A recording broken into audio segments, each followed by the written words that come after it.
And we are live. EJ Boxer live here. First off, get me. Congrats. I'm gonna go live in this. I've got my green screen ready to go, man. You know what I'm saying? So boy, technical stuff and that. What's going on, people? So we're gonna cover the fight right now. See, let me get the bloody Caleb Truax in the ring. Let me see the champ. They're going to introduce deductions. Yeah. Jimmy Lenny Jr. Ladies and gentlemen from the Shrine Auditorium Expo Hall here in Los Angeles, California, Premier Boxing Champions presents the featured bout of the evening. I gotta shut that out, man. Yeah, we're live. Caleb Truax, who you got, people? We ain't playing around, boy. Ain't playing around, Caleb. Who's it? Caleb Truax. Caleb Truax. Caleb Plant. You know what I'm saying? Here we go. The main. Oh, there you go. It's over boxing. Yeah. It's showtime.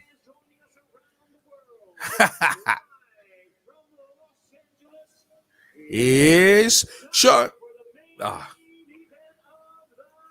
Oh yeah, because it's not showtime, innit? My bad. Because usually it's showtime. Yeah, Caleb Truax. Anyone picking Caleb Truax out here?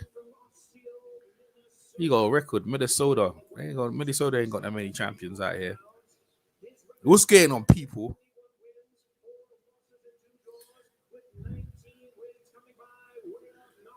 Oh, I'm glad to yo.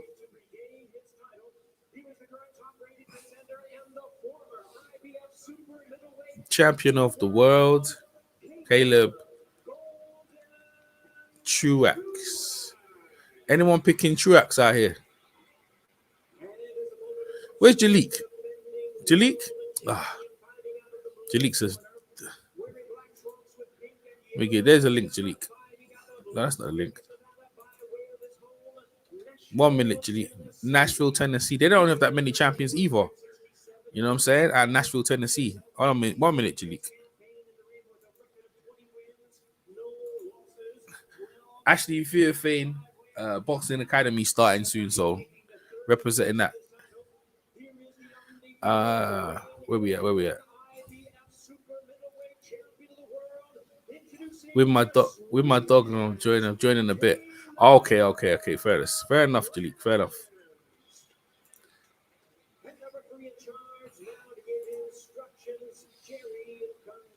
All right, see.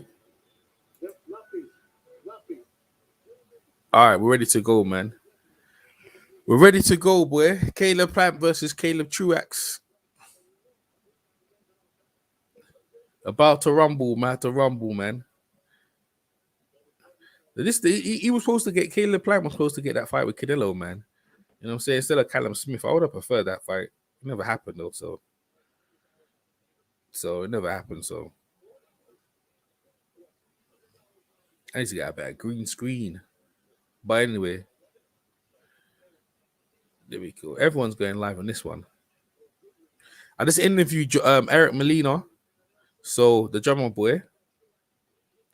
Yo, no, go check that. Let me see. I don't really go live on the camera much, so boy, I thought I try out my green screen. And round one, here we go.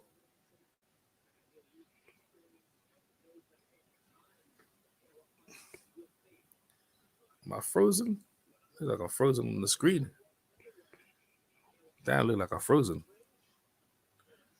What's up on the screen? Damn, my camera's slow. Look like I was frozen on the camera. There you go. I'm back to normal. There you go.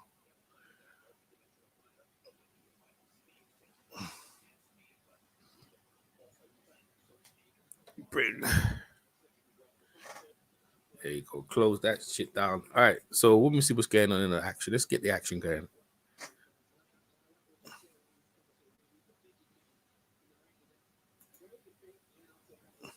All right, so Caleb, he went in it nicely. He's got his jab. Ooh. It's a good little back. It's a good little match. Your backwards and forwards, though. Damn, why the things?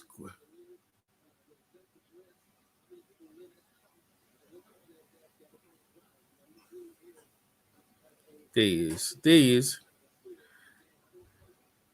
All right. All right, so let me read the action too. Let me try and read this action here as going.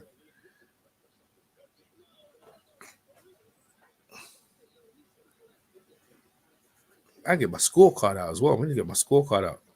You win this round here. Caleb Truax, he's a pressure fighter. And Caleb Plant, he's like a boxer puncher.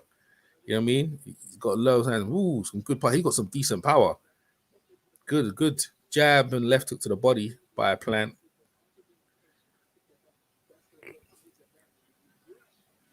Oh, good one too. Doing all right, man.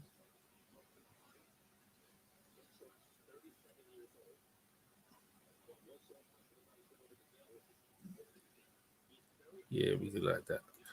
All right, so cool. But why does it come across on the screen and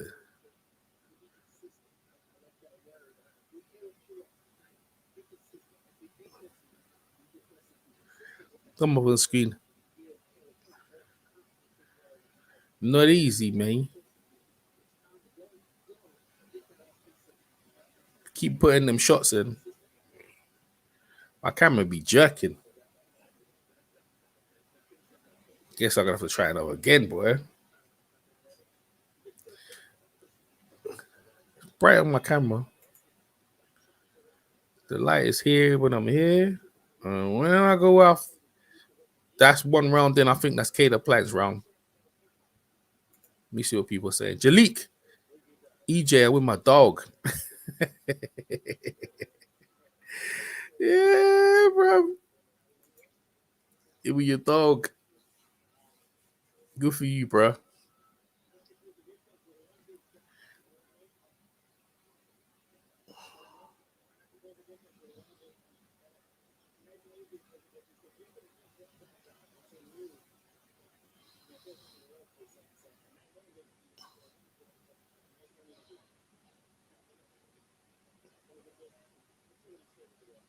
Let me get back to the fight. For whatever reason, when I go back to the fight, it's like the camera goes off or something like that. Oh, there he is. There's Jalik. There you are, Jalik. I know it's you. Oh, Phil Walker. What's up, Phil? Yo, what's up, brother? How you doing? I'm all right, man. Long time, man. You know what I'm saying? I thought I'd just come on live and test out my stuff and my equipment. Who you got winning the fight so far, Phil? Yeah, right now I got Plant winning the fight. But what I will take is this right here. Truax does have some opportunity to capitalize, especially in close quarters. But it's all about him creating some offense to get inside. But as long as he lets Caleb Plant fight him at a distance, he's gonna have a long night ahead of him. So he needs to make some quick work of getting inside of this guy in order to give himself an opportunity to win. Yeah, I agree. 100%. Man, how you been anyway other than that, man? How you been, man? I ain't talked to you for a minute. Yeah, man, I've been doing well. Just in the course of, man, trying to get like you and a lot of other guys on YouTube, man, getting all my equipment together. So I can, create a platform and come out, discuss current events, sports, just everything that's going on in the world. So that's kind of what I've been doing, man. I've been grinding on that, man. That's what's up. Hey, Plant's doing a good job. So we got here a pressure fighter, Caleb Plant from Minnesota, and we got a man from Tennessee. And it's funny, right? Both of them from Minnesota and Tennessee, they ain't got no. I don't think they got no. They're the only boxing champions ever.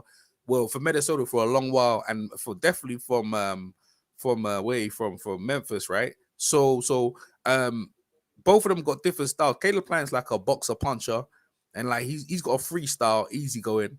And Caleb Plant's a pressure fighter, man. Who do you have winning the fight going into the fight?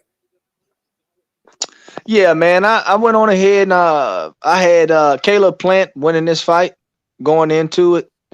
This is to me, I would have preferred him fight against somebody different, but we all know that Truax is a tough guy. He's not going to give up, and he's going to give 110%. And as a fighter, you have to always respect that, even if you are skills ahead of your opposition. So, I had Caleb Plant going into the fight, but I knew Truax was going to give it all he had, and I'm just looking for him to basically be his best self tonight. Yeah, 100%, man. Well, Plant when he beat James DeGale, I know you like James DeGale for over here in the UK. He came and ripped the belt from James DeGale. He gave him a beating, pressured him all over the ring, beat his ass, and I think he's trying to do that with Plant, man. He's trying to do that with Plant. He put a lot of pressure on him, throwing a little punchy, busy. His record doesn't suggest that he's that big puncher, but he's got a good work rate. So hey, look, you can see Plant breathing a bit, man, because he just has to throw a lot of punches to keep Truax off him. Ooh, good left hook by Plant. Yo, that was a good one, man. And that's another round for Plant for me. How you score that? Yeah, that's another round for Plant for me. I mean, I tell you something that I've never really noticed in Caleb Plant, but the way he throws that left hook, it almost looks like a jab a lot of times. You know what I'm saying? He throws it from an angle that looks like a jab, and at the last minute, he turns it over into that hook. And that's really effective, man, because he puts a lot of pop on it. I like that. I don't, the biggest knock for me on Plant is I don't like the way he plays defense, but we'll see. Yeah, I would definitely will, man. Definitely will. It's getting in nicely, though. I tell you what, man, Plant, I'm not gonna lie to you, man. I like the fight with Canelo, man. I really wanted to see that fight with Canelo, you know what I mean? That's the one I really wanted to see, How you think you'll fare against Canelo, pound for pound number one? Well, personally, I don't think he would fare well against Canelo because what I've seen in the past from Caleb Plant, if you can put pressure on him, he will retreat and he will cur. I mean, so I don't like him against Canelo because Canelo's going to put that pressure on him and Canelo's going to go to that body. I think Plant does box well, but I think he only boxes well against guys that is not going to come forward and really try to put it on him. I haven't seen him tested in that way. In the times that I've seen guys put the pressure on him, I wasn't impressed. And this goes back to what I was speaking on before you asked the question. His defensive tactics to me are really, really lacking when you talk about a guy like Canelo Alvarez that can put pressure on his opponents. 100%, man. Well, Caleb Plant look like he's in command of this fight. Shout out to Red October. She says, good morning, EJ, and with Phil Walker. So if you don't know, that's Red October. October Red. If you don't know, one of the up and coming great YouTubers, female YouTubers over in the UK. So shout out to her this morning covering the fight.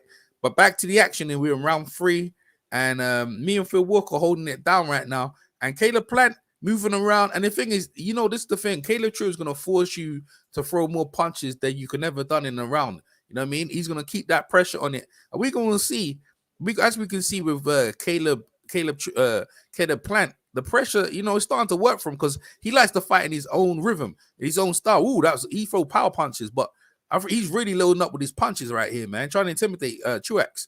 But I don't know if it's working, man. Look, he keep walking forward.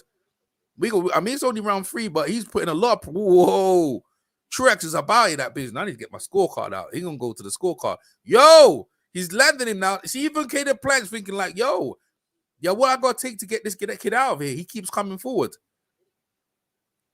He keeps coming forward, boy, like the mummy.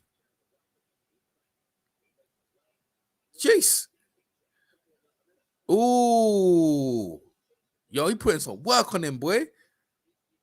Yo, Plant's winning the rounds though, but he's getting forced to fight for a lot of punches, man. And Truax is on his ass, man. He's on him.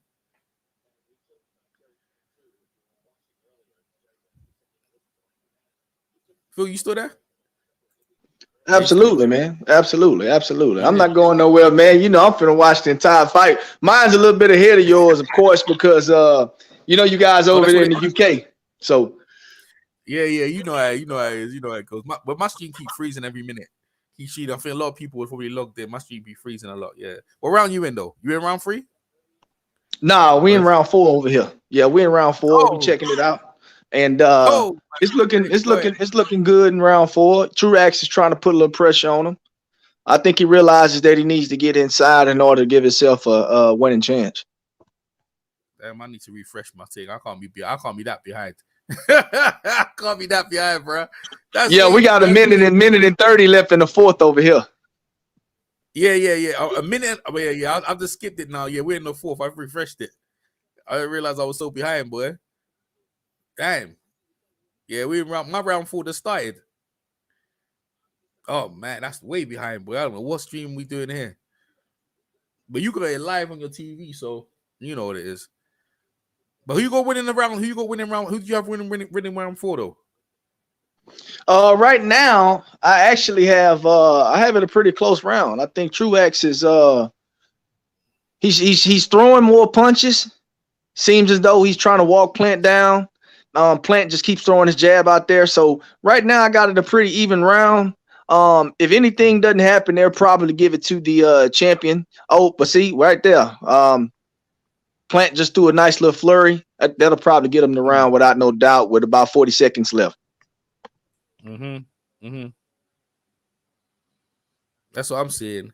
He's throwing power shots. He's throwing a lot of power shots though, man. You know what I mean? He should be throwing arm shots though, like the speed, not power. Throwing a lot of power shots. That might come back on him later on. You know what I mean? Truax gonna be there for the distance, the duration. Just keeps putting. He don't look bothered by Plant at all, man. He just keep chucking along, boy. Yeah, I tell you something, man. I kind of you saying that, I'm really questioning what kind of power Caleb Plant has. To be honest with you, I don't know what kind of power this kid has. Well, to be fair, Truax is a world-class operator. At middleweight thing. I think Jacob stopped him, but Jacobs could hit though. But you're right. He's a boxer. I think he's loading up a lot of these shots though, here power shots. But I think that's gonna take a lot of his energy, man. Though these are a lot of power shots he's throwing here. Man, my man Truax is just rolling up. He winning the rounds though. But I'm just saying, ooh, touched him up. Yo, his nose bled. That's right there, man. Yo, jabbed him, and you're right. Turned that jab into a left hook, touched him right in his nose, man. Yeah, man. You must be talking about that little flurry at the end of the round, about 30, 40 seconds left. Yeah. Truax he got him right square on the nose bridge. Man, that Truax is a tough dude, bro. Woo! Yo, he threw an uppercut though. Truax has put a little pressure on him though. That good uppercut from Truax. I'm finishing my round 4. Were you in round 5 already? My round 4 is finished. Yeah, round 5. I'm in round 5. Man, I feel way up in there. Way up in there. Way up. I'm on the advert. Man. So what you read the action? Go ahead, Phil. Tell us what's going on. Well, yeah, man. Right now, playing again, man. Sticking to a strategy, without a doubt. Throwing his jab out there. Throwing a nice 1-2 combination. He's continuing to go to the body. But right now, it looks like Truax is trying to walk him down. And, man, basically, Truax is walking him down, but he's not throwing a bunch of punches. And, I think he really could capitalize because Caleb Plant is throwing a lot of power shots. And I don't know if his condition is where it needs to be, considering, the amount of time he's been off from fighting. I think if Truax is in good enough shape, he might be able to sneak a few rounds on the back end. He just has to put the pressure on him and throw more shots. Mm-hmm. Because right now, man, Plant is not throwing a lot of shots, man. But Truax isn't out working him, and that's bad. Yes, well, that's what I'm saying. But that's what I said about them power shots. Plant is throwing in there, and he ain't going nowhere. Eventually that starts taking out you, man. You know what I mean? I think he's trying to make a statement. and both of them got inactivity. But you know, the rhythm of I like the rhythm of Truax. He's just there, man. You know what I mean? He ain't winning the rounds though, but he's just there. I mean, he gonna test you every round, every second you're in the minute, every second. And I'm surprised Truax ain't gone for the body. Cause Plant, to me, it looks to me, if you hit him to the body, I think he will take all these legs out. You know what I mean? I think Truax needs to change his tack to the body of Plant and stop him from moving, man. You know what I mean? Because the way he throwing them power shots, who's that? Marcos Vega. Oh, yeah, exactly. That's how I score it. I ain't gave Truax one round. No, sir. But then he's in the fight. But you know the fight can change in a dime, boy. Go ahead, Phil. Round 5. Tell us what's going on. Yeah, man. Again, man, round 5, I'm about 35 seconds left in round 5. And again, man, Plant throwing that jab out. Truax, man, he looks like he's also pretty much slowing down. He's stumbling over his feet a little bit. I don't know, man. I think the conditioning is probably going to be his biggest concern going into these later rounds, man. Because although I think Plant is slowing down, I think it's self-inflicted, and I think Truax is really not giving. Is not in as well a shape as Plant is, and that's not good right now. Yeah. That's the end of round 5. Yeah, Jalik, there's the link. There's the link. You want to jump in, Jalik? See what Jalik? Is it you and Jalik? I swear you and Jalik. You was always backwards and forwards, isn't it? No, it's not. Is it you and Jalik? Yeah. you and Jalik always have a backwards and forward every now and again. Sometime. Yeah, nah, man. Me and Jalik all right, man. I done went on Jalik's channel and talk boxing with him and his subscribers, and you know, it ain't nothing but respect there, man. You know how it is when you get a lot of egos in the building. Guys disagree, you get into it, but as adults, man, you get over it, you get past it, and you move on. Only to fight again the next day. Yeah. Also, what's what Jalik saying? Say, Phil, that's my homie. Yeah, exactly. That's what's up, Jalik. That's what's up. So Jalik, you asked the question. I got Caleb Plant winning all the rounds. So what's that noise there? Phil? Are you doing some noise there, Phil? October. Oh, there you go. Thanks, appreciate it. Yeah, October Red. There's a link as well if you want to jump in. You're welcome as well, man. You're welcome as well. Yeah, this is all. Yeah, this is what I expected, though. You know what I mean? This is what I expected. This is up to Plant to try and turn this. It's up to Truax to try and turn this around, though. You know what I mean? He's only going one way. Yeah, but I thought let's try out my green screen. You know what I mean? Give you guys a different look here on the StreamYard thing. I need to get a bigger green screen because this one be flaking a bit, but it's okay. There's Phil Walker there. He on camera there. There you go, Phil. There, the big Texan right there. Young guy, boy. Phil young and smooth, boy. Yeah, man. I figured, you know, hey, I never seen EJ boxing live on camera, so I figured, you know what? Let me go ahead and put myself on camera tonight. You know what I'm saying? It's a special occasion, people. Yeah, that's what's up. That's what's up, man. You know what I'm saying? Yeah, you just listening in, Naka. That's what's up. Yeah, just listening to the fight and carrying it on, man. Shout out to Ashley Fairfane boxing club.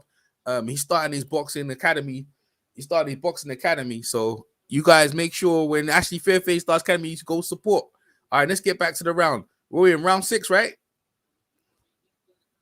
Yeah, we're in round 6 right now. I got about a minute and 35 seconds left in round 6. I really think if Truax, I think he could probably turn the corner if he decides to go to Caleb Plant's body.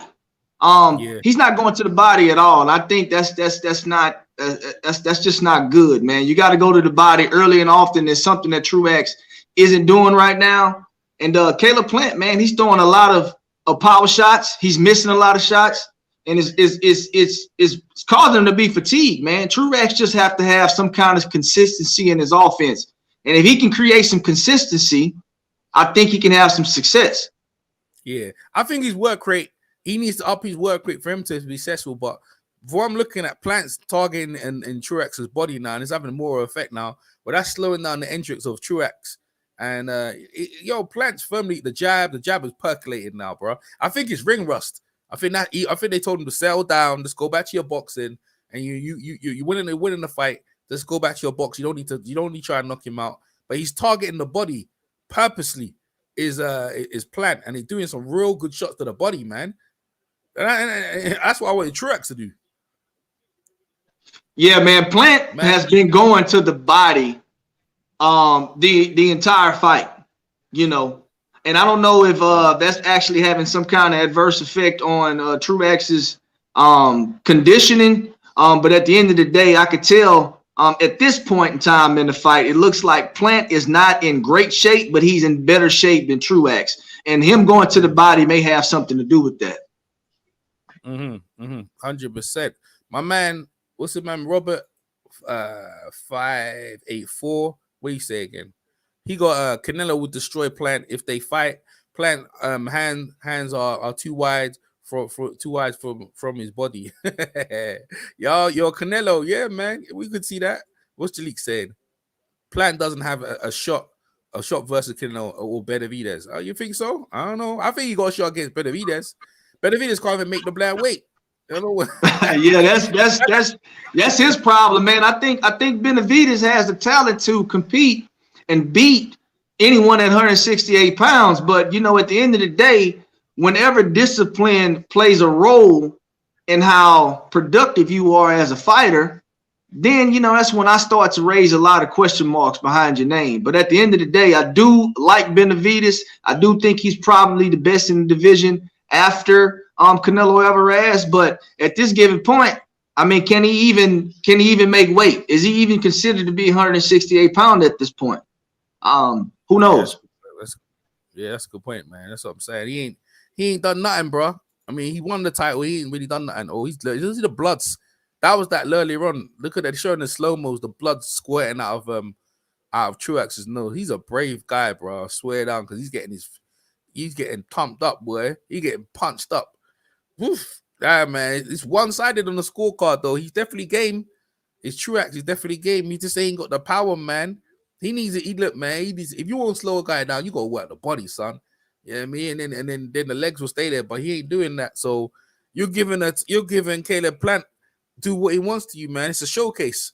That's what it looks like to me. But going forward, I like him. I want to see the Canelo fight.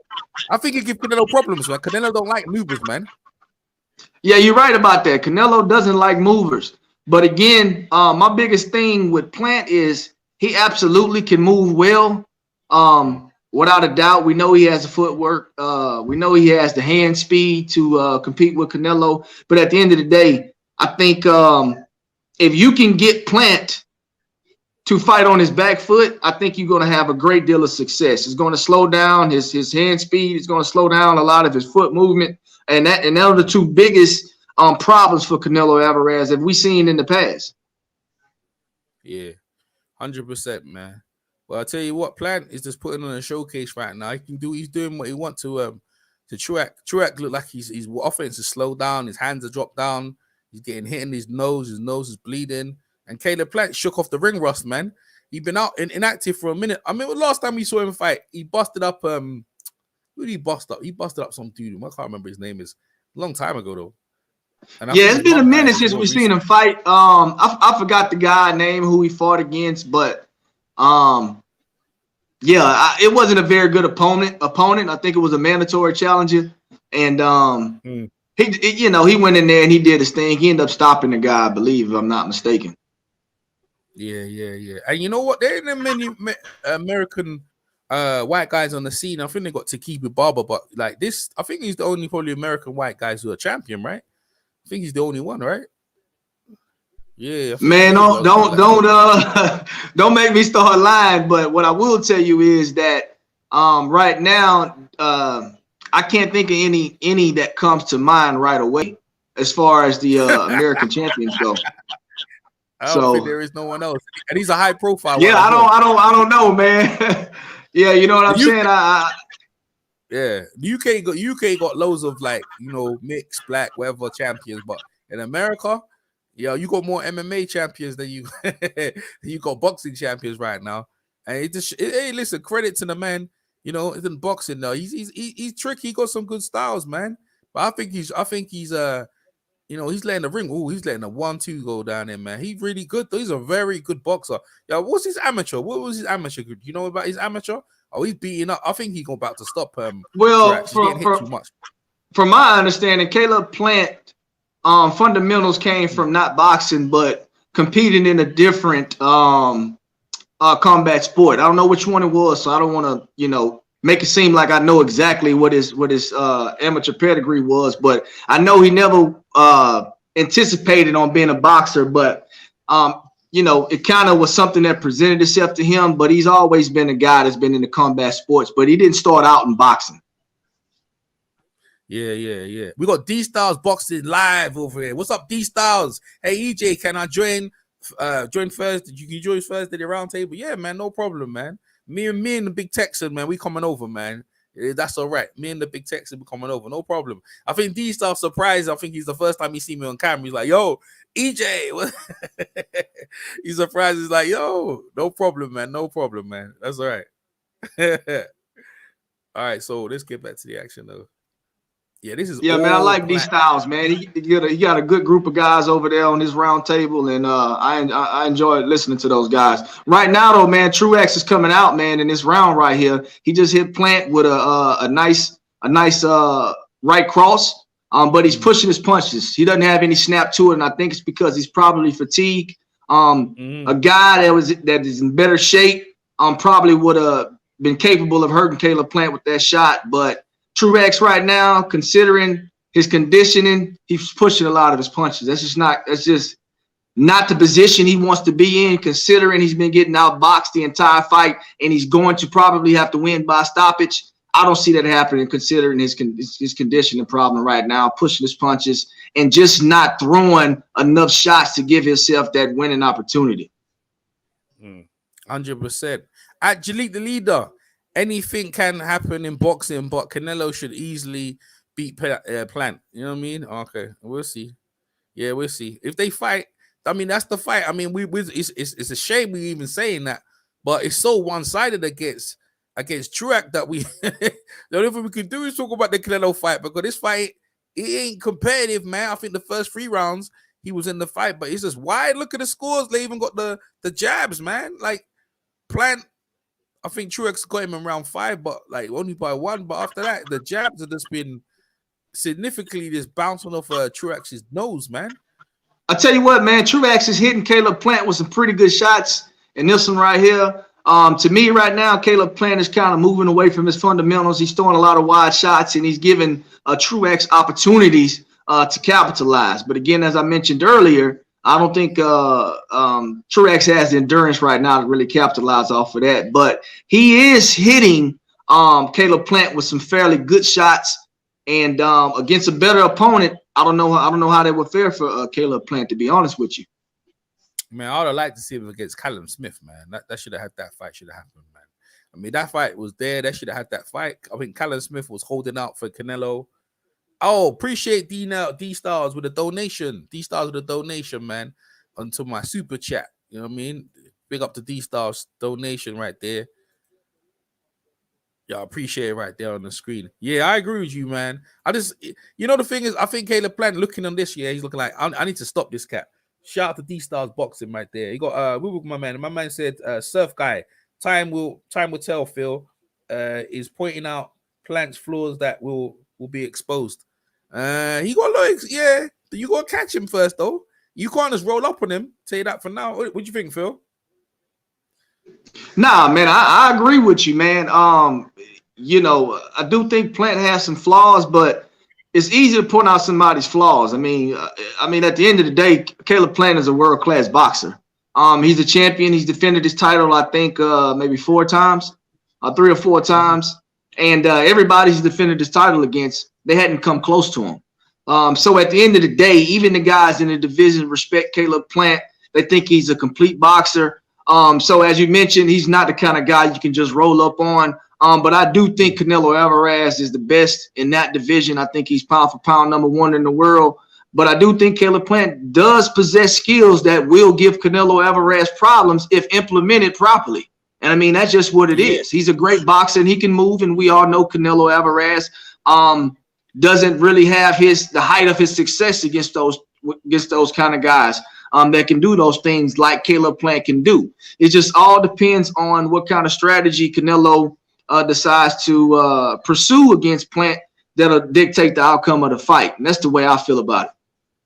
Yeah, I'll tell you one thing, yeah, his Caleb Plant got the Philly shell going on.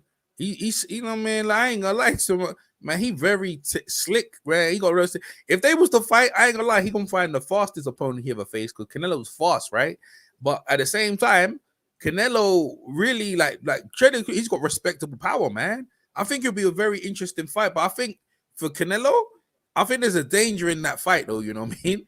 I think there's a danger in that fight. Surf Guy, thanks for the discussion. Peace. Are you out, Surf Guy? Oh, yo, appreciate it, man. I think it's a danger, man. You know what I mean? Like danger for Canelo. But if Canelo wants that fight, the big American fight, that's the fight right there. You know what I mean? That's the fight that people want to see. Yeah, man. Surf Guy. Yeah, I think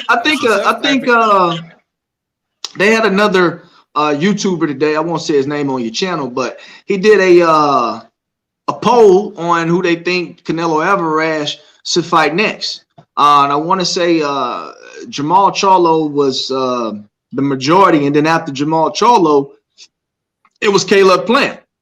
And in last place, it was Demetrius Andrade. So I mean, you know, I don't think the world is excited about seeing Demetrius Andrade, but I will say this right here.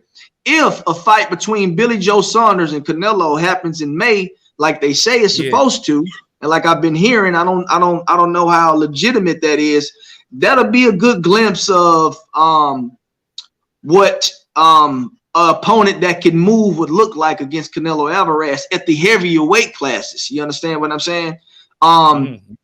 You know, I think Billy Joe Saunders probably is, you know, as far as the moving element of their boxing skills, I think him and Caleb Plant are similar, but I do think, of course, Caleb Plant actually blows him out as far as hand quickness and speed, and probably even power too.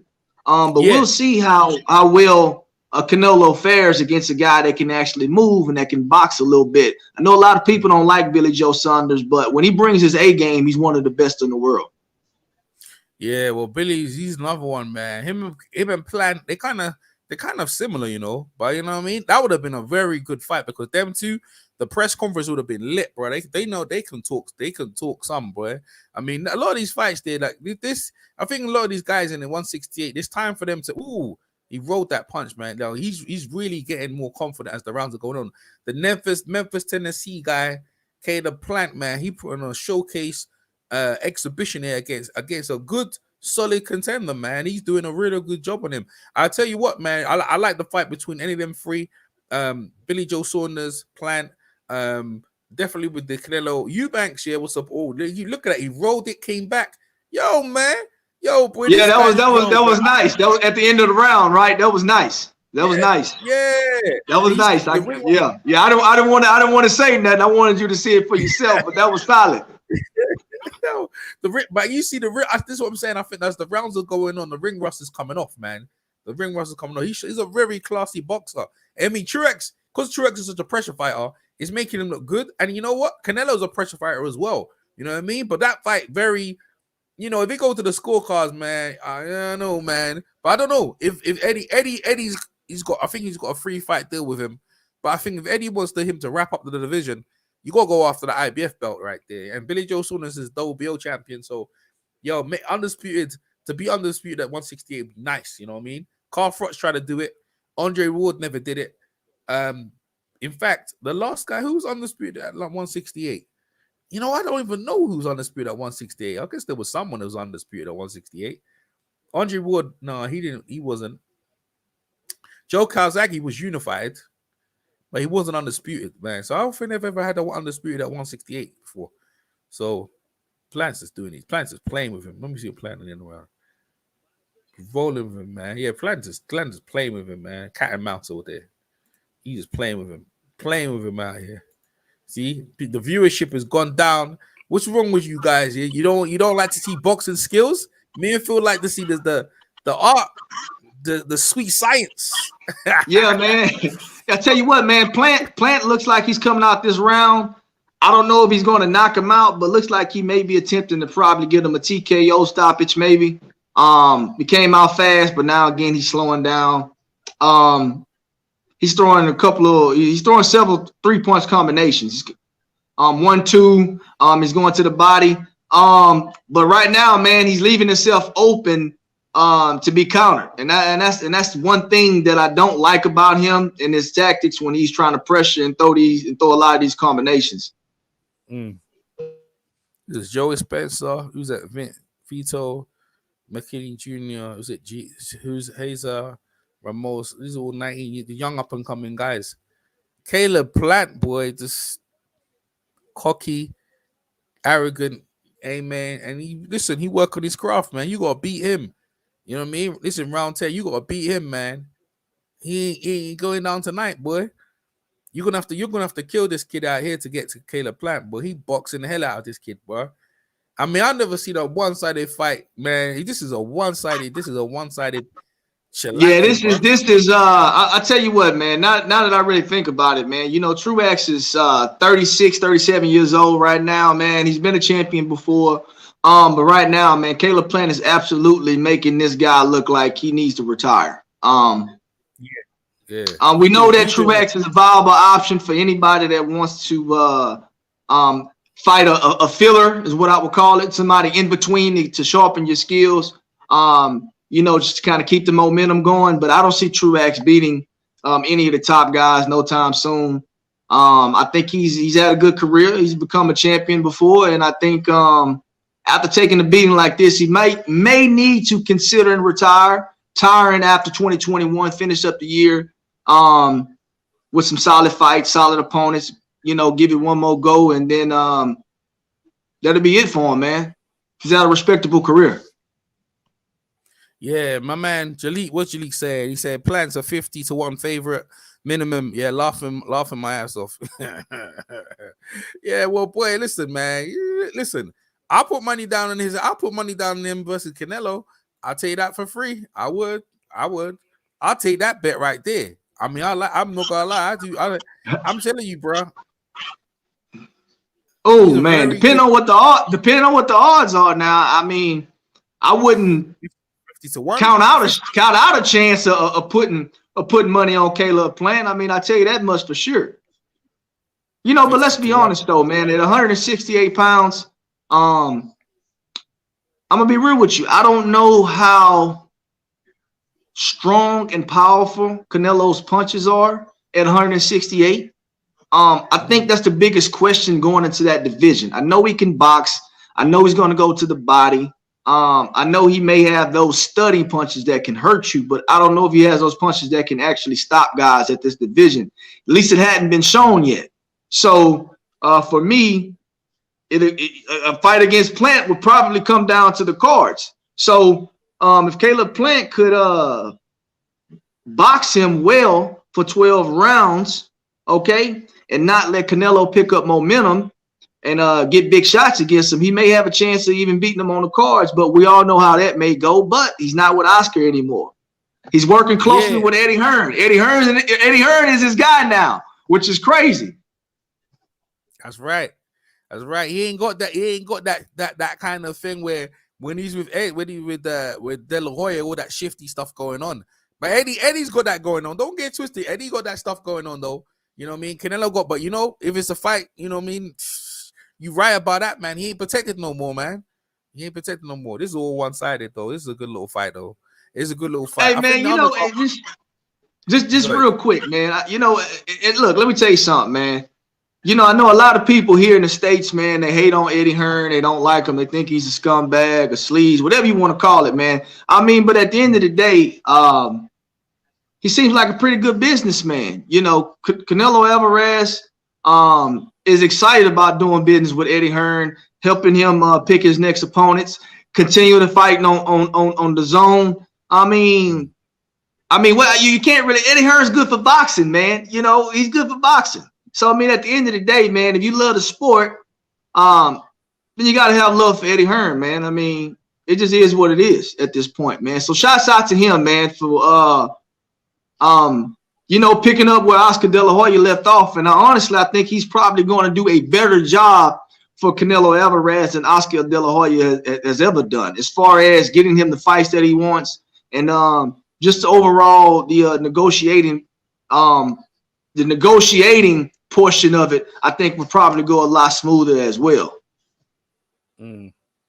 Yeah. I can see that. This is it. This is a one-sided. Yeah, you're right.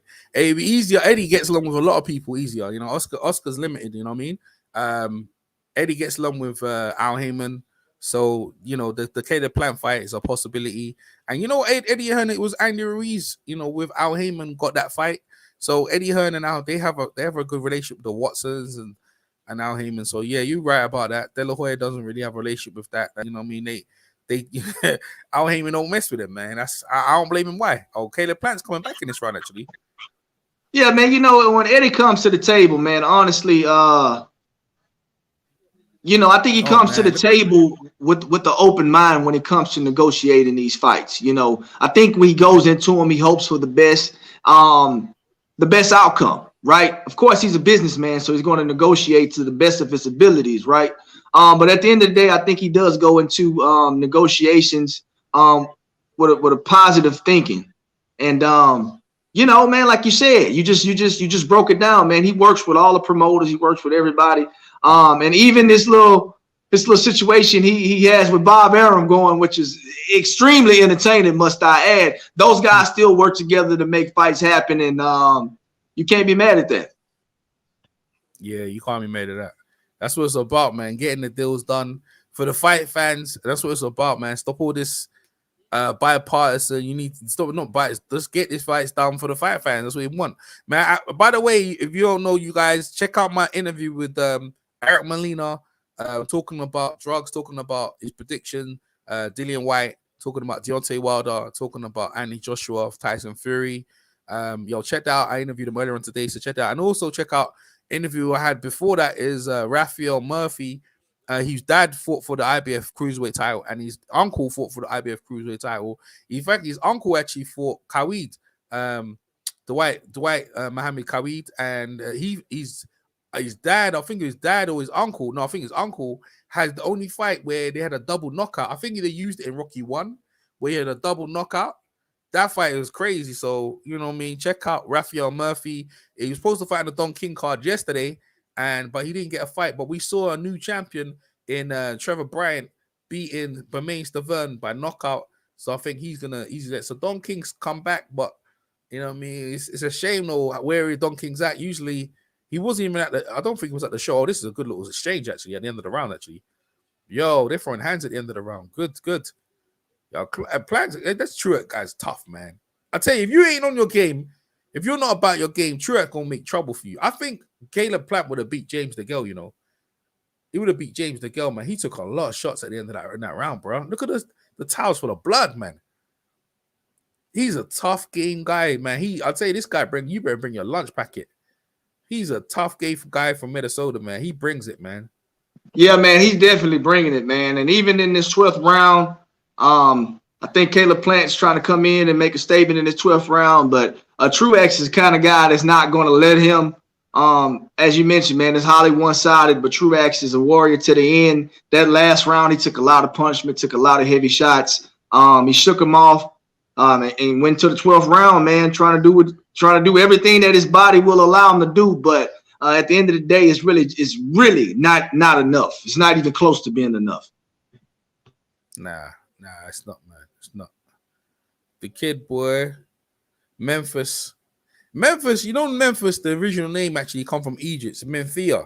They actually took it from there. That's why Memphis has a pyramid, because in Africa, where Egypt, Memphis, they have the pyramids. That's why they got the pyramids in Memphis, man. People don't know that.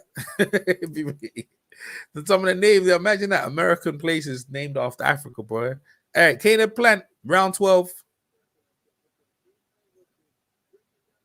See what Truax gonna do in this round. Truax definitely came to fight. He came to fight, boy. But he's just being outskilled by a guy who's more skillful, more powerful. Yeah, facts. Yeah. Imagine that. Most people don't know them facts there. And it, going to what? Truax. Yeah, man, I like him, man. I like Truax, man. I'd watch Truax fight any day. Man, but he ain't got nothing on Caleb Plant tonight. And Caleb Plant's putting him to school, man. Boxing school 101. Yeah. He got the whole array of punches against a solid contender, you know. I mean, he's ranked up in the IBF. I mean, he was the former IBF champion, beat James DeGale, and then James DeGale got his belt back, and then James DeGale lost to I think he vacated the belt because he didn't want to fight Caleb Plant. Oh, wrote that shot beautifully. Yeah, absolutely. He vacated the belt. You know, James DeGale, man. You know, I like James DeGale. You know what I'm saying? But at the end of the day, man, I think Plant would have put hands on him though. Yeah, boxing. There's no guarantee in boxing it's gonna end favorably. Like, he came to America, he won his belts from Jarrell, he fought on the PBC card. But you see, the thing is, you know, you have to still keep it invested. Like LeBron James, you have to keep investing in your body, keep investing in your training, and you have to adapt to your body. You know what I mean? Like Tyson Fury, for me, you know, this is what Eric Molina said. He said if Wilder fights Tyson Fury, he said Deontay Wilder will beat him. And I said, why? He said, well, listen, man, I think he'll come back with a better game plan, and I think he'll beat him. I think he'll take it more seriously. And I agree with him. You know, Tyson definitely doesn't want that fight. And, you know what I mean? For whatever reason, that fight should have won a go-ahead. He don't want that fight with Wilder, but that's what Eric Molina said. But I tell you what, you have to keep investing into your craft. You have to keep learning these things as you get along, man. You can't fight the same young style that you're doing. And Caleb Plant right now, that stuff's working for him, but you know, James DeGale, he just wore him out, bro. He wore him out, the lifestyle. You know what I mean? He wore him out, and he just vacated the belt, fought for a money fight with Eubank. And, you know, even he had a gold medal when he was a former world champion. Eubank was just younger. He just beat him, bro. James DeGale couldn't do nothing, bro. He couldn't do nothing.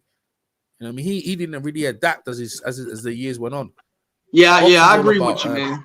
I agree 100%, man. James DeGale, he didn't adapt, you know.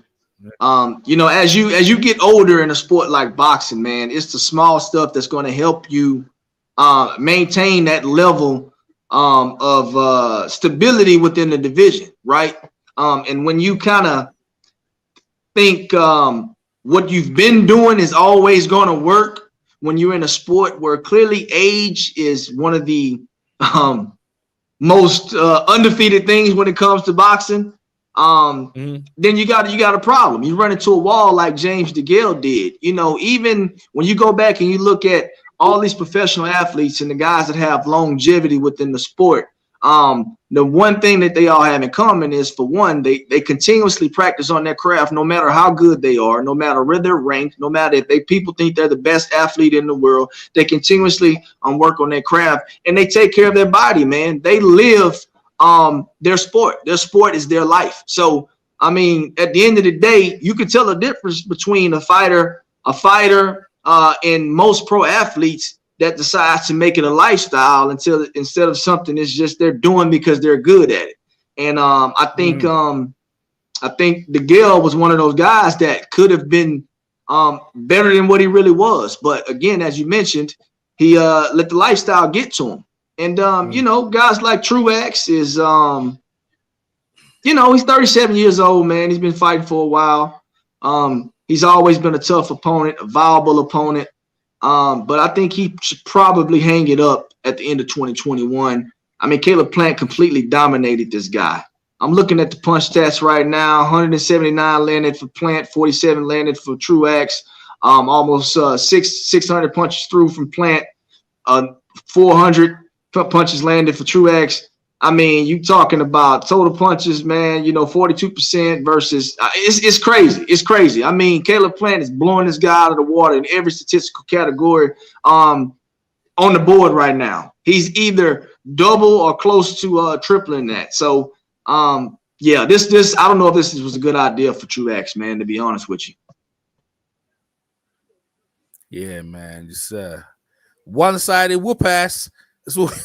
That's what we saw from a man's, man. We saw we see a one-sided beatdown. And you know, that's boxing, man. That's boxing for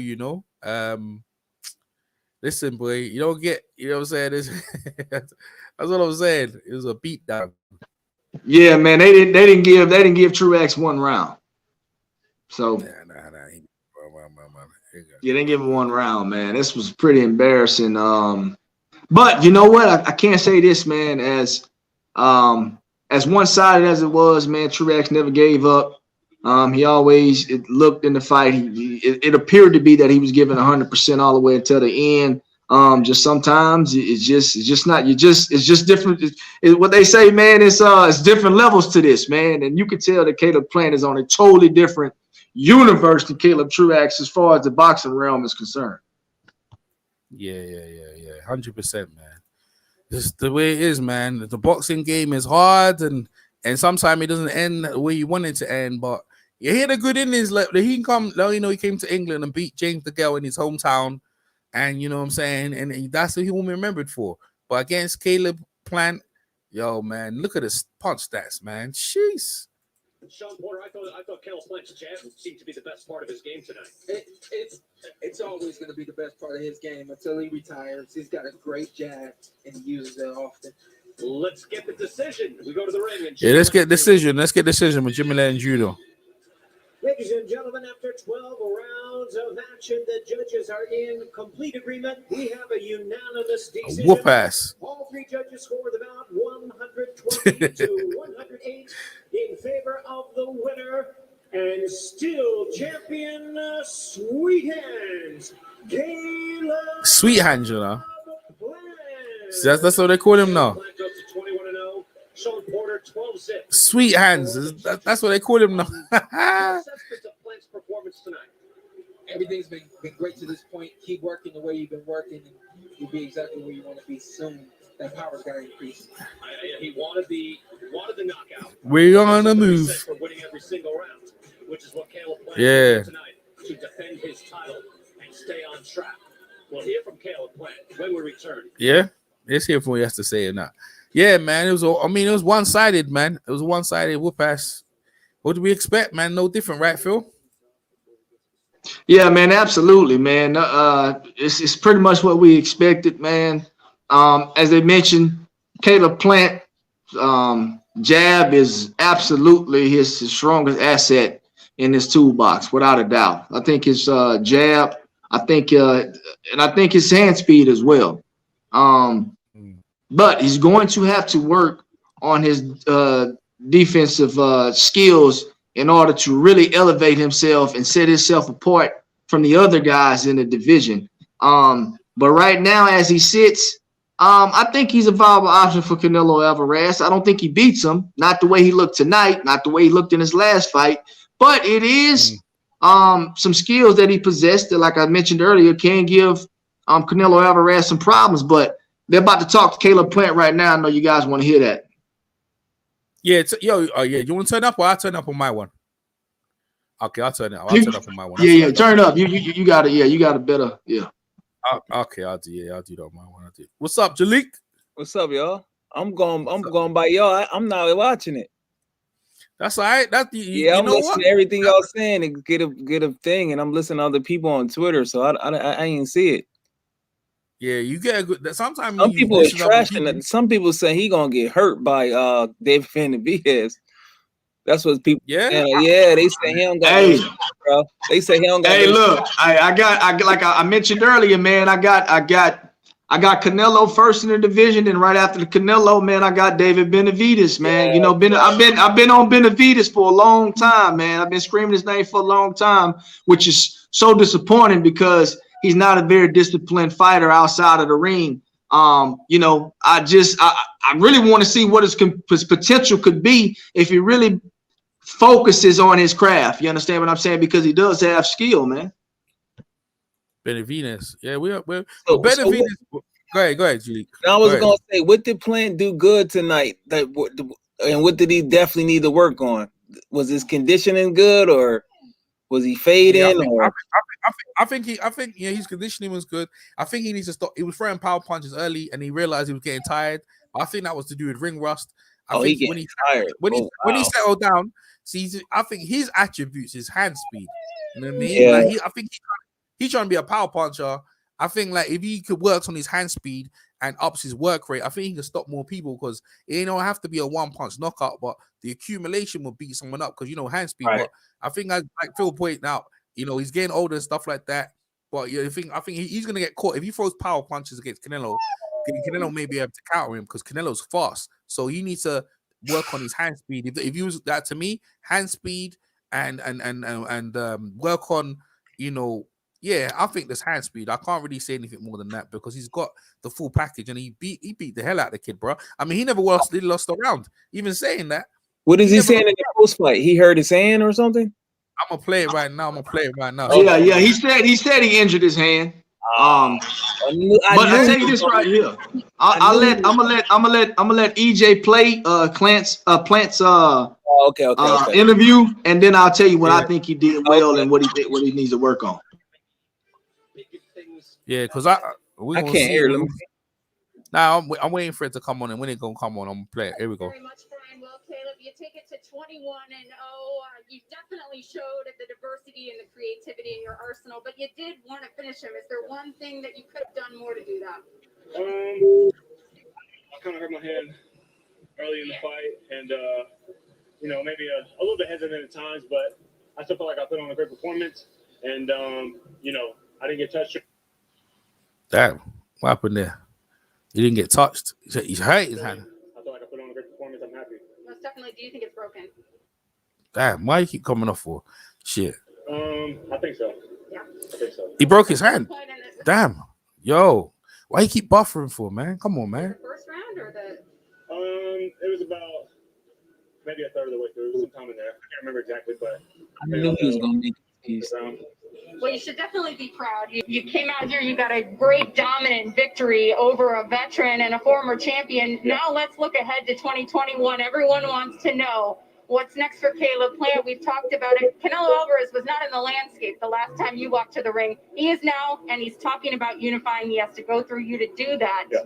Is that what's next for you? That's my goal. You know what I'm saying? I want to become the first undisputed super middleweight champion of all time. And so whoever's in the way of that, it doesn't matter.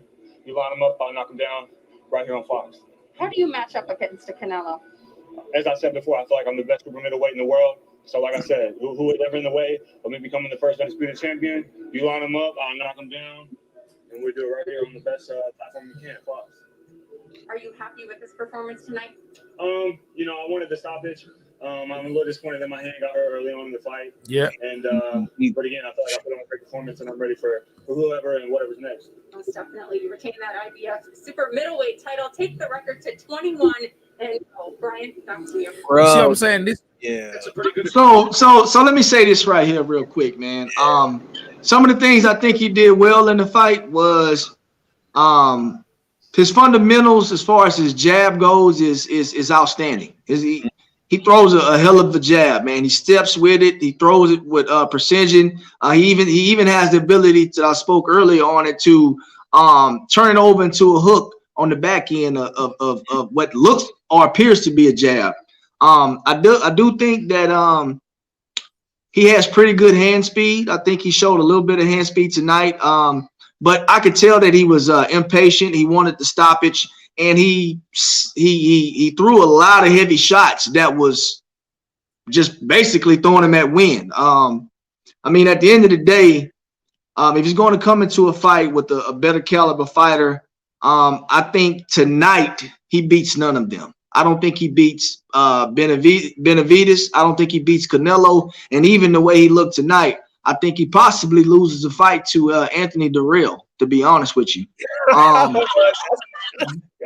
But I'm just being honest. I don't think he looked good tonight, man. I don't think he looked good tonight, man. I think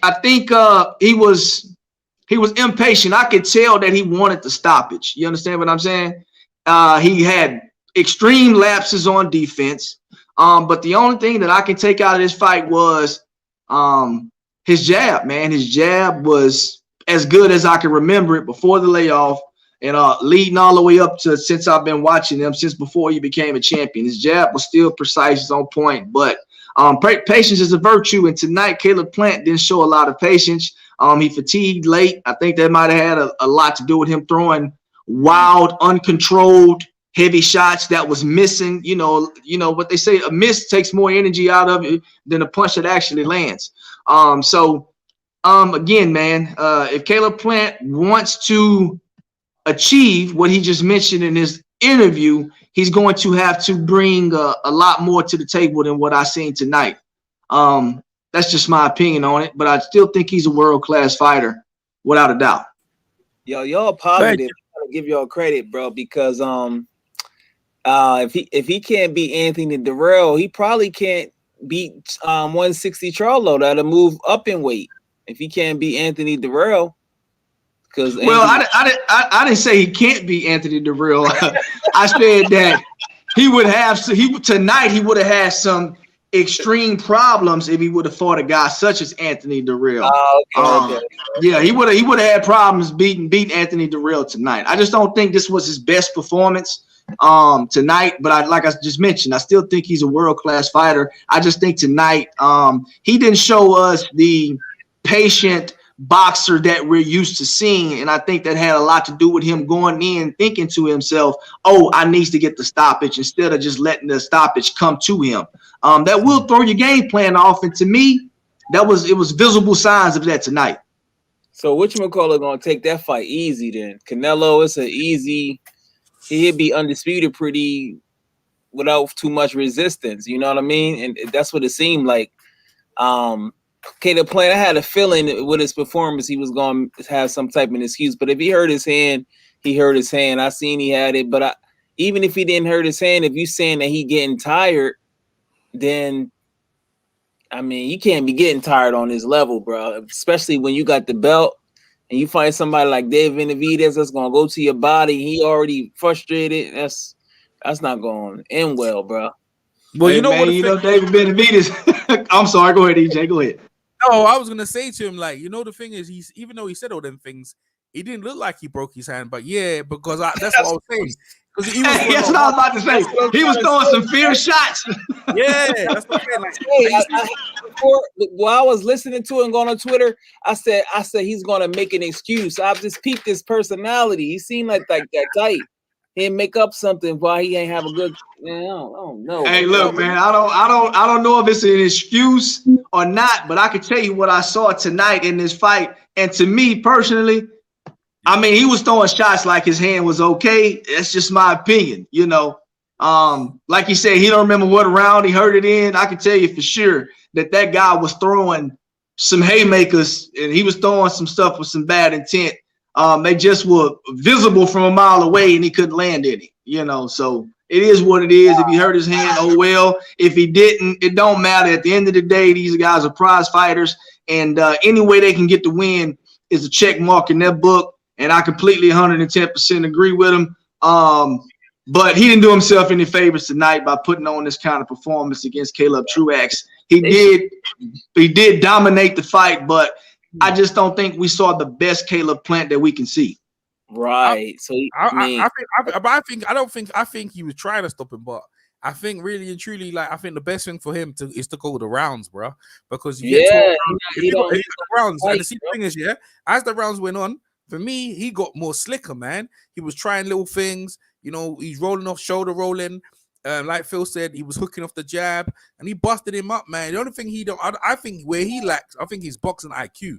Because to me, if you're gonna beat Caleb Truax, you need to go to the body and consistently. He did it late in the rounds. If he started earlier on, focusing the hard power shots to the body, then I think he would have brought his hands down and got him out of there sooner. So that's to do with his boxing strategy and thing. I mean, what he gonna do, Canelo? What? I mean, you going into a fight with Canelo, what are you focusing on? You know what I mean? Like, there's a strategy. Like, you tell me from his point of view, what's your strategy to fight Canelo? Legs don't fail me now. I mean, how you fight Canelo?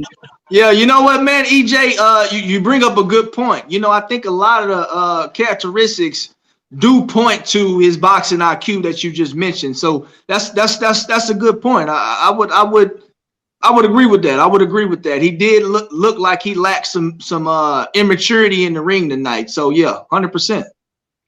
Probably that. I think that comes from a combination of matchmaking and also his activity. He should be fighting 3 or 4 times a year. Yeah, so he can improve. So he already fighting twice a year.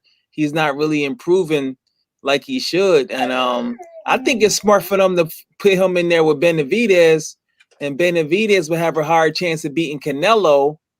And then PBC can have all 4 straps, and then they can also make money because the pay-per-view will be bigger than Caleb Plant versus Canelo. That's what I would do from a business. Well, I'll tell you what. I mean, for a guy like honestly, I can't see him putting him in there with Benavidez. Not right now. No.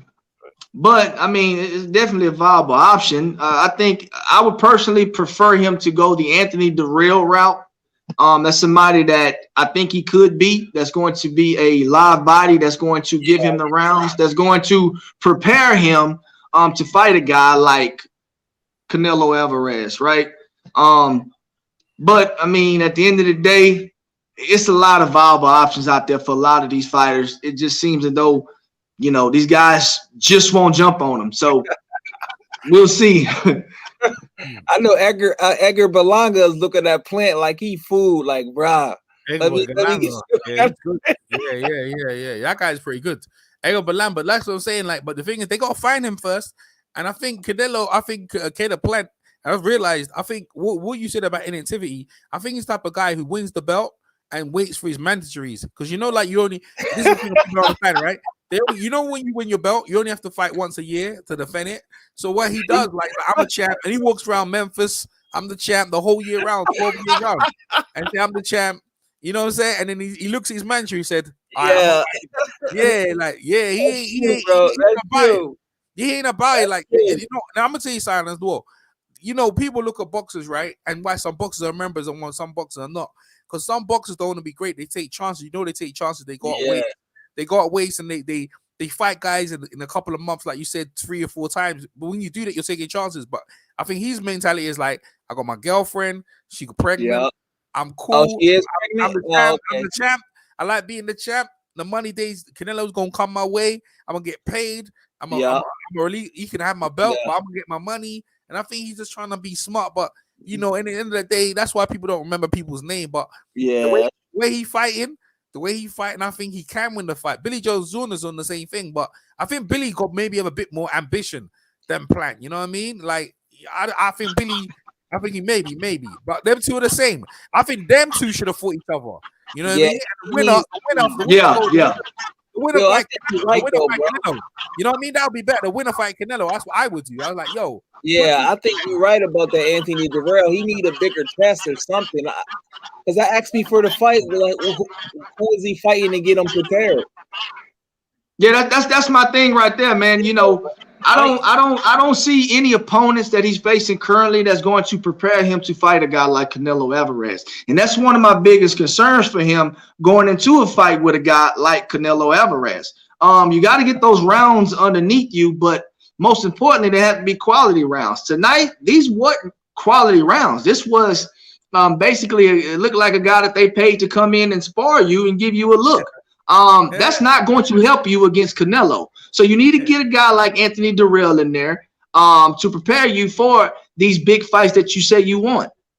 Because when I look back at his last few opponents, I don't see anything there that's going to make him even make himself believe that he's the best fighter at 168 pounds. It's just, to me, it just sounds ridiculous. You know, I mean, words are powerful, but at the same time, actions are more powerful. So I need to see action behind these words when it comes from a guy like Caleb Plant, because we know what Canelo's doing, because we visibly see him doing this. You know, in a fight with Billy Joe Saunders is only going to, guess what? Prepare him for a fight for guess who? Caleb Plant. See, it's strategic principles in boxing. You understand what I'm saying?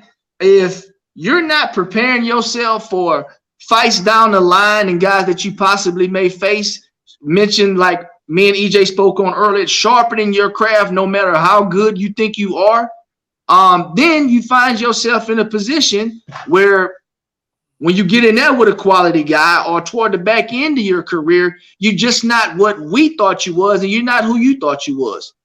So he needs to prepare himself 110%. Yeah. So let me ask you. So okay, Anthony Darrell is an option to get him prepared. What else would you do with him? Like, would you have him sparring with certain fighters? Callum Smith, man. I'd have him fight Callum Smith. You know, I'd have him fight because and you see the thing is, yeah, like if Canelo just fought him and you fight him after, then. And you do him quick or you stop him, and it's like, yo, man, look what he did to him. That makes people want to see the fight. The thing is, yeah, I look on the man and I'm like, I understand about getting him ready for a thing. I think he waiting for the payday, man. I think he won't fight Billy Joe Saunders because if you fight Billy Joe Saunders, you ain't gonna get paid as much as you're gonna fighting Canelo. And I think end of the day, I think when you look at Caleb Plant, he's a champion, he getting money, he got his girl. You know what I mean? He my hands saw this, that, the other. You know what I mean? You want my belt, you're gonna have to pay for it. I think that's the way he's going out with. You know what I mean? I don't think he want to be.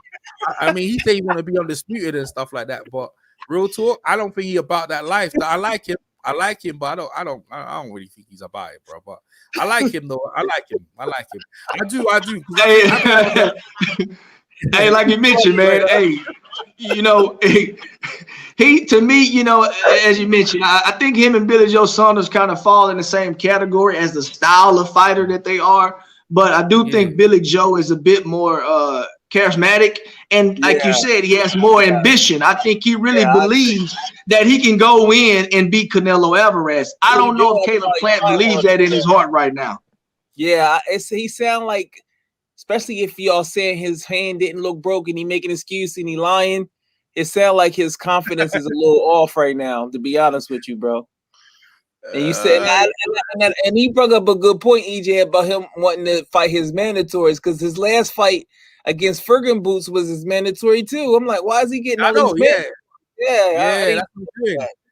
and the IBF forced the mandatory. If you don't fight the IBF mandatory, take your belt, right? But you can take The IBF don't mess around when it comes to that mandatory. And you know, I respect him for that. But at the same time, if you want to consider yourself to be one of the best within the division, you gotta give us opponents that's going to at least head in that direction of you being the best right now. These guys that you fighting, you know, I call them Waffle House chefs, man. These guys are Waffle House chefs, man. So, I mean, at the end of the day, these guys aren't giving you any stock in boosting the morale of your fan base or making people even excited about you fighting a guy like Canelo Alvarez, man. Or you know, I think right now, man, Berlanga might have more momentum going into these fights than Caleb Plant. And like I said, he didn't do himself no favors tonight, man. I mean, he just didn't. He didn't. Again, I still think he's a great fighter, but I only can speak on what my eyes see. And tonight, I saw a Caleb Plant that was not as good as the previous one.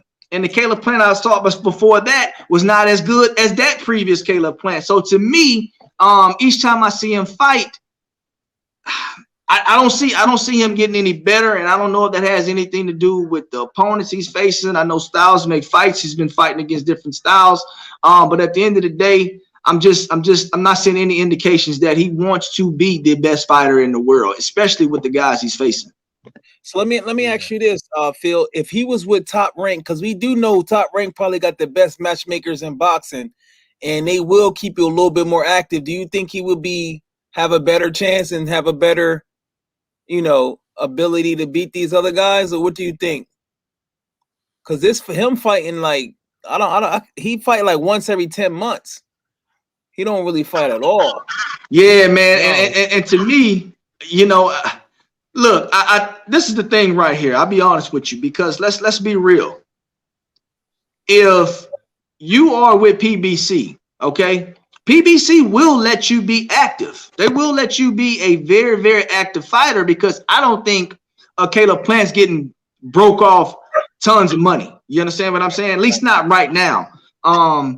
So I think he could be active, but I don't know if he wants to be active, man. As EJ mentioned earlier, I think he might be one of those kind of guys that wants to fight his mandatory, and he's going to wait for the big fights to fall into his lap or come his way, or talk like he wants the big fights, but he's not doing anything to pursue them.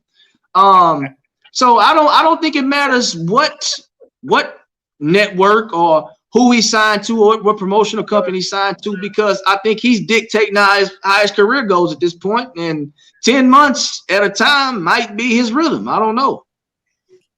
Bob will force you to fight though. Like, bro, you're gonna have to fight, bro, and you're gonna have to fight certain levels. You ain't gonna be playing. Oh, you think so? I think, but when I don't. So what happened to Bob and Devin Haney? What about that? He made sure Lomachenko stay away from Devin Haney. No, I'm talking about when you fight for them, because they got the best matchmakers. If you notice, their guys would be a little bit more prepared. Because, like, if you look at Caleb, he doesn't sound prepared to even fight beat a Canelo or David Benavidez. So it's about preparation. They give you the best shot. Now, if you can't do it, you can't do it. And also, they'd be a little bit more active. He should be fighting a minimum 3 times. He should be fighting 3 times a year, if not 4. But you know what? Look, I agree with you, but at the same time, I disagree with you. I do think Matchroom. You said Matchroom, or you said Top Rank? Matchroom too. They keep you active. Matchroom. You said Top Rank though, right? That's that Top Rank Matchroom, but I forget Matchroom. Eddie does keep you active as well too. I forgot about. Okay, because I got confused. I thought I heard you say Matchroom, but I said Top Rank got the best matchmaker. Yeah. I do think Top Rank does have good matchmakers. But at the same time, I think it's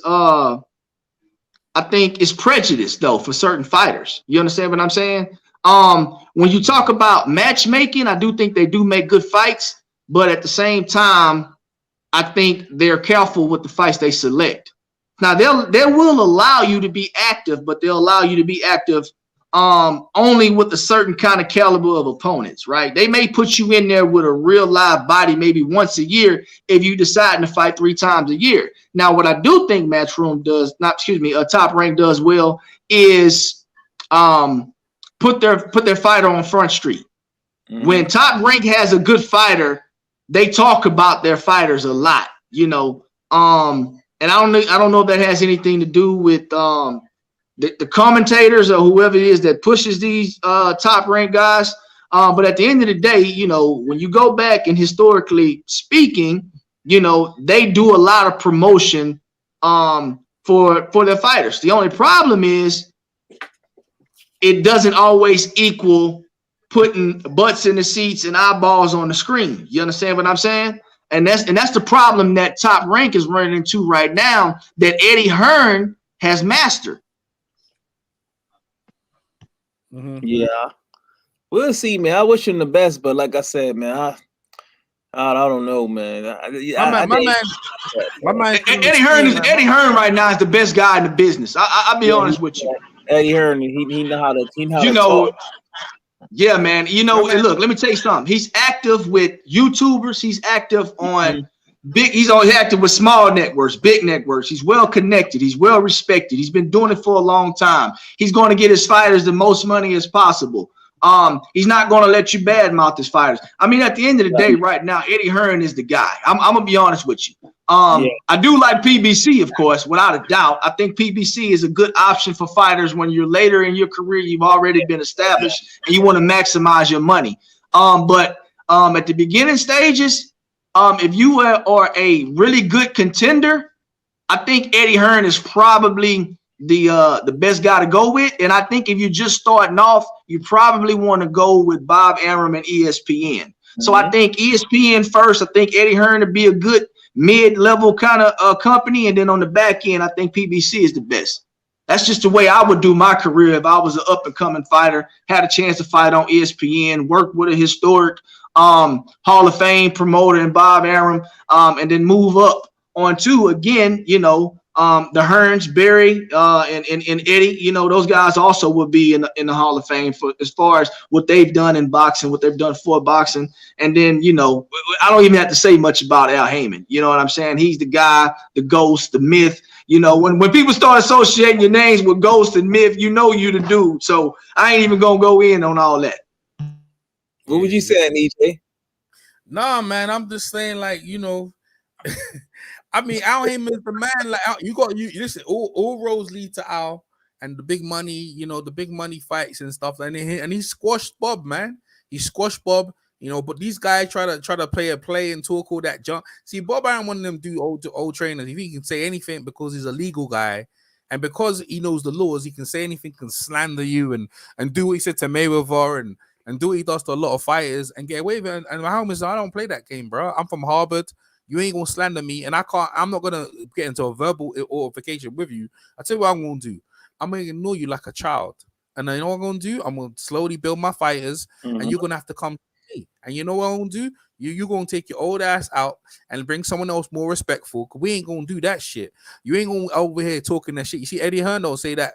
Eddie Hearn be saying that stuff. Like, he don't disrespect Al Heyman, but he ready to disrespect Deontay Wilder in that whole build-up, right? But then even he came out later and said he shouldn't have did that because now he realized, looking at it, he think Anthony Joshua would have beat Deontay Wilder. So he kind of like went back on that. And a lot of these opponents need to understand, yeah, like if you put barriers up when you talk this stuff and try and take people to court, why would this guy, they think they must have thought he was Don King. You do that with Don King. Don King don't mind going backwards and forwards you. But Al Heyman, he ain't a boxing guy. And where he come from, you talk ish to me, I ain't dealing with you, bro. I just ain't gonna deal with you. So my whole thing is this: Eddie Hearn keeps a good relationship with Al Heyman, and he's smart to do that because he's young. And he ain't, and even his dad was like that as well. His dad is quite respectful. He wouldn't say stuff like that. I remember listening to Eddie Hearn's dad. He said, some of the people in boxing, I wouldn't even bring them to breakfast. I wouldn't bring them to dinner. You know, after I've seen them, I don't want nothing to do with them, right? But there's some people in the sport I have a good relationship with, and we make good business. And that's what it's about. Make good business, be respectful, and even after the fight, don't we talk about Bob Arum's got this way about him that he think he can say anything he wants, and he's still gonna make fight with you, and he has to sit there, you look like an idiot. You know what I mean? It made you look like an idiot because he's old. Right. Hey, because you're old, that don't mean you can get away and say what you want to say. No, we ain't gonna do that. So Al Heyman is doing the right thing, and he's setting a standard that, and this is the thing. Don King was great for boxing, but times have moved on. You don't have to, get in this court of, oh, this is racial and people. We understand what's going on, right? We all understand what's going on. But at the end of the day, it's like, the politics, leave that out of boxing. And we wouldn't see the best fight the best. And Al Heyman has cultivated a beautiful and respectful thing. People talk about the PBC. It's me. I tell you this. The PBC. I say the UFC. Yeah, they wish they sound like the PBC, where they built fighters like the Charlos. They built fighters like Errol Spence Jr. They built someone like Deontay Wilder. They beat people like Danny Garcia. They beat all these fighters. Yeah, they were on Golden Boy first off. But if De La Hoya behaved himself, they would have still been over there. But because he couldn't handle the idea that these guys were taking over his company, and by the way, his company was making millions and millions of dollars, he didn't have to do anything. Mayweather was promoting, these guys were promoting themselves. They were all on HBO, everything was smooth.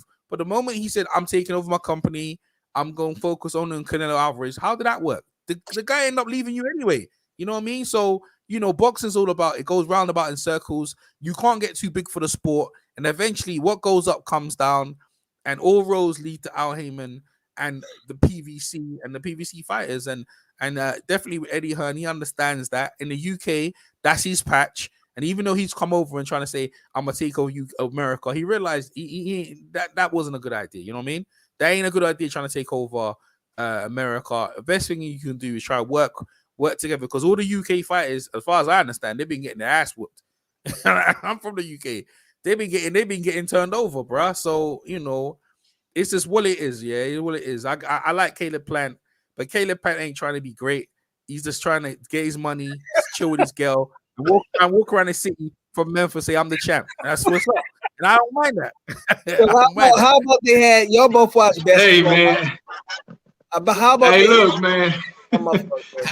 Nah, you good, man. I just gonna say, man, that's a good note for me to leave on. That was enough. All right, bro. You know what I'm saying? And man, I appreciate you allowing me to come on, man, and commentating the fight with you, man. It's always a pleasure to talk boxing with you cats, man. Again, man, look, I got my channel dropping real soon, man. Right now we setting up the studio, and man, I'm gonna start making videos, man. It's gonna be a little bit of everything. I'm not just gonna focus on boxing because you know, I'm a well-rounded individual and I can talk about a lot of different things, man. You know, I'm very involved in my community, so I'm gonna bring some of these people on my show to discuss things that's going on in the community, going on in the world.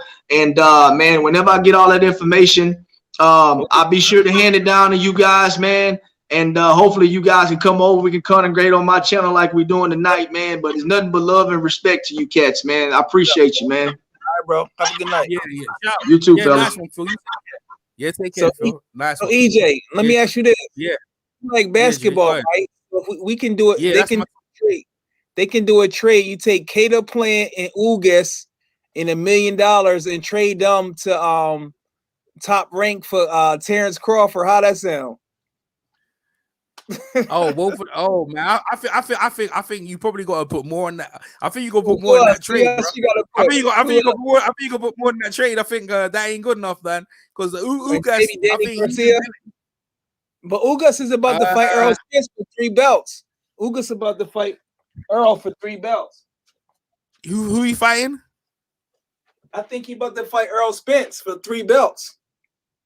Ugas, yeah, because he got he got elevated to super champ, right? Yeah, he ain't gonna, man. Errol Spence, he another one, bro. He happy fighting these mandatories and chilling and going back to Texas on the farm, man. He another one, bro. He look, man. Look, he told Crawford go get a belt. Crawford done exactly what he did, and he happy and content. But I different is though. He done something good though. He went to the UK and beat Kell Brook in his hometown. So he's already, as to me, established himself as that, and then he's gone on, beating guys. I think he's just looking for a career defining fight with what's his name again, Manny Pacquiao. So you know what I'm saying. So I can't really go down on him, or I can't even go down on Caleb Plant because he's still on the verge of fighting for a massive belt with Canelo. You know what I mean? Yeah. But it's just the case of, look, he underdog. I don't realize he the underdog most of the time he fight, right? You know what I'm saying? But it's a thin line between great though. You know, I'm Jalik, man. To be great is a different thing though. You know what I mean? Different mentality, yeah. And then his skills, really, I don't know. I mean, at least he'll do good and get a good payday. You said his wife was pregnant, right? I think her name Jordan. She worked for PBC. Yeah. She was stretching him out. She was stretching him out in the dressing room. Like he one of the dudes. Yeah. Like his mom died the other day, and he's a real.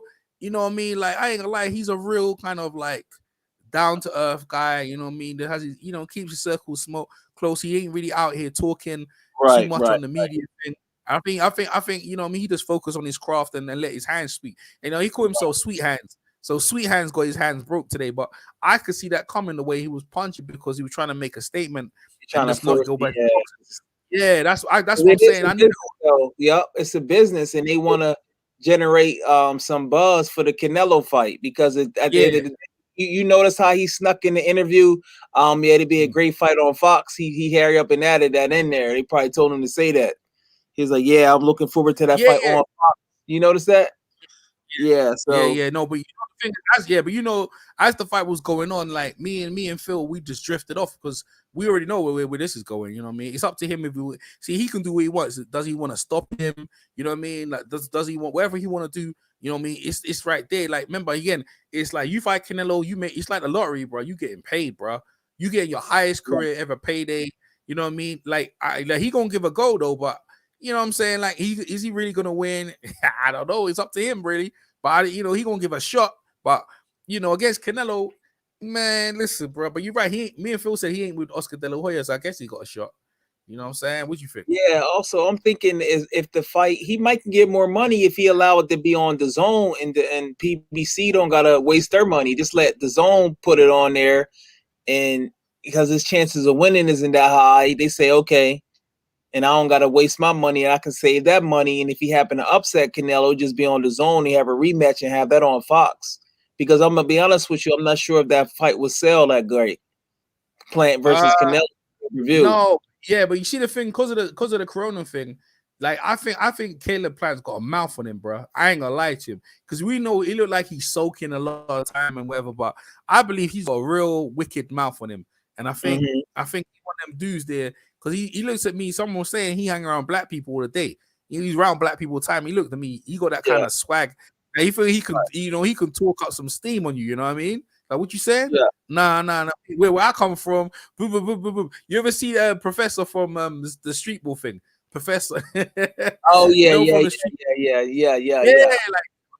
Yeah, he remind me of him like that guy, that kind of swagger, like he around black people, and you know what I'm saying. He just quietly doing his thing. But I think Canelo don't even speak English though, so they can't even build that. But Billy Joe Saunders, how they gonna sell a fight? Also, what are you gonna sell it on? You gonna sell it off this performance because nobody's gonna give him a chance. So part of selling a fight is the guy's chances of winning.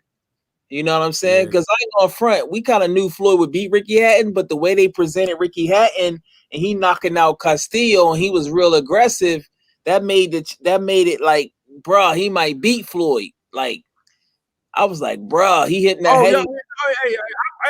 I wasn't too sure about that, man. I mean, I'm from the UK and you know, at the time we wasn't doing like the social media thing. So over here in the UK, I looked at it as like a 50-50 fight, but I saw as the fight went on, like Mayweather adjusted to what Ricky Hatton was doing, and Ricky didn't adjust, and he got his ass whooped, bro. That's why that was plain to see. He got his ass whooped, man. I mean, Mayweather was bad. Mayweather beat him at his own game. He beat him bare inside. So yeah, I mean, it was a big build up, and the whole of the UK watched that fight overnight, bro. Like that fight was over here, bro. It sold over here well. I think the next week Mayweather came down to the gym as well. He came down to the Peacock gym as well. Oh yeah, I remember. Okay, yeah. I always want him to fight the UK because he had a big fake UK fan base. Yeah, he's still Tunde. That's when he came down to see Tunde and them boys there down in the Peacock. You know what I mean? He came all the way down there. Homeboy trainer. At least is he still training? Yeah, yeah. Because you know, every time he brings his fighters down there, like to the Mayweather gym, and he's trying to cultivate that kind of style, like Mayweather and stuff. We got someone in the chat. Victor Bar, what's it? Bad Bar. I think it's Bad Bar. What's popping, Victor? Yeah, he said Caleb might play another Wilder if Canelo goes after him for the last belt. What you mean like play another? What you mean, not fight or? I don't know what he mean by Wilder. I don't know what he mean by that. What do you mean by that, bro, Victor? What do you mean play another Wilder? Wilder wants his belt back, man. He wants his belt back, Victor, bro. Like he wants that Fury thing. Fury's the one who doesn't want to fight him, really. What's the hold up? What's the hold up in the AJ? I really think is Fury wants to fight. Yeah, Fury wants to fight AJ, and that's the only thing stopping it is Wilder, because Wilder wants his belt back. See, what they trying to do. This is what Eddie Hearn trying to do, right? They trying to. I don't know why Eddie Hearn feels that he's trying to push Deontay Wilder out of the payday. Like, I don't understand like why he do that. It wasn't, Wilder was always there. They should have made the fight. Anthony Joshua wanted the fight. Eddie Hearn just felt like, no, I don't trust it. I'm not giving him the payday. For whatever reason, he just chose to just do that. And, he'll give the payday to Fury, no problem. But he didn't want to give it to Wilder because maybe he saw Wilder as a threat. But as Fury proven that he ain't as threat as what you think, because Eddie Hearn don't know boxing like that. You know what I mean? He don't know boxing like that. He just sees Wilder as a big, scary black guy, and he don't want to have to deal with none of them Alabamians. And he probably feels that they're gonna intimidate him at the press conference or whatever, because he doesn't want to deal. Because nothing as well. Eddie Hearn took so much ish towards Deontay Wilder. He definitely don't want to see him. He definitely doesn't want to see Wilder nowhere, no time soon, because he's gonna have to confront Wilder. Will confront him about his ish, about the bullshit he be talking. But he don't mind messing with Tyson Fury. Tyson Fury's got Eddie Hearn's telephone number, and he calls him regularly and winds Eddie Hearn up. They have a relationship. See, Anthony Joshua, he don't realize yet that he being set up to get his. He's set up by Eddie Hearn and them boys there. And you know what I mean? He don't look good for Eddie. Yeah, of course. Oh, wow. Yeah, of course. I didn't know that because Anthony Joshua just trains and goes to the gym. That's all he does, right? He ain't a guy who goes for the drinks. He goes to the bars. He don't do that. But Fury does all that. That's Eddie Hearn does all that. They go bars. You know what I'm saying? They have the same similarities and all them things there. Frank Warren, Arum, and them things there. You know what I mean? Anthony Joshua, when he signed Eddie Hearn wasn't really down for him like that, bro. He went down for him like that. Like, he only realized that I'm gonna push this guy because he realized the guy was knocking guys out. But Eddie Hearn was trying to push personality. AJ ain't got much of a personality, but what AJ does is what most people respect in boxing. He knocks guys out. He's a heavyweight who knocks guys out. See Anthony Joshua, and I said to a lot of people, he reminded me of Joe Louis. You know, Joe Louis was back in their 30s or 40s.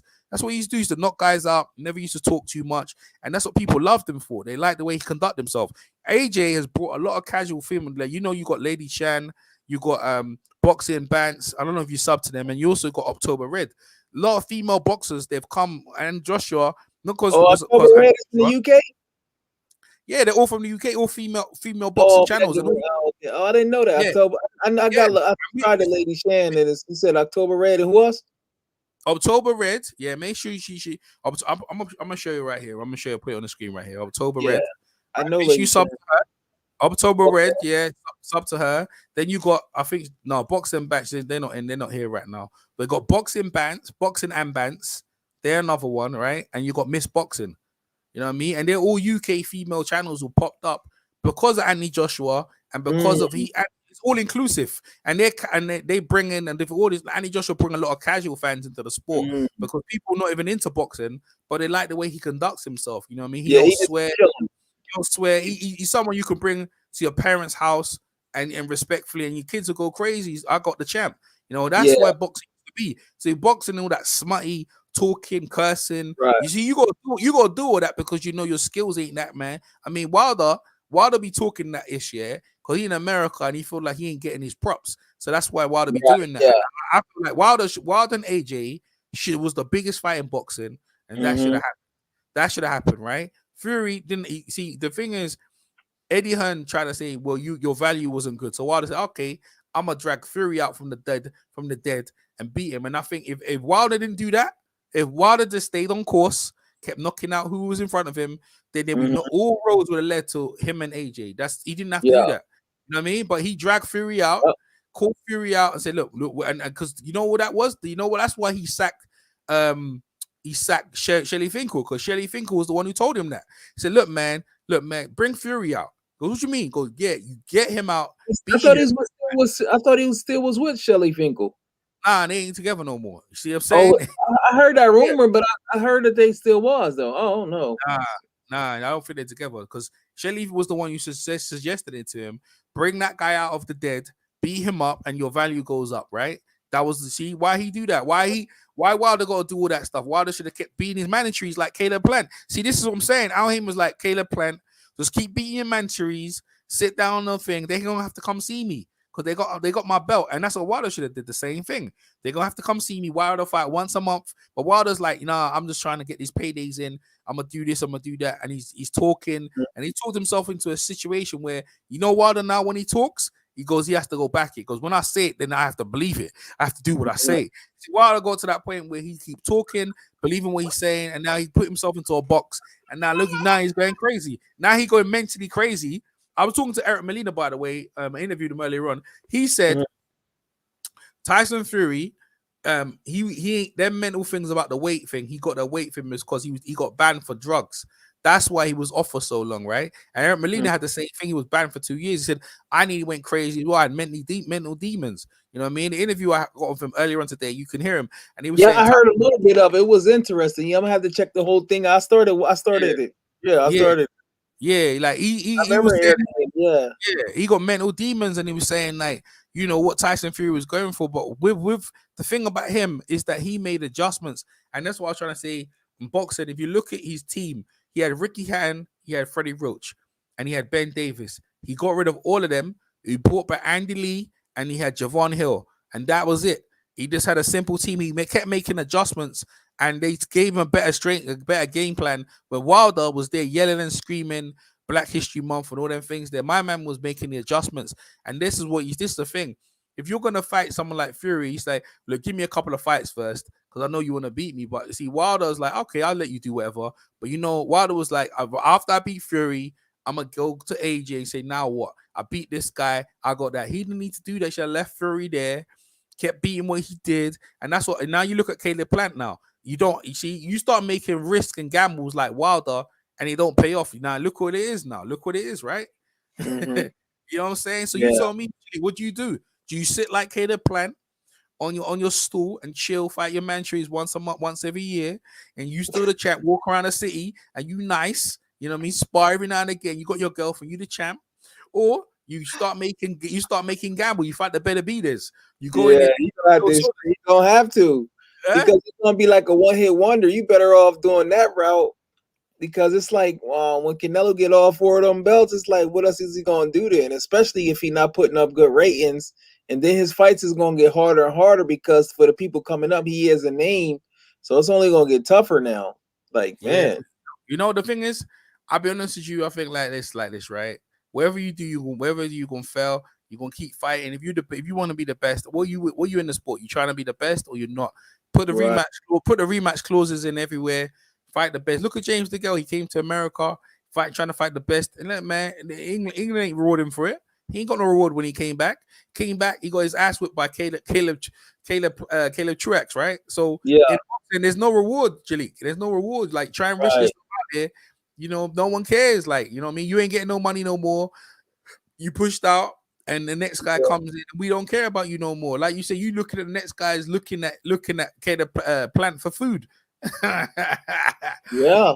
It's a tough business though, because James DeGale ended quick. I was like, wow, because I remember I watched the fight when PBC first started in 2015. He beat Andre Darrell. I thought that fight was closer, but I was like, he even got the decision in America. I was like, wow, okay. Yeah, split decision. But he signed Al Heyman though. Do you know that, right? He was with Al Heyman. Yeah, he was with Al Heyman while he was with Eddie Hearn, right? And then they really he went with Eddie Hearn at all. He just had nothing to do with Eddie Hearn. See, Eddie Hearn, if you sign with Eddie Hearn, he trying to tell you you need to get a trainer. Try and get a trainer. And he said, I ain't gonna sign with you. I won't be who I want. And then see, this is the thing, right? He get with a trainer, Jimmy Mack. Now, Jimmy Mack is a very good fitness trainer, but a technical trainer. He ain't like no Eddie Fudge. He ain't not like Manuel Stewart. And that's what I said to you about adjustments. A fighter can be so good, but it's later on in their career can they make adjustments to make them better. So, James DeGale didn't adjust. He's still fighting the same amateur kind of style, fast hand switching stances. And, after a while, everyone adjusted to it. And he started taking beatings, man. I mean, the Boot fight was brutal. The Buddy Jack fight was brutal. Yeah, that Buddy Jack, that took everything away from him. All them beating, and then by the end of it, like, you got people like Caleb Truax who just, you know what I'm saying? Beat the dog shit out of him, bro.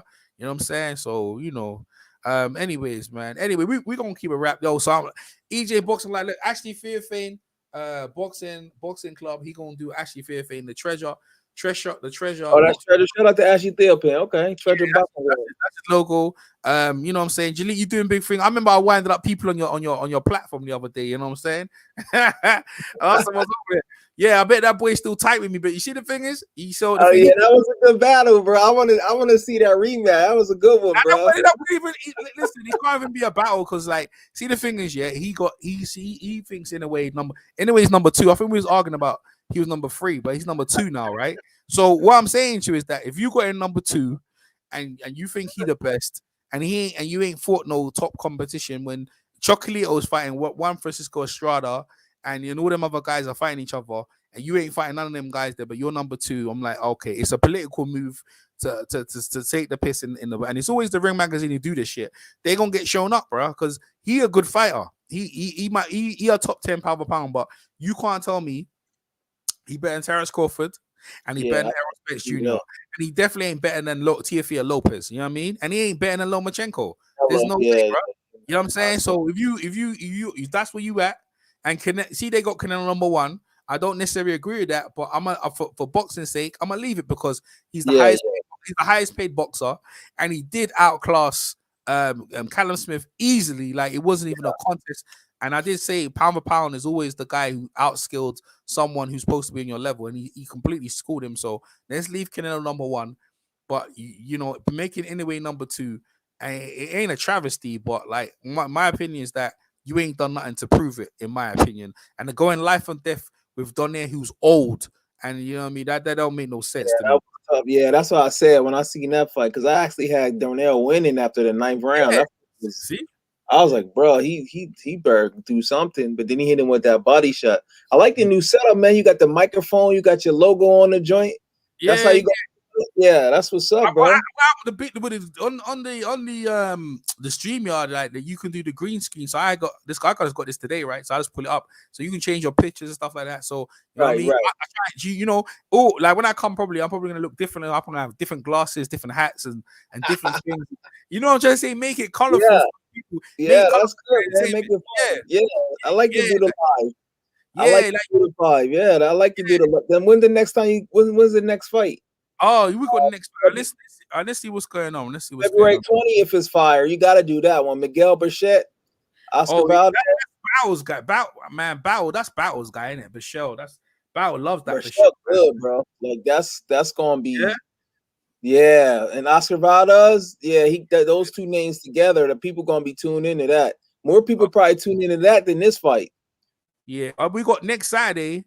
We got Austin Trout's next Saturday. Oh wow, it's already February already. Okay, yeah. So the fight. Yeah, I think February 13th. February 13th, is that Joe Smith? Yeah, Joe Diaz. Joe Diaz. Yeah, and you got you got Patrick. Got a lot of fights, bro. Yeah, you got Joe Smith Jr. He fighting right. as well. You got Richard. Yeah. You got there's loads of Josh Warrington fighting on the card. Yo, what day is that? Yo, that's the 13th of February. That's for 2 weeks. Yeah. That's gonna be you know what? Let me check on ESPN because sometimes the ESPN. Because you know what the Ring Magazine do? They don't put PBC fights in sometimes. So they also and also too they got Richard Comey versus Jackson Marine as the guy that they said beat Rowley.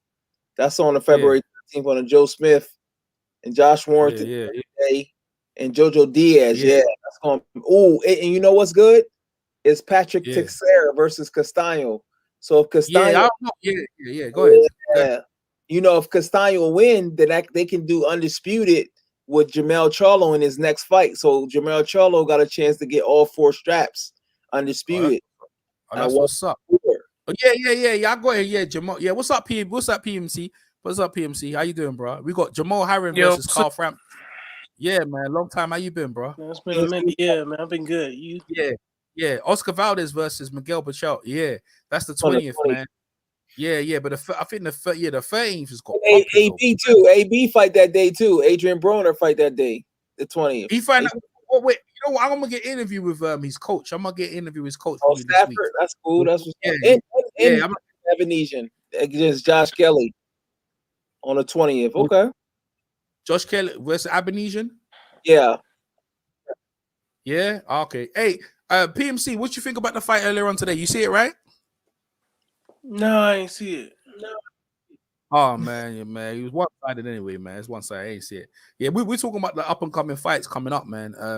You know the fights coming up because the Caleb Plant is one-sided beat Truax, man. There's one-sided. But you know, yeah, he just beat him up, man. It's one-sided, man. Yeah, yeah, don't know. Let me see. Yeah, Richard Comey coming back against Jackson Martinez. I don't know who that is. Jackson Martinez. Remember they said Rowley lost his last fight, EJ? Rowley? Who Rowley at? Rowley, that's Floyd fighter. Rowley Ramirez at the 135. Yeah. Guy he lost to, they said. You said Richard Comey's not coming back? Nah, Richard Comey fight Jackson. Yeah. Jackson Martinez. Yeah. He is or isn't? He is. He is. Oh, okay. Josh Warrington's fighting also Mauricio Lara. I don't know who that is. He vacated his belt. Eddie Hearn made him vacate his belt, bro. You know what I'm saying? Eddie Hearn made him vacate his belt to fight this. Eddie Hearn's crazy. He probably got more money for him because you know he also got MTK Global. He has to have more money because Galahad. I ain't giving him my belt for no one, bro. He shouldn't give up his belt for no one, bro. Like he was fighting a bum. Like he look, they're trying to make the fight with him and Gary Russell, right? So the IBF will say, look, you need to fight your Manchery. He's like, well, the reason why he didn't fight his Manchery because the guy gonna whoop his ass. That's why he vacated. Yeah, Galahad good. Yeah, he gonna whip his ass. He said, I ain't fighting that guy again. Shit, I don't need to. I'll vacate the belt. Man, that's whack. So you vacate your belt and you fight in 10 rounds. I hope you get your ass whooped. But you couldn't take liberties like JoJo Diaz. I don't know who he's fighting. Some Russian guy. on that Kai. Yeah, but you know, did you see the article on Kid Galahad? He said he got a proposal for a couple fight deal with PBC. He about to sign with PBC. Yeah, so he probably go with IBF and then fight Gary Russell for the WBC. Yeah. So that'd be that's right there for Kid Galahad if he win. That's gonna be interesting. Someone needs to fight. The Gary Russell needs to sign. Yeah, you know, Man, Kid Kid Galahad been derailed ever since that doping thing, man. His career has been slow. Yeah. Oh, I didn't. He got caught for. I never knew he got caught for nothing. Yeah, man. You saw what Ned EJ got the first sugar going. What's up? What's up? Yeah, I never knew that. When did this happen? I ain't never heard of that. MT Global, the MT Global, they've got a documentary on Panorama happening on BBC on Monday about the Kellehans, the gangsters who own MT Global. So, Is that came out yet? Now it's gonna come up on Monday. So stay tuned for that. Gangsters, the gangsters, the Irish gangsters who run the thing, and Tyson Fury's with them, Billy Joe Saunders with them. What's his name again? Josh Warren. All the UK guys are with them gangsters out there. You know? They started. Go ahead. They got Truck Simpson. They got Jamel Herring. They signing everybody, bro. They trying to get like Al Heyman. It's gonna be MTK Global versus Al Heyman as far as advisors. Watch. Yeah, that's how they gonna do it. Boxers always. Yo, man, what year was that when Kid Galahad got busted, man? I never heard. Oh, he got done for he got done for some drugs, man. He did. I can't. That was like he got banned for like 2-3 years, right? Yeah. They even got fighters who here in Australia now. Yeah, they got everybody, bro. I'm telling you, it's gonna be them versus Heyman. Watch, because they doing their advisors, right? So they're gonna be like them, but they got their structured a little bit different, and they also work with Rick Meridian, Jose Ramirez manager, and then he also now manages Virgil Ortiz. So they do some moves, bro. But who's these people? MK? Who's that? MK? MTK Global. It's real interesting, bro. That Daniel guy, you gonna have to watch it, bro. You can YouTube some stuff. About the killer hands, man. You know what I'm saying?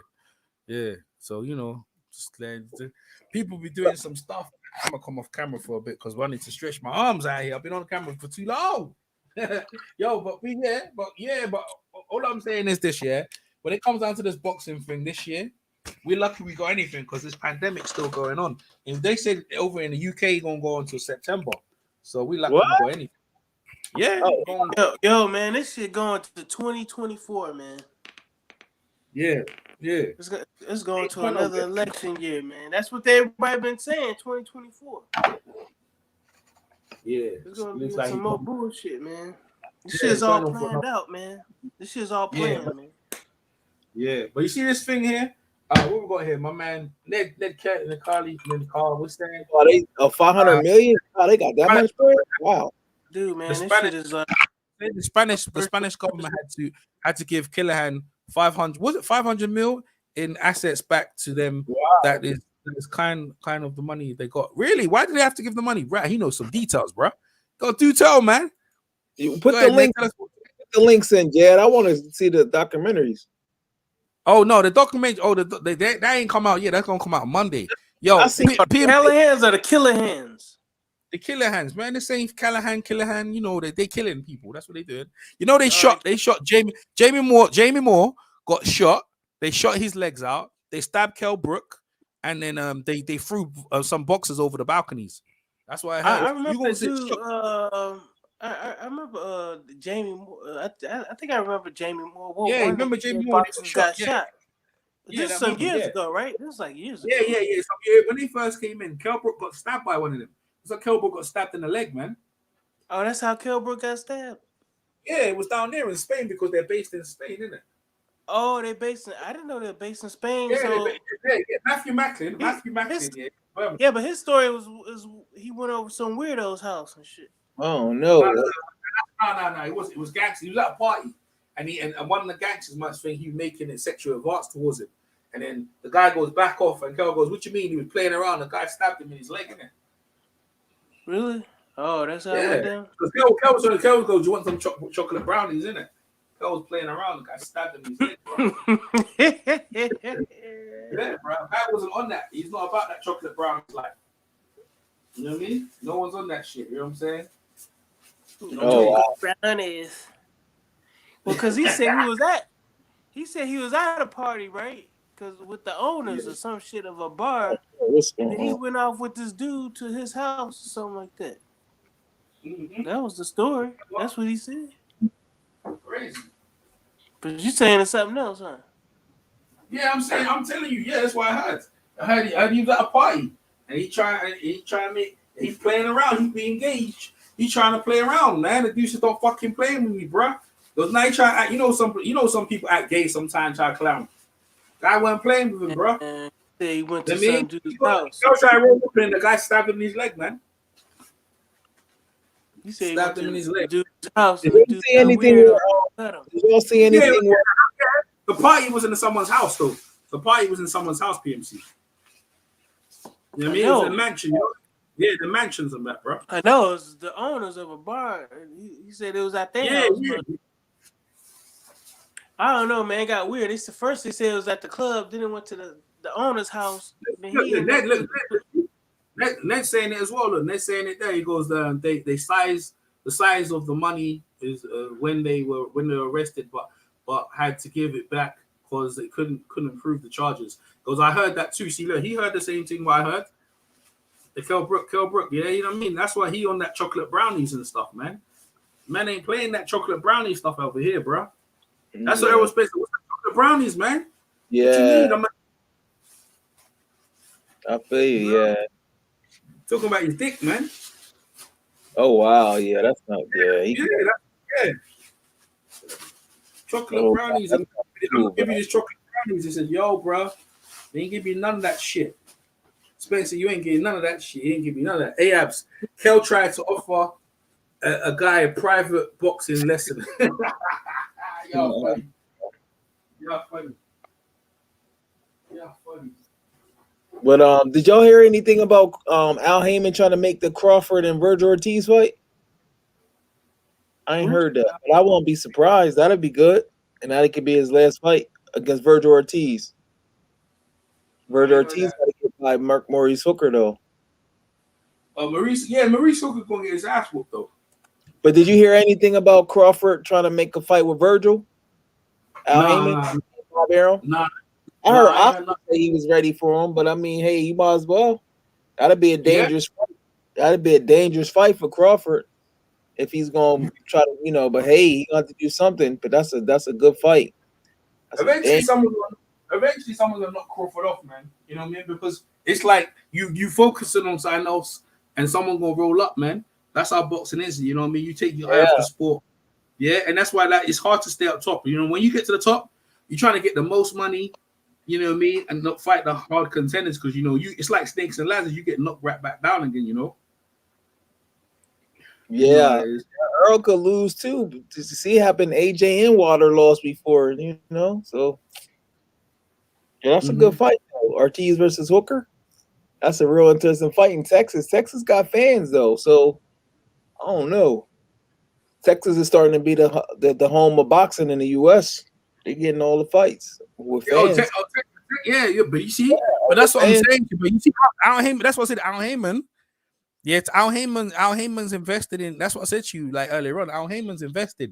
You know what I mean? If you look at the investment of Eddie Hearn and look at the investment of Al Heyman and tell me who really is building fighters in America. Bob Arum, 100% they building fighters. But definitely Al Heyman. Look at the stable, and he building like stables from all colors. He got Latinos, got black. He building all of them. He building all of them. You know what I mean? Really, like building fighters and actually making them contenders. You got Plant, you got Wilder, you got Errol Spence, you got Crow, you got the Charlos. You know what I'm saying? Like if you look at every division, Al Heyman, and you see the other fight the other day, the kid from Philadelphia won the championship. You see that PMC, the Fulton Jr. You see that fight? You see that fight? I ain't see it. I ain't see it. You ain't seen that? No, you gonna like him. You gonna like him. Go ahead. You see the undercard? The undercard was good as well. That fight. That's a good fight, bro. Rice versus Stephen Fulton. I don't know who will win that fight, actually. Yeah, and the thing is, black people, them weights, black guys haven't been in them weights for years, you know. They haven't been. Mark Too Sharp Johnson. That's like true. super featherweight, super featherweight. So my man Fulton Jr., like PMC likes them type of guy, because me and PMC, how we met is this guy Eric Hunter.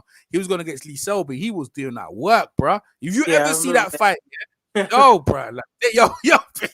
Yeah, I saw highlights of the fight though. I saw he won. Yeah, you know what? I should get Eric. Eric Hunter's hard. I brought in Eric Hunter. He's a hard interview though. He ain't easy to interview, right? But he ain't fought since, right? Eric Hunter was giving Lee Selby that work, bro.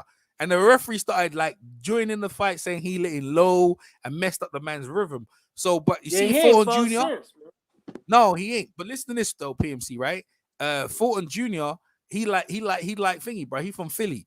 He from Philly, bro. He like little B-Hop, bro. He smashed that kid up, bro. Smashed that kid up. So you need to go check it out, PMC, for real. I'll send you a clip later on, because he nice though. He's nice. What was it? Jeff Chandler was a great American, but African American at them.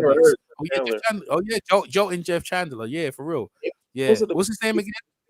Reese Armo versus the Fulton. It's a must-see fight. You see, now let me tell you something. I want to see the Fulton guy move upper weight. No, I want to see Inouye move upper weight to fight them guys. I'm saying, yeah, like you so much well though, but I think Homeboy can neutralize some of his power. Stephen Fulton, but he might get caught too, because Inouye got popped. But his pop, of course, at 122 won't be the same as on 18, but. I don't know. I'm gonna be honest with you though. Monster probably get knocked out if he fight Raíz the Beast though. He'll probably get knocked out, bro. No, the Monster's ain't the Monster. Monster was supposed to fight thingy, the Filipinian guy, Jomo Casemiro, and I would have had Casemiro in that fight, but beating his ass. Oh, wow. Is he gonna get that? Like Chocolito? I told you Chocolito gonna get his ass. Remember PMC? This one PMC went with now. I ain't seen now for a minute. They had Chocolito pound #1. I was like, yo, you crazy, bro. How you #1? Oh yeah, I remember that one. Yo, bro, when he got his ass whipped, everyone's like, "How you lose to this guy?" I go, "Well, I told you gonna lose to this guy," because they kept moving him up the weight. They said, "Yeah, I got paid, bro. I got paid. I don't know, man." Anyway, now to put it on that, he was like, "Yo, man, don't sleep on this dude," and I was like, "Yeah, right." Anyway, right? Let me tell you about Anyway, my guy, right? Anyway, this is the thing. He ain't fought no one his age, bro. Like people go, "What you mean, EJ?" When I'm trying to say to you, when you're fighting guys older than you. You know, usually you can have the advantage when you fight guys older or a bit younger who have ambition. They ain't so easy to beat now. And he ain't never fought no guy his age. Donero was probably the youngest guy he fought, and Donero was way past it. Even been up featherweight, right? Came down, and look how Donero done him up. So you can imagine Donero in his prime, what Donero would have did with him. You know what I mean? You know what I'm saying? Yeah, that's what I'm talking about. Yeah, Estrada and Gonzalo, they're the ones. Why he go past Superfly? You know what I mean? Why you know what I'm saying? He skipped the whole division where all the tough guys at. You know what I'm saying? So I ain't giving no respect for that. So I know he won the World Boxing Super Series, which is a hard thing to do. But you talk about Inouye?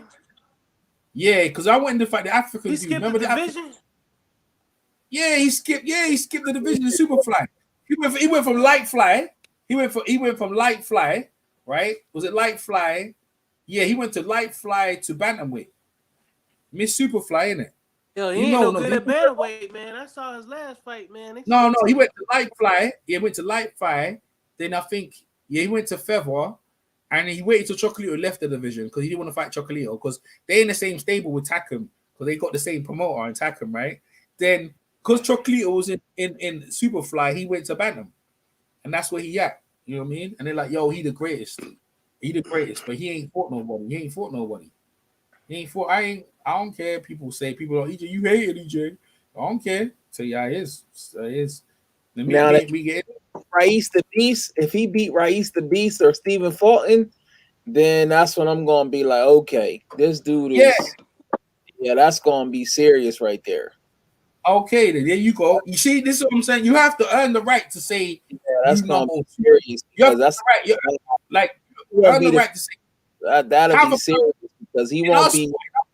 In our sport, you have to earn the right. Go ahead. Because every fight that he fighting now, he the favorite, and nobody's really giving the guy a chance. But if he fight Raíz the Beast or Stephen Fulton, they might be the favorite, or at least 50-50 in Vegas odds.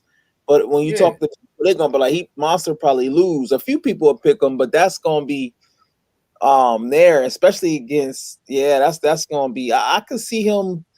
I think he can still do good though. I'd be honest with you, because he can box on the back foot too.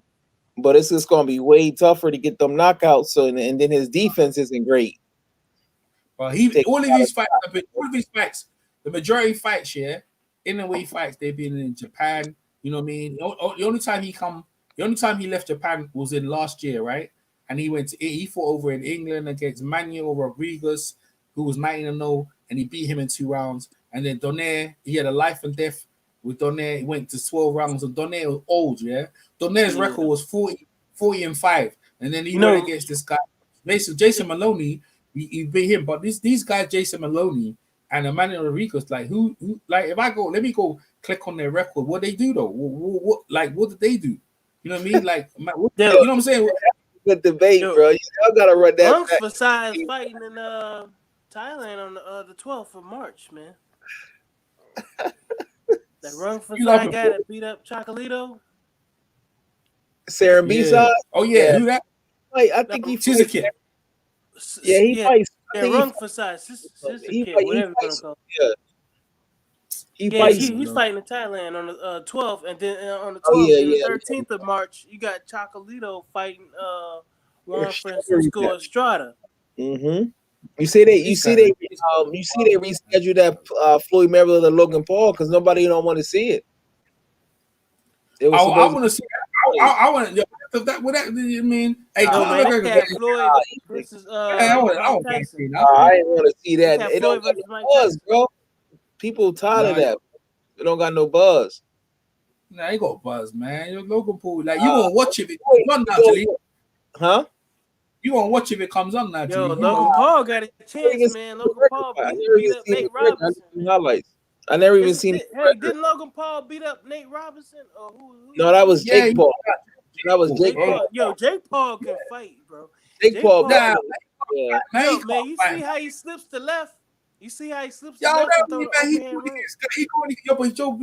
He going against guys who never fought before, man. Yo, man, he be practicing that one move, man. That slip. He got a move. He got a signature move. He the shit like B-Hop. Yo, man, his shit like he the favorite. No, I understand. I understand. He the favorite every time he fight, bro. He ain't never fought no guy where he ain't never fought in the underdog. Yo, like he ain't never been. Man, we know he a novice, man, but it's okay. But he do have a signature move because B-Hop did the same thing. It ain't on the level of B-Hop, but what he does, man, he slips the left. He dips up under the left, and then he throws the haymaker. Yo, man, you gotta check it out, man. He be doing it all the time, man. He's slick with it though. He goes right up under the jab. And then throws the overhand right. Man, he be landing, man. That's how he beat up Nate, man. You should see it, man. I seen it in the sparring sessions. I don't know Nate. I don't know if Nate took it seriously. Jake Paul like a cruiserweight. Jake Paul is like a cruiserweight. Yeah. And they said EJ. He said he got stamina issues, and I said the same thing. He looked like he fades. That's why I'm not too sold on him. I think he was fading against Ustathiki. That's why against. You can't fade against. You definitely know you can't fade against Canelo. You'll lose a decision, but you fade against David Benavidez, it's gonna be a wrap because he's gonna put mental pressure on you. He go to the body. He throwing comments. What's David Benavidez? Who fades? Who fades? Caleb Plant. Yeah. Oh, David Benavidez ain't done nothing though. Nah, bro. He ain't done that for the longest, bro. Yo, now man, he'll fight the fight in a couple weeks too, and y'all do know you do know he went live with Fred, right? Just now. Who that? Benavidez? Yeah, but I thought he was supposed to fight Charlo. Well, maybe, and he was explaining it. He just went live with Fred the whole fight. I seen a few minutes of it, and he was there live doing commentary, and they was talking and asking questions. It was interesting. It's right on there now. You can watch it. And he said they got offered Caleb Truax, and he turned it down. He said he wanted somebody with a bigger challenge than Caleb Truax. Yeah, that's true, man. Because Truax ain't nothing. Yo, man, Look, But EJ Caleb Plant is just buying out his contract, man. That's all he doing. He just riding out his contract. Jaleek's gonna make me laugh. I know that was funny. I didn't even think of it like that, but I was like, you know what? He do act like that now. He like, he looked like he organized too. He said, okay, in year 2, I'm gonna do this. I'm gonna do this. I'm gonna fight this person. Hey, why not? Yeah, he's like, I'm gonna fight my battery. I'm gonna chill him. I'm gonna chill over here. I'm gonna go around. He gonna walk around the shops. He walks around the shops with his belt on his hip, on his arm, on his shoulder. I'm the champ. I am. I'm the champ. Here's my card. Here's my card. All of a sudden, somebody gonna write a check, and that's when he gonna get his. And the crazy thing about it, he got benefits because his wife worked for Fox, so he on their plane. He got benefits. Good. I know. Say he's a little Donald Trump supporter, slightly. You know what I mean? I know he over there, but I don't know. For fact, I know he's a Donald Trump supporter as well. So he over there. But that's all right. Ain't nothing wrong with that. You know what I'm saying? Ain't nothing wrong with that. Now you riding him for being a Donald Trump supporter? Nah. I'm just saying no. But he say like we ain't going nowhere on Fox. Like we staying over here on Fox. Yeah, he looked like. You know what? I never really thought about it until EJ said it. I said, hold on. Yeah, he just fighting his mandatories and it's like who else? Because when I seen he was fighting Caleb Truax, I made up my mind.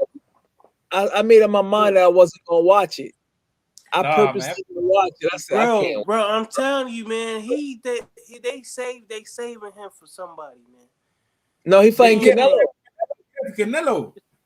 That's what I'm saying. They keeping it winning because think about it. He was having issues with Usagahi or whatever that guy's name is. Yeah, he was having issues with that dude, right? Yeah. And he ain't fought nobody since.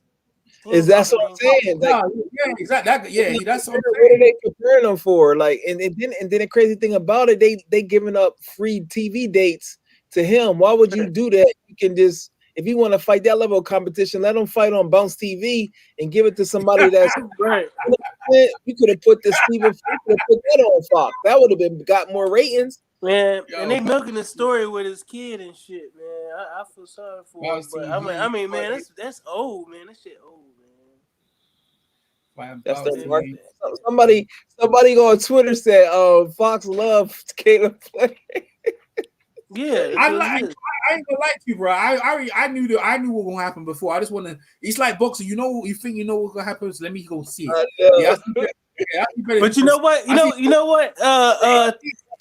That Theo Fame guy, he doing the same fucking shit, man. Who that? Theo Fame, Lopez, man, Lopez. Oh, TFM, yeah, Theo Fimo, yeah, Theo. I keep on calling the pretty dude. Theo Fimo. He over, TFM. He is. He's sitting there waiting for his. He's waiting for his mandatories, and he getting paid. He ain't trying to fight no comp. Nah, you gotta get. But he fought Richard Coleman in Lomachenko though. That's a little different though. Dude, he did what it took. Look. Comey is a late bloom. He's a novice at best, man. He's a dude that's off the street, just like we seen with Edison Miranda and a whole bunch of other dudes. Sergio Martinez, guys that just got in like in their 20s or 20 or 21, and they was able to bang out a bunch of dudes because they got power. You know what I'm saying? Dude he wasn't raised up a boxer. You get what I'm saying? So Comey wasn't really a threat. He was a threat, but he wasn't on that level. And then what's his name was he's 2 weight classes above his fighting weight, you know what I'm saying? Lomachenko, he was scared. And then he came back. Lomachenko came back. The last 6 rounds. If he had let his hands go, you talking about man, yeah, but you see the thing is, he probably would have won the fight. Teofimo, listen, right? He wasn't getting no respect in it. Bob didn't want to pay him first and foremost. He had to break his neck to get his money, and then Lomachenko was so confident they didn't put a rematch clause in. I ain't got no time for Lomo. I got time for Teofimo because Teofimo put it all on the line. He put his own on the line. He risked his young. I'm happy he's a champion because Lomo, I couldn't take them riders, bro. I couldn't take them Lomo riders. They were killing me, bro. They were killing me. And now where they at? They killing me. Where they at now? Like, what's Lomo the thing doing? is, What's Lomo doing? Look, Lomo over here, right? He lost his belt. They say, look, you need to get back. What's Lomo doing? Lomo needs to go find himself and go get his belt. He got fights to make. Like, you know what I mean? You old now. Like, go down to a weight. You know what I mean? You need to. He needs to. No, I'm not even worried about him because he wasn't even. He comes to England fighting bums, man. How many UK fight? He fought Corrala. He wasn't. He wasn't. Corrala, and he fought Luke Campbell. Lomo wasn't fighting nobody. He was fighting Anthony Crawler, like Crawler, $1 million Crawler. Yeah, that's what they do to fight UK bums. Eddie Hunt serves them up. He never held down a weight class. He wasn't no lineal champ, from what I understand. There you go. He was just hugging that WBO shit. So everybody knows at the end of the day, he ain't all that, man. Mauricio Suleiman said he undisputed. In my eyes, he's undisputed. I agree. Who? Shout out to Mauricio. Look, Khalil said after this performance, Canelo will fight Plant after he beats up You're the Bum. And then Jazz said Canelo fight with the Turkish fighters is a disgrace to boxing. Yeah, I'm not. I think I'm skipping that fight too. It's certain fights I'm not even gonna watch them. When you did 50-0 favorites, 60-0, I can't, man. I if you go live, EJ, I'll listen to you, but I'm not. What's that? What are you talking about? You know he fighting next month. He fighting Yurdavom. Canelo. Who you fighting? Are you fighting Ilrich? He fighting on Yo, man, that's a bar. Yeah, but you see the thing about Canelo, right? I don't like it, but he busy, bro. He busy. He getting paid. He fight actively. I can't even down him. You can't down him. He gonna fight them bums. Yeah, he gonna fight them bums. But he's active, bro. You know what I mean? You know what I mean? Like Yildiz, he gonna slap Yildiz up in 3 rounds. Yildiz beat, he beat Thingy. He beat one of the Thingy brothers. He beat Callum Smith. No, he beat he just like 2 months ago, didn't he? He beat Callum Smith. He beat Jarrell. Yildiz beat Jarrell, bro. He beat he didn't beat Jarrell. He got PEDs and he got cut. I think he beat Korobov. Nah, he beat him, but he beat Jarrell as well, bro. He slapped on Jarrell. Yeah, he did. Anthony Jarrell, he slapped him around, bro. Check it out. Let me Yildiz, see. I'm telling you, bro. Yeah, he did, bro. I slapped up Jarrell. I'm telling you, go check it out, bro. Yeah, he did. Yo, man, what's your boy Dillian? What's your boy Dillian gonna do, man? He gonna get man. What you said? What you said? You gotta go live for that. You gotta go live for that. I'll join you for that one. I told Dillian getting his ass whooped again. They got blocked. They got a new trainer helping out, Harold the Shadow Knight. He used to work with Lennox Lewis. He part of the team now. You know what I mean? So Dillian just keeping his head down. You know what I'm saying? Dillian's keeping his head down. Yildirim lost to Anthony Durrell. He lost to Eubank. He never beat nobody. He's sparring with Tom Little and shit. He beat Aaron Pryor Jr. I think that's his son. He never beat nobody. Yeah, he beat Glenn Johnson. I guess when he was older. Yeah. You talking about Yildiz, right? Yeah, Yildirim. Yeah, that's it. He ain't beat nobody. He got Durrell on his thing, right? He lost. He lost to Durrell? Yeah, that's how Durrell got the vacant. Remember that was the belt when David Benavidez had problems with the thing and they stripped him. Oh yeah, okay, all right, fair enough. Yo, you know he retired, right? Tom Little. Who that? He retired. Yeah, what about him? Yeah, ain't no one care about him. That's your favorite fighter. I know you need to listen. CPMC, he loves clowning the Smiths and the thing, the Williams and then Tom Little. CPMC be clowning, bro. Like, what you care about Tom Little, man? Come on now, come on, man. He looks sad too. He looks sad, man. Yeah, but he weren't doing that. And anyway, he was just talking. All he used to do is just talk, man. He just talk. He never used to fight nothing. No throw, no hands, nothing, bro. Like, he's game. Like, he could box that. He just can't fight no more, man. He's old, bro. Check this out, Jay.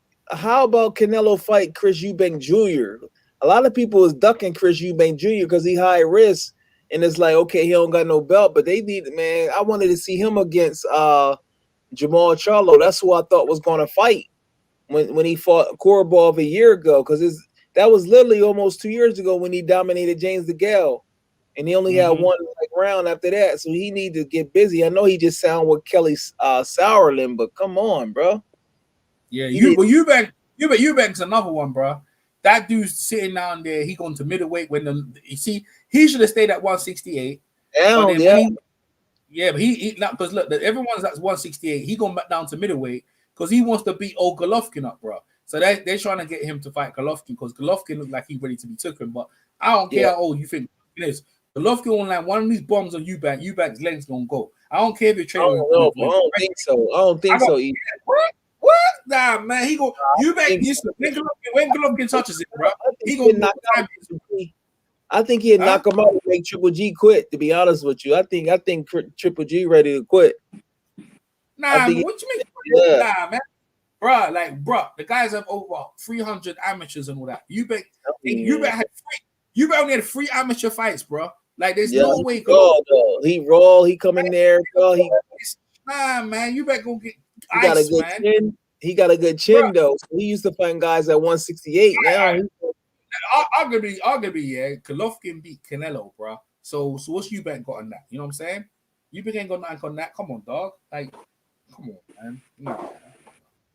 This dude, Ronald, he keep getting hurt in all of his fights. Yeah, horrible. Like Miami Davis, bro. Just keep getting hurt, bro. I'm watching the Lakers versus the Boston right now. You know what I mean? Boston Lakers putting Boston in the dirt. They were 2 losing streak. So David Benavidez about to fight Ronald Ellis. You know Rashidi Ellis' brother, the one that just fought Korobov and Korobov got hurt. That's who he fight. Yeah. Oh man, David Benavidez has been around. Look, man, enough of these dudes like Gary Russell Jr. and these dudes. They've been around for the longest. They ain't doing nothing to leap, bro. Like that's what I'm saying. See Caleb Plant. Time's gonna run out on him. You know what I mean? He gonna sit there chilling with his girl, defending his belt once a year. You know what I'm saying? That's what this dude's on, bro. He ain't in no hurry. Bro. You know what I'm saying? Let go. What you got for me? He'll go, but he gonna relax. You know what I mean? He says his hands are hurting. Of course, you know why your hands are hurting? Because you ain't used them, bro. You ain't used them in 6 months. Look, while the fight was happening, I peeped out Caleb's personality. I was like, he the type that's gonna make an excuse, and lo and behold, he said he hurt his hand. I said, "Yup, I could hear these out, bro."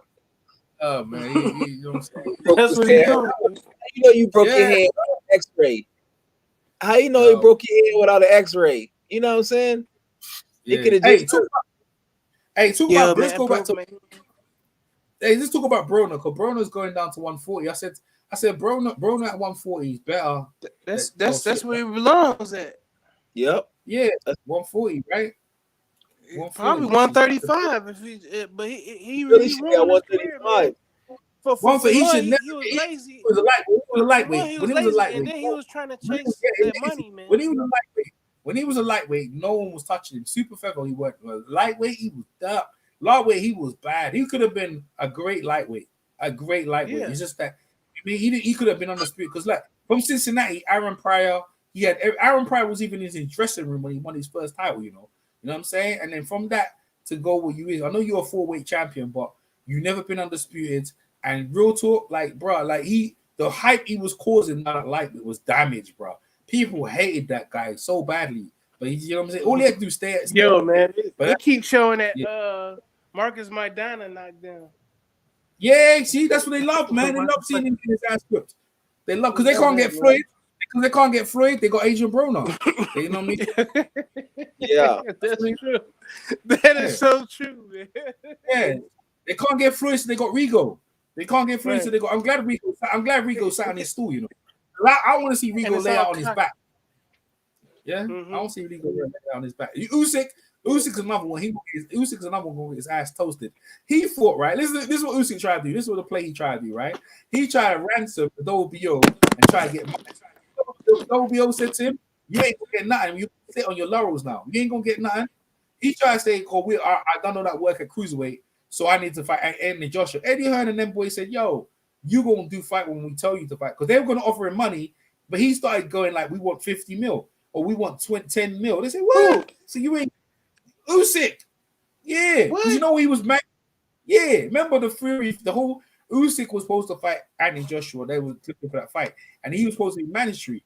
But then, like they say, he will give you 7-side money. Usyk didn't want to take it. He kept putting the money up. So they said, "You know what? You ain't gonna get nothing." So the WBO, he ain't getting no money no more. Nah, it's it. That's it. Don't get nothing. So he should have took what they gave him. I think they want to give him 1.2. 1.1 mil. Should have took it. Yo, man, Usyk's gonna lose any damn way.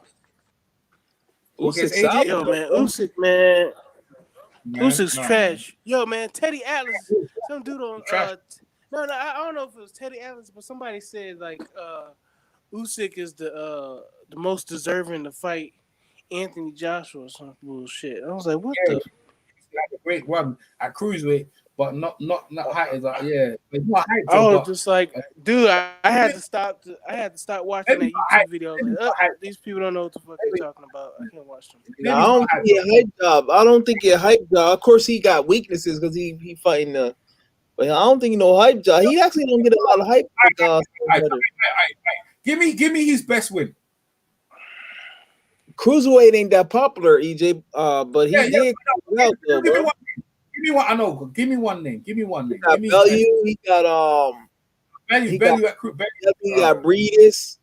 He got he got the other dude, Gassiev. I don't read them dudes though. They weren't. Listen, let me tell you something.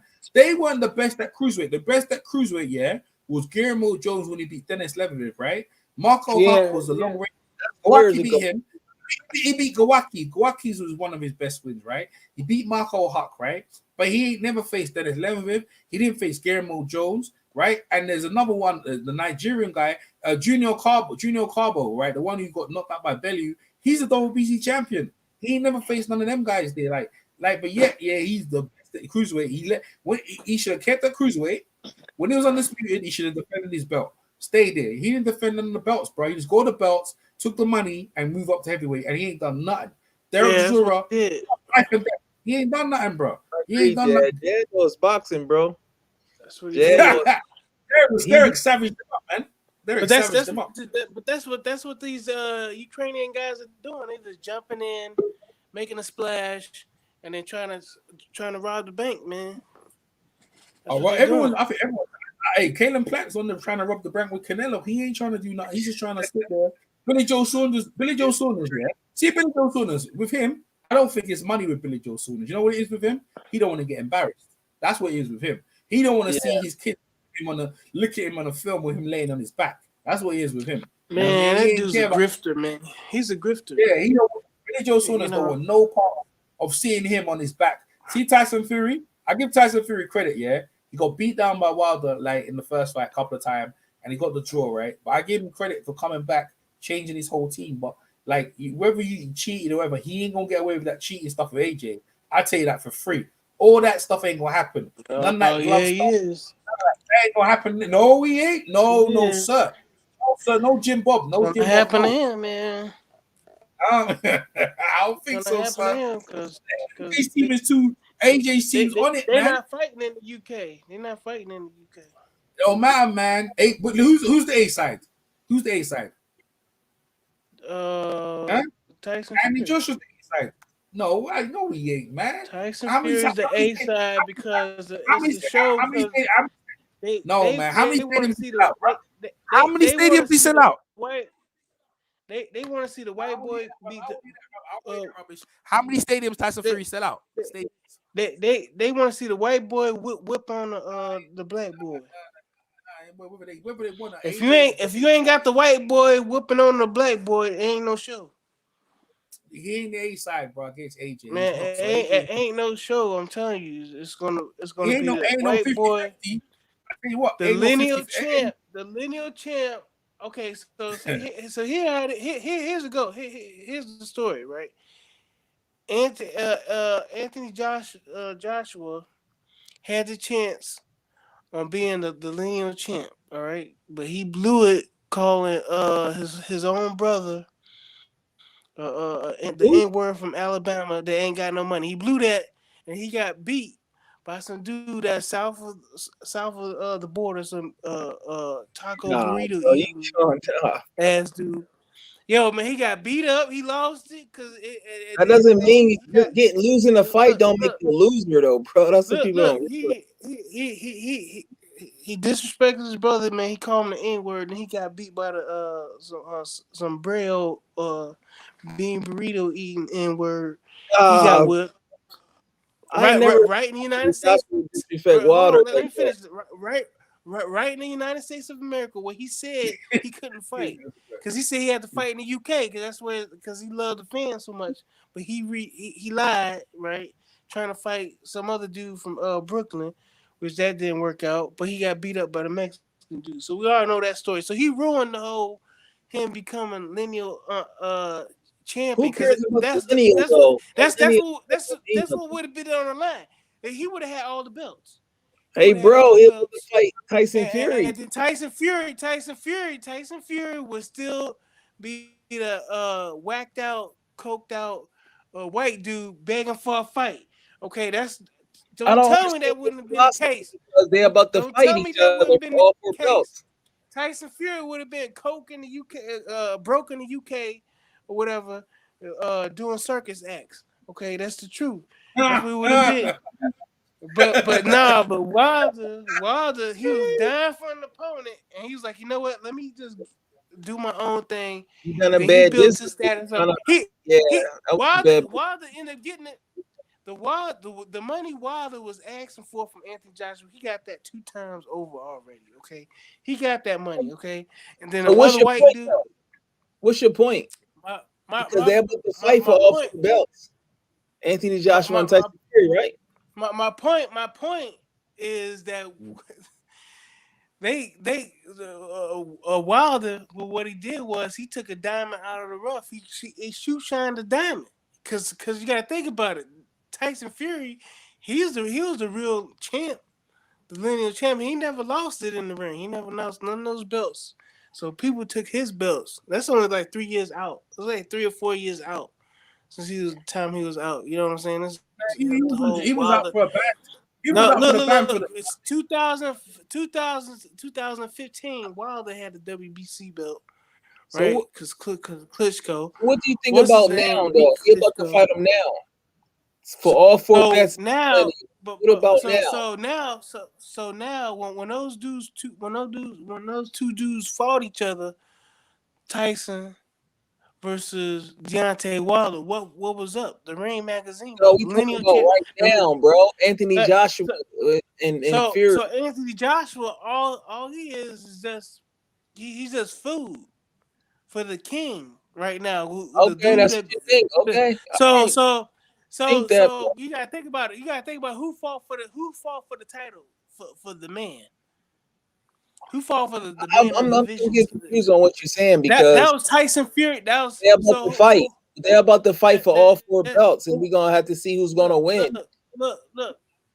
Those belts are just fees. They're sanctioning fees. They fees, man. You get what I'm saying? So the thing is, the man at the division right now is Tyson Fury. When Tyson Fury and Deontay Wilder, they went down. They created their own lane. It was like, look, this dude, he pussy hoe.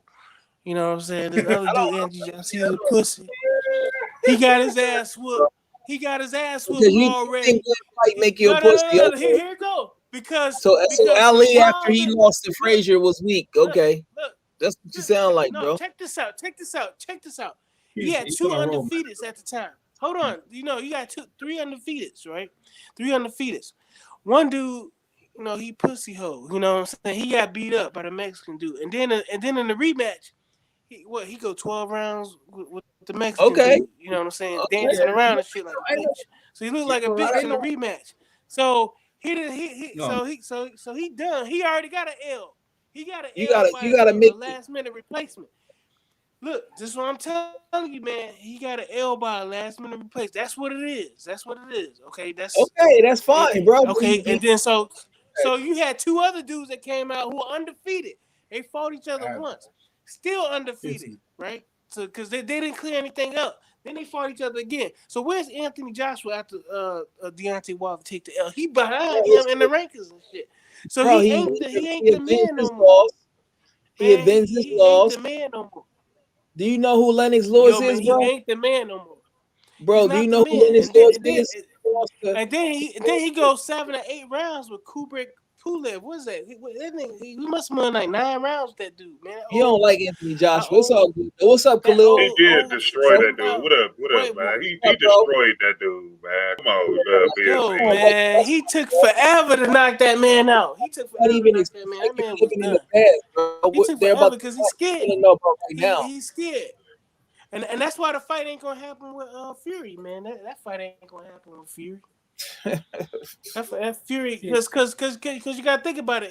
Think about it. They're only like 1 year apart. He ain't never gonna fight Tyson Fury. You know he's gonna get whooped. So you think he gonna get whooped, man? You think he's gonna get whooped because all our money? Okay. I actually think that the Ruiz fight actually helped Anthony Joshua. Exactly, bro.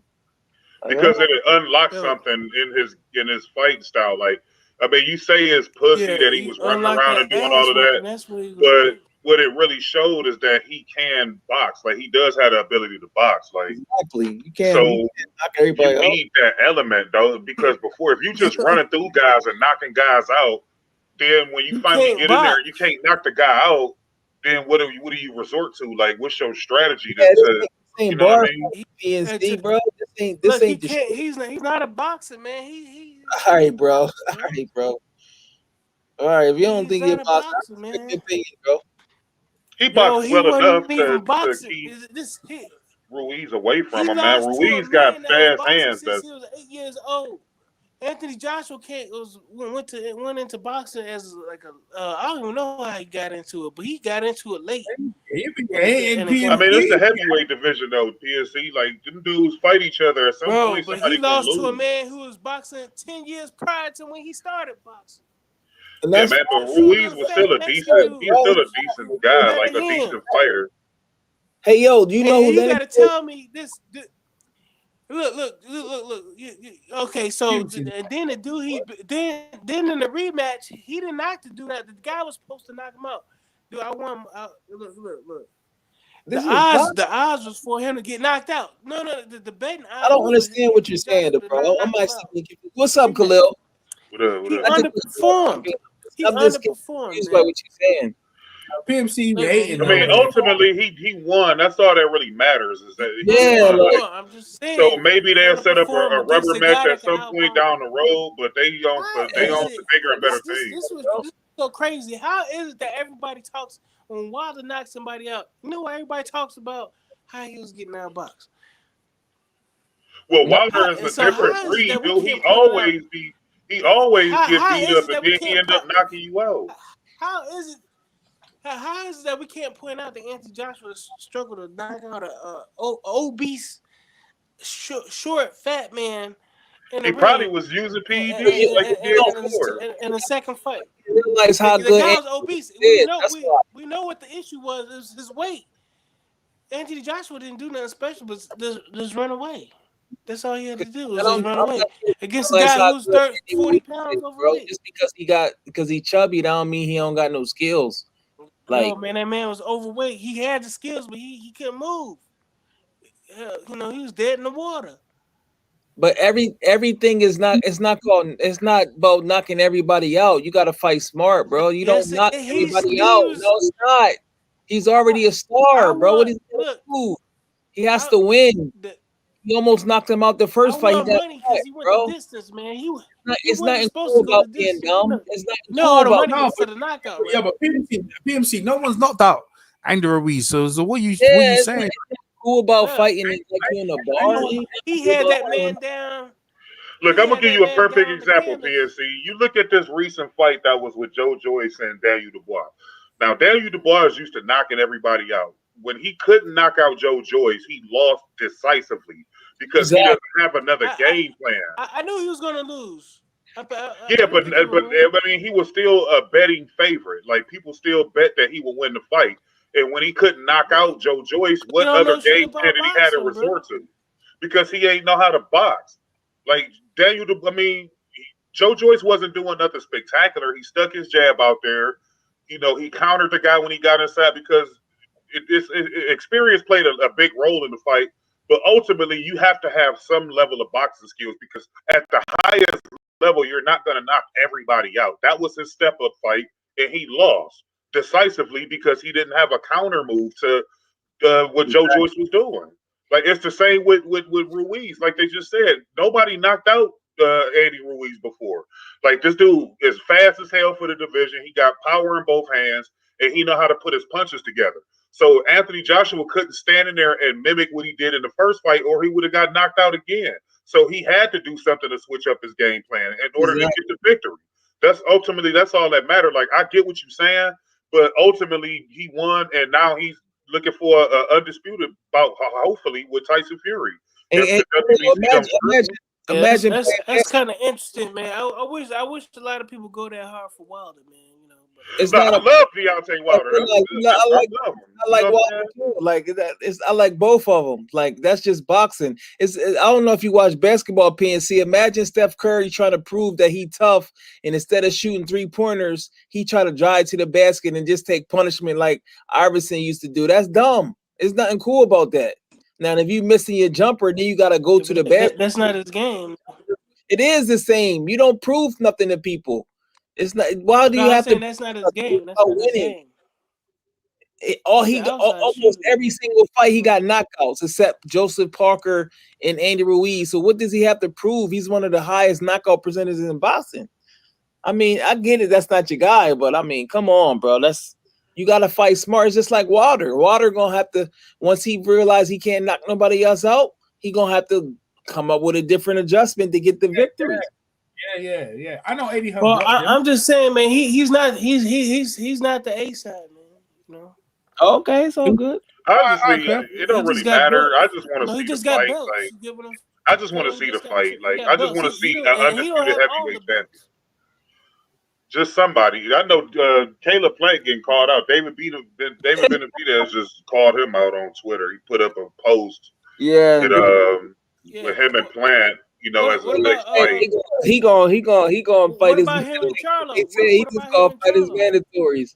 He gonna blame everything. He gonna say my hand hurt. I can't fight. And then when his mandatory come up, boop! I got my mandatory. Yeah, that's what he probably do. Oh, Caleb. Yeah, that's. Yeah, I don't think Caleb want to fight Benavidez. Like I know they've been doing a lot of jaw jacking the last couple of years, but that fight should have been. He wanted to, but that fight should have been happened like 2 years ago, man. Them dudes just be jaw jacking on Twitter all day. He's not proving like he should. It's just like with this Ryan Garcia shit. Like that shit annoys me. You sat up there and talked all that shit about fighting Tank and fighting Devin and all this shit just to go fight Pacquiao. Like, get the hell out of here, man. Yeah. And it's not even a real fight. It's a fucking exhibition. Shout out to Lisa Bull in the chat. Yo, what's up, Lisa? I know you regular on Kyle's channel, man. If you want in, let me know, man. The link's there. You want in, I'll let you in, man. You jump in as well. But we chopping Khalil, you got a channel? I didn't know you had a channel, Khalil. Oh, no, dude. I haven't used my channel in years. Oh, okay. I'm talking about Lisa. I'm talking about Lisa. Lisa's in the chat, bro. I'm saying Lisa Bowles. You said he was on Kyle's channel. There was some good ass boxing. I mean, some good ass basketball games on today. Oh yeah, hey, the Lakers edged out against the Boston. It was close, right? Yeah, that one, and I was watching the Portland. Yo, man, you hear about the Temple coach passed away? Yeah, John Chaney. Game 1 and 3. Yeah, John Chaney. Yeah. John Chaney. John Chaney. Yeah, John Chaney. Yeah, bad, man. You know what I mean? That's right, North Philly. North Philly. And also, is it Sissy Tyson? She was in Sissy Roots and everything. Tyson, yeah. Yep. Yeah. Shout out to her, man. Sissy Tyson passed away. The actress. Yeah. Tyson, Hank Aaron. Oh, Hank Aaron passed away.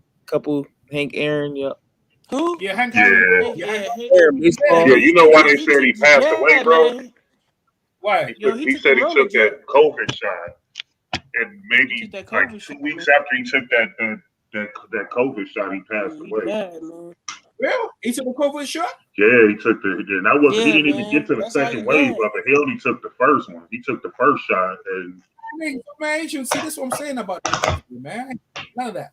That stuff gonna kill you. I ain't taking nothing. If I'm okay, I'll hit Lisa Boo making that debut. Yo, what's up, Lisa? How you doing? Nothing. What's poppin'? What's up, How's everybody doing? Give us your breakdown of Caleb Plant because I didn't watch it. Going by visuals, like whatever they y'all telling me. What's your breakdown? I silent boycotted it because I 50-1 favorite. I can't watch it. But what was Rest yeah, in, Lisa, you huh? yeah. what was your Rest ahead, in go peace. point? Rest in peace to the Queen, Cicely Tyson. Oh Oh yeah. yeah, Sissy Queen. Tyson, rest in peace. I known her all my life. You know what I'm saying? Yeah, I know that hurt you. A I knew true Patti LaBelle icon. personally when she passed. Like that shit fucked Yeah, me I up. had tears in my eyes. Yeah, man. but she had a good night. But He you know was the almost thing is, 100. I was like, wow. she Yeah. lived her life, man. Yeah, she Yeah. looked good, man. I Yeah. know. Yeah, I'm she like, did. 100. Yeah, Wow. she was an Ebony. She was the first black woman in so many things. She's a trendsetter. Yeah, but She's a black- and you're Oh, right, man. EJ. That's a really good way to describe her, man. Because if you look at her acting career, she never took no degrading roles or none of that shit. Right. She made sure she was classy in everything she did. That's Yeah. smart. Yeah. Yeah. everything. I was Yep. watching the film yesterday. I was watching the film yesterday with her and Richard Pryor. Is when they're the school bus. I ain't never Oh, Bustin' loose. yeah, that's yeah. Oh yeah, that was a good one. a classic, bro. EJ, Oh, that's a man. classic, bro. I gotta find that. You gotta, I yo, want you you- gotta link over. Bro. You Yeah, got Man. He I took didn't even me know. back, man. EJ, No, you got man. that, He bro? was like, man, these kids drive me crazy. Yeah, I put it in the chat. I watching it yesterday. I put it in the chat right now, man. I'm Yeah, telling you, man. Yeah, or you even in private joint or wherever you These gotta crazy foster kids. Yeah. Yeah. Yeah. I was watching Cooley High yesterday. I don't know why autobiography. YouTube Okay, actually Oh recommended yeah, it. Coolie High. Yeah. Speaking Yeah. of Cooley High though, don't you get mad? Autobiography of Miss Jane Pittman. Oh, I never seen Yeah. that. Khalil, when you I watch never seen that one. when you watch Cooley High, don't you get mad when homeboy kill Cochise? It's Oh, always yeah. like Yeah. real life, ain't it? It's always somebody like that in real life that messed it up. I bet you that role in real life, people probably every time they seen him in person, he was the bad guy because when he done that to Cochise on a head, what was his name in the movie? It was I forgot, but he ended up going to the army. He was like some type of army. Yeah, he went to Oh, go to real the life? army. Oh, and okay. everything, yeah. Yeah, he ended up going to the army because the TV Wonder. two guys ended up getting killed. Yeah. I think they was in like a bank robbery or something like that. And they ended up Oh, getting killed. okay. The other two dudes, the light skinned dude and the dark skinned dude that helped jump them, they got killed. And Yeah. then the other dude went to the What's that film? What's that film called? Cooley High. That's a classic, bro. That's a Coolie straight High. classic. It came out What? like this. It came out like What? this. Who's in that? Is Sissy Tyson in Nah, that? it's a classic. Nah. Bro. Lawrence Hilton Jacobs and Yeah. It's a classic, bro. shit. The one that was married to Aretha Yo, Franklin. man, I can't think y'all of his ever name. see the one name was the spook who sat at the doorstep? The spook sat by the door. Oh yeah, you're that was talking about good. with what's his face? With Yo, that's a classic, EJ. You gotta watch it, bro. what's his face? I never heard of that one. Cooley High. I never heard of that. Bro, Cooley High was a classic, bro. It's a classic, bro. You gotta Hey, watch. y'all, subscribe to Real Black, REEL Black. They got a lot of old black films. Oh yeah. It's on YouTube. Real Black. And you know what y'all do too? Download Tubi, TUBI. They got a lot of real nice black movies on there, man. You said Tubi? Okay. Yeah, Tubi. Yeah. You said And Real Black? EJ, EJ, subscribe to Real Black. It's on YouTube. Okay. REEL Black. Real Black on YouTube. Okay, I see it right here. Pieces, man. Classic stuff, yeah. Oh wow, they okay. That's it. They got Incognito, Julie. Okay, It's on YouTube. Yeah, Real How Black, you yeah. spell it again? REEL Black. REEL Black, all one word. Yeah. Oh, okay. All right. Real Black. Hey, Jalik, it's in the chat, yeah, for that one, yeah. And I got it. Okay, yeah, I see. Yeah. Oh, okay, I see. Okay, let me Yeah. So Lisa, you watched the fight with the plant fight? Yeah, that was so boring. Yo, me and Phil made it interesting because we was clowning Plant like I'm the champ. I'm gonna fight once a year. I'm gonna walk around Memphis, Tennessee, and tell everyone, here's my ticket, here's my card. Look, I'm the champ. You know, he walk around with the belt on his shoulder, and he's chilling, and he's waiting for that payday with Canelo. That's what he about. You know what I'm saying? That's what he ain't trying. I don't think he's ready for Canelo. He hasn't fought nobody to prepare him for Canelo yet. No, he hasn't. Put it up Because on- the Uskadegi fight, when you look at the Uskadegi fight, like that dude actually started beating Caleb Plant up at the end of that fight. Exactly. Right, yeah, that's what I'm saying, man. It's like he had fade. It's like he a title holder, but that champion thing. At least I'm subscribed to it already, man. I knew I was. I'm subscribed to it already. Oh, Yeah, okay, cool. Yeah, I'm good, man. Yeah. Oh, PMC put it in the chat. The spook. What's the spook who saw? This by the door. That was good. Yeah, James Earl Jones was in there. Oh, James. James. I know you seen the Mac though, right, EJ? Oh man, that's my movie. That's a classic. It's a classic. I got another one, Across 110th Street. Oh, hold on. I think I seen that one. Hold on. That song, they played some song in some other movie that wasn't Across the, know. Yo, man. Yeah, Bobby Womack did the soundtrack. But that was on CI, wasn't it? It was on something. A Hero Ain't Nothing But a Sandwich. You ever see that one? What's that, MC? A Hero Ain't Nothing But a Sandwich. No, I ain't seen that. You got some. No, I never saw that. I got Larry Fishburne. You're gonna have to put a list out here because I'm yo, thanks for this real black thing. I ain't never heard of this joint. Yeah, you got to put a list out here. I ain't seen that. You saw Cornbread Earl and Me? I heard of it. I ain't seen it. Yeah, I saw that one. I saw that one.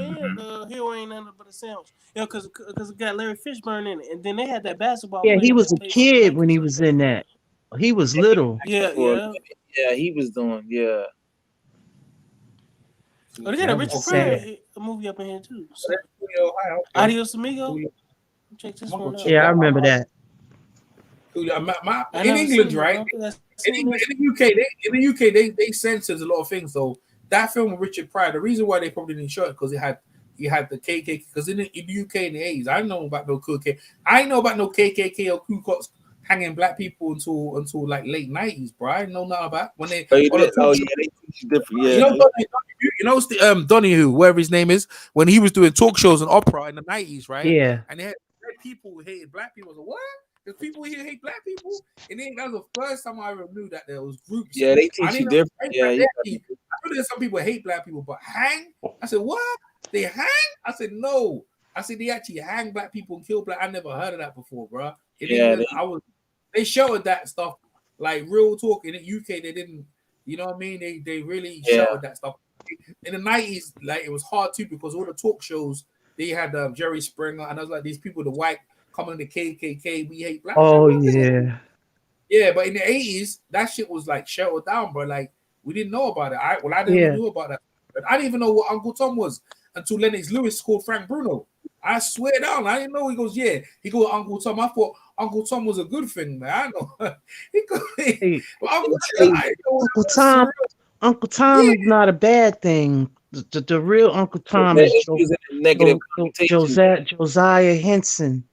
He was a slave that helped his people out. So why did you change the narrative? Why did the narrative be changed though? Like I don't understand. Go ahead. Well, I don't call people that, Uncle Tom and Coon and all that. That's never been who I am. A lot of people never read the book Uncle Tom's Cabin. Cabin, yeah, that's right. And another one was Stephen. They call black people Stephen Fetcher. I said Stephen Fetcher.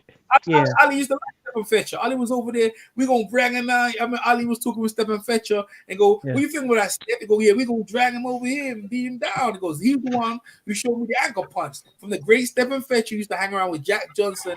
He showed me the ankle punch." But he's right about the.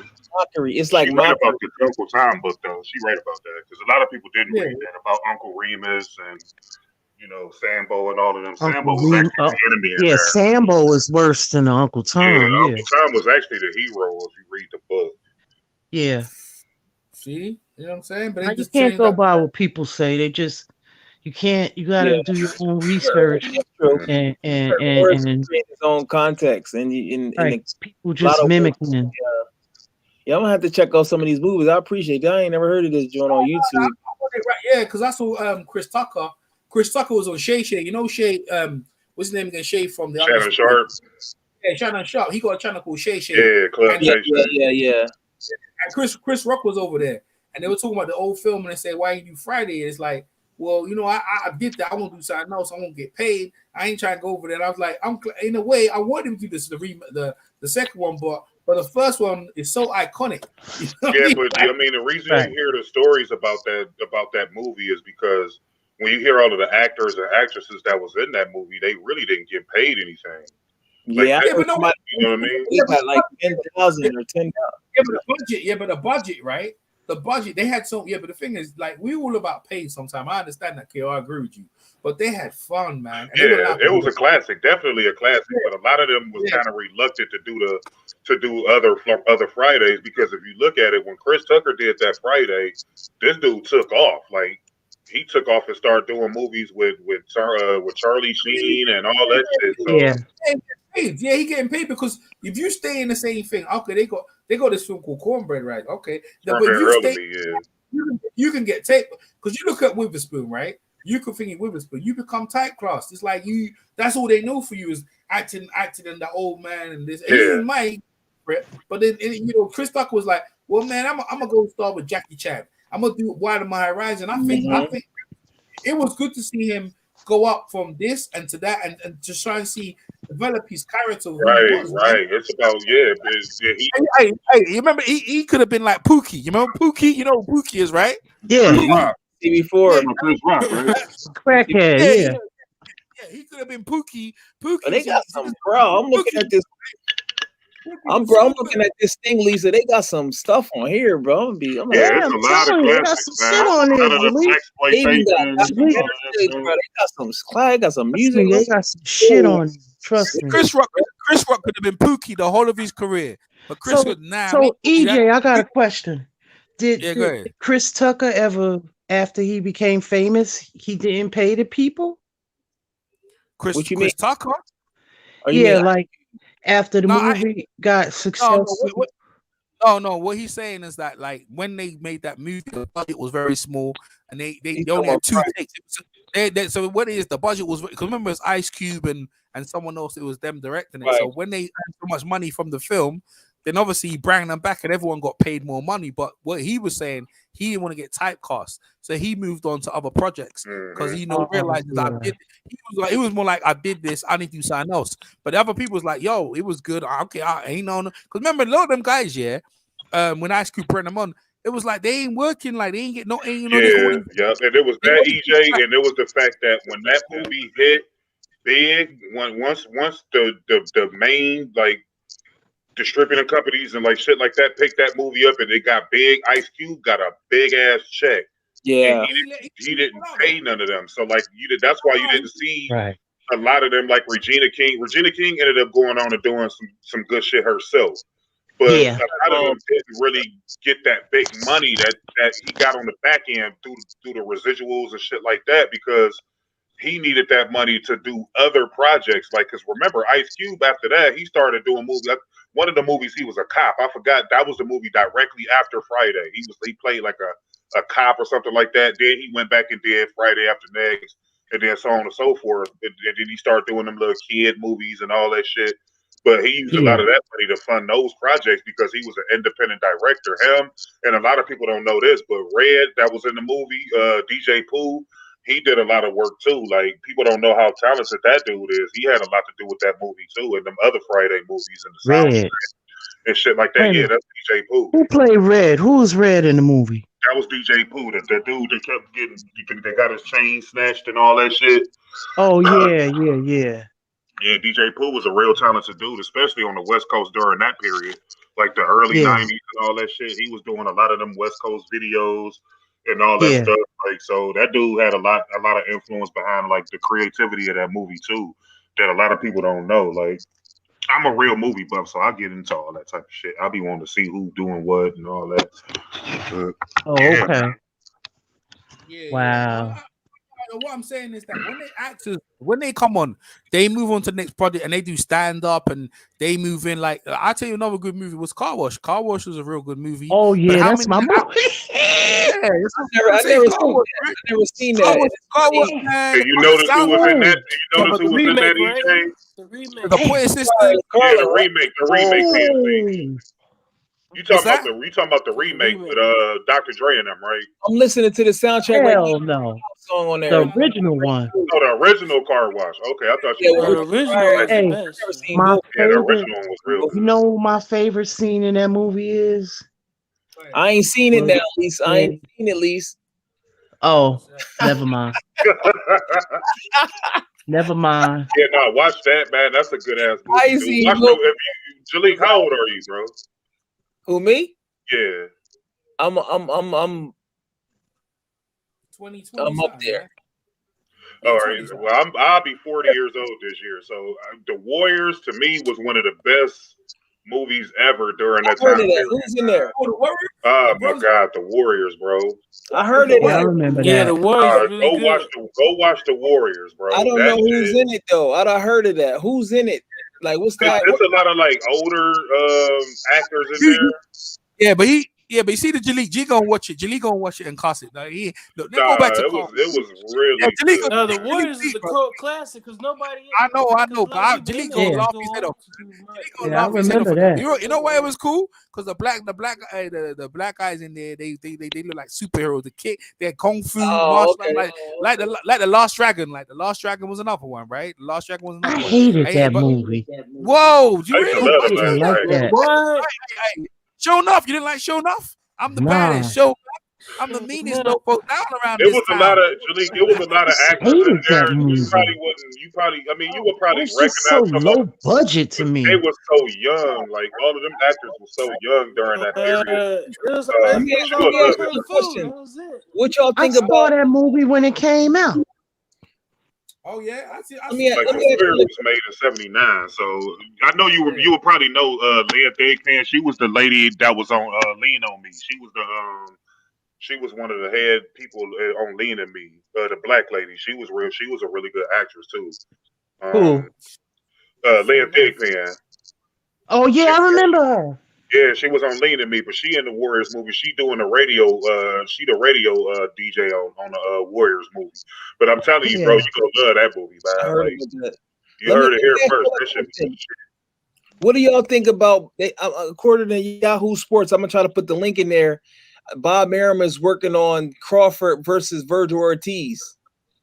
That would be a good fight. That'd be a good fight. That's I a good fight. heard Errol Spence supposed to be fighting Ugas. Yeah, that makes sense. I figured that, before they. Because if you look at it, he done fought everybody except for Terrence Crawford and Pacquiao. Everybody else at 147, he fought Sean Porter. He fought. He didn't fight Keith, but Keith don't want to fight him. You know, now, if he beat Virgil Ortiz, they're gonna say he wasn't ready. But Virgil Ortiz, if he knock a hooker, he gonna be 17-0 with 17 knockouts. That's strong. I mean, Terrence needs that type of work because if he can get past Ortiz, they'll try to go for what's his face, like try to fight some of them dudes. Yo, Keith should fight Kell Brook, man. That's what he should fight. Hey, that actually makes sense, EJ. Yeah, they both broken up. That actually makes sense. Yeah, they both smashed up. That's what I would do. Hey, let's go back to Car Wash because we were talking about Car Wash, right? So Car Wash, the soundtrack, right, was at the Pointing Sisters. The Pointing Sisters, Rolls Royce. Yeah, Rolls Royce at the Pointing Sisters in there. Richard Pryor, he had everyone in there. They were doing. George Carlin was in it. Yeah. Who's that guy who played in Predator? The dark skinned guy, the one who flamed up. Oh, that was you talking about that's one of my favorite actors of all time. You talking about Bill Duke? Yeah. Oh yeah, my boy. Oh, that's right. He was in Car Wash. Yeah, he was. And Antonio Fargas was too. Remember him? Antonio Fargas, yeah. His son went on to play football. He was a running back for the Raiders in like the mid 2000s. You gotta put that link in there. I never. It's hard to find. That up, DJ, Antonio Fargas playing across 110th Street too. His son used to be the running back for the Raiders. That was his son. Yep. What's up right there? Yeah, a lot of these supposed to be having. Yeah, his son was with the Raiders. Yeah, I remember that because I remember seeing them in the stands and shit all the time. Danny DeVito was in Car Wash. Like, they had so many actors in that movie, man. That was another good ass movie. Oh yeah, I forgot about that. Danny DeVito was in there. Remember old boy from Martin? What was his name? The Martin's boss. What was his name in there? Oh, the one from Saturday Night Fever, Saturday Night Live. The original ensemble, Stan. yeah. It was Stan, but he Garrett was in, Morris. Yup, Garrett Morris was in. It was a lot of actors in that. Yeah.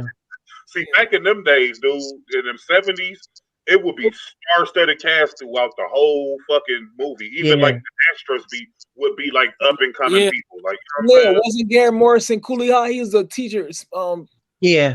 Oh, Yo, man, you gotta check out check out Colors, man. Check out Colors. You right about that. He was. Oh, I remember Check out Colors. Colors. That was They good. got Don Cheadle up in there. Yeah, Colors. Yeah. Cheadle and all those guys up in there. Don Cheadle and You look at the the whole other cast, guy. like, damn, we got all the Because your brothers man there. Ice-T did the soundtrack for it. Up in there. What y'all think about today's movies? They don't really be as good. I think they ran out of ideas. It's not the same. Yeah. I mean, you got some movies. You have some good movies, but you gotta have a soundtrack. You got a movie like Shaft. You got a movie like Shaft, yeah. Shaft. Right. Shaft, who the bad? You have movies like that with like superheroes, and then they all of a sudden and then westerns and all them things, right? Jim Kelly, you know what I mean? Jim Kelly, yo, bro, he didn't have many words. The Dragon, he didn't have many words. Yo, you forever coming, man. Mr. Ham, man. He didn't have many words. Listen, bro. Listen. Yeah. Jim Kelly was the way she's died in there, and then when Jim Kelly died in that made that me off, bro. Every time people upset, man. People upset. Jim Kelly didn't have no lines, man. Why you have to get hanged? Why you have to get hanged and slapped up and chopped? Gosh, bro. Why have to kill Jim Kelly like that, bro? Yeah. No, but you know what I'm saying? Jim Kelly, but Black Belt Jones, yo, check Black Belt Jones with Jim Kelly. You ever seen that movie? That movie was cool, man. You know what I'm saying? That movie was cool. But he ain't had no good lines, man. Yeah. Couldn't act. Remember Cotton Comes to Harlem?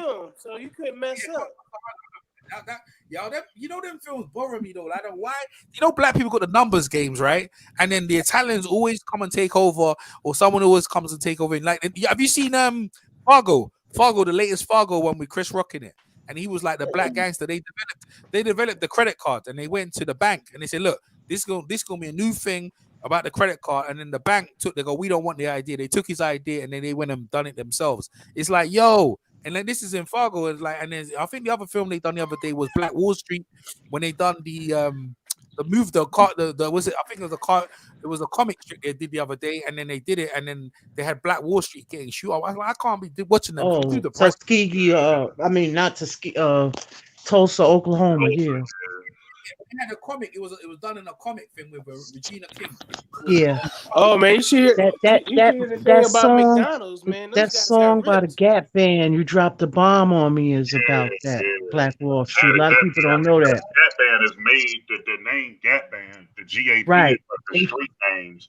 Yeah, they from Tulsa. Yeah. They from Tulsa. Hey, I want to see them remake a Rage in Harlem. That was a good movie to me. I used to watch that shit all the time. Oh yeah, that was good. Evans and all them in there. Forrest Whitaker, Jackson Hubbard, Gregory Hines. Forrest Whitaker. Yeah. Hey, Eljo, everyone see Coming to America yet? The newest one, no. I knew one. I ain't watching. I like Dolomite. Hey, Eddie Murphy making some good movies now. I like Dolomite though. That was a good movie now. I like the remake of that. That's what I'm saying. I could never get into him. You never get into Dolomite? No. One of the first rappers, actually, the way he used to put them rhymes together and shit. Rudy Ray Yo, Moore. you was so bad. Yo, EJ. Yeah. Rudy. Hey, anybody ever saw Willie Dynamite? What's that? They played the kid that played Dynamite. Yeah, I saw that. Yeah, I saw that. That was my shit. EJ, can you play the Caleb playing post-fight interview to hear what he talking about? Nah, man, that's over. That's over. We talking some films out here, man. We in the fight. We're talking about, hey, Monkey, can't you see? Step on the. We're talking about Rudy. Mandingo. Oh, I saw Mandingo. Ken Norton was in Mandingo. Yep, he sure was. He was Ken Norton, the boxer. Yeah, Ken Norton, the boxer. Yeah. And then Ken Norton's son used to play for the Cowboys, right? He played for the 49ers. And the Cowboys. Okay, yeah, he played for linebacker, right? I remember him on the 49ers. Like that's you're right. Yeah. Merton Hanks. Like I remember that team. Yeah. So What Canelo. about Pop Comes to Harlem? Yeah, I remember that. Somebody gotta start a link. Like, Cop Comes to them Harlem. all. I gotta just today. I wanted to watch some movies. I was like, "What's on Netflix?" But I just watched a pretty good movie on Netflix before I jumped on here. Hey, when Sissy Houston passed away, right? I just went straight Richard Pryor, Sissy Houston. I went all their stuff, man. I was like, yo, I ain't seen that. I ain't She seen was that. in Sounder. She was in Sounder. She was in a lot of stuff. Yeah, I didn't know Richard Pryor did so many films in the 80s, yo. He done so many films. Yeah. JoJo Dancer. Yeah, he was a funniest natural, movie to me was star. Which Way Is Up. That was the funniest. Cause you know he is star because even in the Mac he wasn't like the main guy, but he still like made the movie so much better. Yo, JoJo Dancer was sad, man. Yeah, that was good. Bro. Wait a minute. Richard Pryor was in the Mac. Yeah. Who did he play in the Mac? Remember in the beginning he played a big role in the Mac. Richard Pryor. That's him. Yeah, that's cut out at the end because he punched the director. He got cut out I remember him being in I remember him being in Lady Sings the Blues, but not the Mac. Yup, he in that. He in the Mac. He in the Mac when they was in the shoot at the beginning. He just naturally good. He's just a natural star. Yeah. He was even in Superman. Remember when he was in Superman? He punched the director. He was Yeah, I remember that. Well, see, my mother and them, they used to have his original albums. His first album was called That Nigga's Crazy. That's one of the funniest. That's one of the. I got it on here. Listen to it. I think they got it on the real. I'm looking at their catalog. I think I seen some Richard Pryor's albums on here. His albums was funny, and you know who else albums used to be funny? Red Fox. He was a dirty comic. Yeah. Mom's Mabley, all of them. Yeah, the mouth was bad, and that's why Harlem Nights was so good. Harlem Nights was so that was good, bro. You had 3 different generations, and you gonna shut off my pinky toe. He goes, look, man, you better back off now. Harlem Nights. Yeah. They got a 1971 Richard Pryor album called Attica. Richard Pryor on Attica, 1971 on this. Oh well, I remember when he used to do Miss Rudolph. When he used to do Miss Rudolph and the monkey. Oh man, that shit used to be crazy. Wow, they got a Jay-Z joint from '86, bro. I never even with Jazzo. Yeah. Oh yeah, Hawaiian Sophie. It was the Hawaiian Sophie thing and all that. 86. That was like. Listen. You know, Jazzo really put Jay-Z on. Yeah. I think they made. I think they made up too. I think Jazzo worked with Rock Nation and doing. I think he do now. Yeah, I think they finally made up, which is cool. Yeah. But they finally made amends. Yeah, man. Interesting.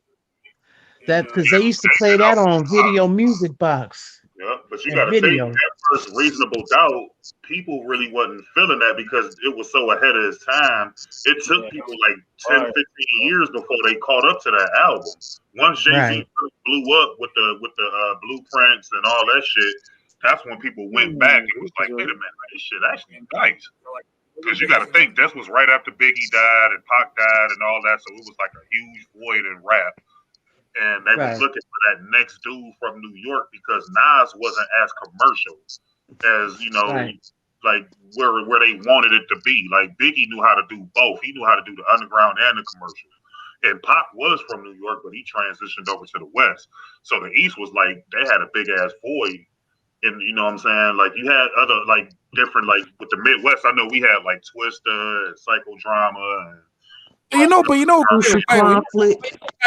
when it was rap back, back in the days, right? It was just rap. It wasn't. We understand people came from all over, but it was just like love from all over. Like rap was rap. It wasn't like you come from here and there and blah. It was just rap. Like, well, I mean, it was to a degree, EJ. Like the New York East Coast rap, they didn't fuck with the South at all.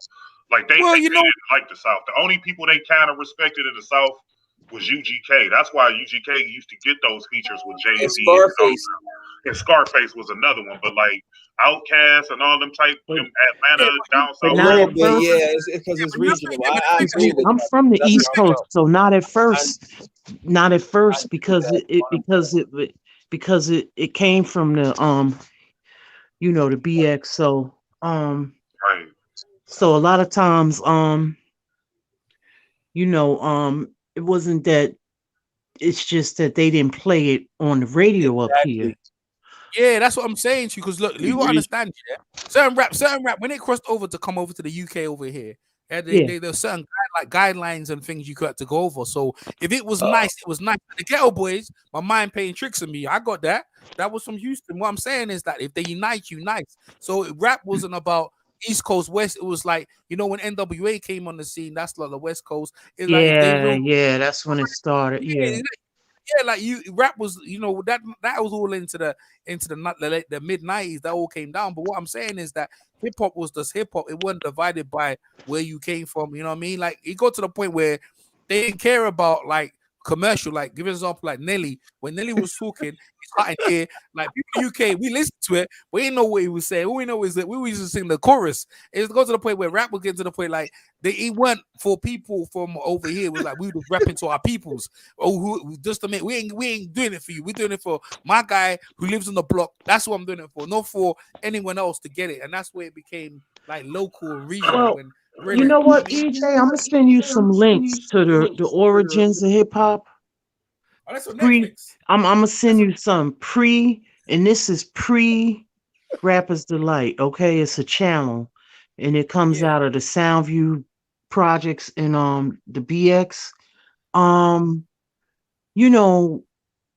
They did kind of battle like the boroughs, but it wasn't on that type of level, But there was like we had our murders, like Scott LaRock. That was a big thing when he got murdered from Boogie Down Productions. You know what I'm saying? Yeah, wait, why he get murdered? Why I can't remember. They did a show about it. I can't remember. It was. They kind of touched on it on a Hip Hop Evolution on Netflix, but they didn't really go into full depth. Yeah, Hip Hop Evolution. That's why I see all the stuff like the dude doing the Hip Hop Evolution. I was like the evolution of rapper, where it came from and stuff like it come from the Jamaican, the dark soul. Yeah.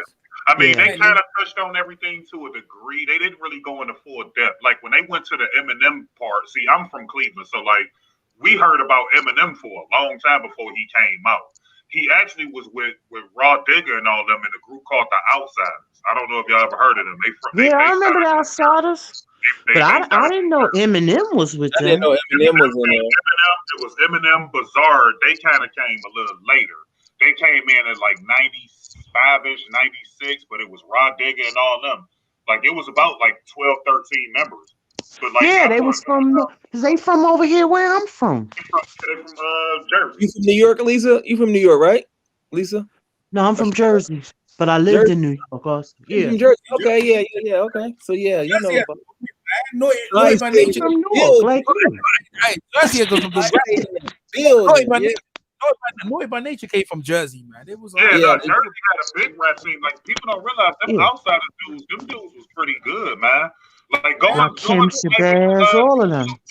Type it in YouTube and look at their catalog and listen to some of them songs, man. Them dudes was hot, man. They was hot. Because we right here, we all tri-state area. Look, only like 5 minutes. The first gangster rapper was from Philly, Schoolie D. Yeah, Schoolie D. Yep. You gotta do a hip hop show, EJ. Oh yeah. Classes, but I'll do that. Well, Blog getting ready to do one. He been saying I don't know when it's supposed to start though. I thought it was because he gonna put it together. Because you know what I'm saying, he gonna put it together when he put it. Blood do his documentaries. He gonna put this together like that. Why? But I thought it was gonna be live though. I thought it was gonna be live. It is gonna be live, I think. Oh, okay. They're gonna do it and then premiere it. Like, you know what I'm saying? Yeah. To get your voice out. Sometimes live makes it interesting because you be forgetting certain things. You be like, oh, I forgot all about that. I remember rap really broke up with Yo MTV Rap. I remember when the first year it came out with, it was cool, but Yo MTV Rap was where it was at, bro. I used to go I remember that. MTV Rap. But Like, you know what? I used to like the one on BET better. What was it called again? Rap City Statesman. That's the one I liked better. Yeah, because they had Joe Clark on there. They had Joe Claire. I mean, Yeah. they had Big Liz and all them. Yeah. Yeah, I remember that too. Like that, theirs was way Yeah. better. See, with MTV, it took them a while to start putting like black acts on there because for the longest, MTV was strictly rock and roll, like white music. I remember that. Yeah. And then Michael Jackson was actually the first like black artist that they would really Oh no, he wasn't. No, like, he wasn't. as far as like consistently, like he would Yeah. be up there, like with his videos. Yeah, he was. He was. You're right. You know what I'm saying? Come to find out, the first black artist they played on there was Shalabar. Because they had what was that song they did? It was a big crossover song. Yeah, was it Dead Giveaway? They did a big but this was after, because they was getting ready to transition because Jody and Jeffrey was about to leave, and then that's when Mickey Free came in and this other girl. But it wasn't the same Shalimar that we know. They had went Hollywood then. Well, they crossed over to Prince. Remember, they was with Prince and all them. Yeah. They had switched. They had changed. That's when Mickey Free came in, and I can't remember why, but I had saw Unsung on them, and apparently Jody and Howard Hewitt didn't get along. I never knew that. Yeah, but that's how a lot of the groups was back then, though. They just knew how to keep it together. See, now in this era, and even like in the early 2000s, like when you have a beef, like take 50 Cent and The Game, for example, them dudes don't let shit just like fester. They have to blow up right away. Like them dudes know how to get money. And then once the sizzle is gone, then it's like, all right, now we can just like each other and we can put it out there. I'll put the link up. Let that shit happen, dude. They'll let that shit be known right off the bat. Like, they was popping when they was together. Yeah, they I'll put the link in the thing, but it don't show up. They saying on ESPN that it ain't gonna be no Manny versus Ryan. And I'm be honest, because I don't even want to see the fight. Nobody wanted to see that. Yeah, shit. nobody want to see it. I guess they going back and forth because I'd also seen on another page that is supposed to be another group that's involved that's trying to make it work called Entertainment Group. But you know, Oscar gonna have some control. He ain't gonna just let another promoter come in and do that. You know what I mean? So ain't no one trying. Oscar's out on Oscar. I swear he's line of coke is getting thinner and thinner. He don't got no leverage. He have to just take steps. Bro. He can't keep no talent, bro. That guy ain't got no talent no more, bro. You're as good as your fighters, and bro. Ryan Garcia, you're putting all your eggs in one basket, bro. Like you need to build some other fighters, bro. You know what I mean? I remember he had Evander Holyfield's son. What happened to Evander Holyfield's son? He ain't fought since. I don't know. Yeah, but check this out. I hope it don't happen, to be honest with you. I'd rather see Tank versus Ryan, but you can see a fight is going on behind the scenes because I looked somewhere where the matchmaker from Golden Boy or vice versa, they was blocked from following each other on Twitter. Him and that Sean guy that worked with Manny Pacquiao. So Manny trying to get the outside promoter money from this entertainment group, and then Oscar. Be honest with you, I won't be surprised if a lot of outside companies just do fights on a one-on-one basis, kind of like how they did with the Roy Jones and that makes sense, you know. Sound like a shit show. Yeah, like, Manny Pacquiao ought to be ashamed of himself. You said you know, it's messed up. You know what it is? It's messed up. I really like Manny, but it's just like, I think that I think he's, like a philanthropist and he do a lot of stuff. And you still gotta take care, home, He might be in a lot of debt. I think he in a lot of debt. I think he owed the government a lot of money, but in the US. I think he in debt. Why he didn't fight last year? He should have just fought. He tried to sit on the WBA like they was never going to do it. Come on, bro, you can't. And then end up backfiring, announcing that Ryan Garcia fight, end up backfiring. Now he gonna have to fight him now, and it's probably gonna be for less. So it's kind of weird, man. But that's just a sign. Sometimes you gotta take your signs and just retire. But if he still got a lot of debt, then it's gonna be tough for him to retire, and that's what makes him sad. They put him in recess, so he can always come back. But I just think he's old now. Yeah, like what they ain't gonna get no props for beating him. It's just like, but if he beat them, he'd get afraid. They gonna be like, whoa, he's the. But man, it's time to go. But we'll see what happens though. Like Keith Thurman should fight Kell Brook, Manny Pacquiao, right? He ain't trying to pass the torch. That's what it comes down to. Because if you look at boxing and history of boxing, it's all about passing the torch to the next guy and letting the next generation go. And what happens in this generation? Everyone's selfish, and I'm gonna tell you, I like Lennox Lewis, but he's selfish, right? In a way, I mean, you don't have to, you don't have to lose, yeah.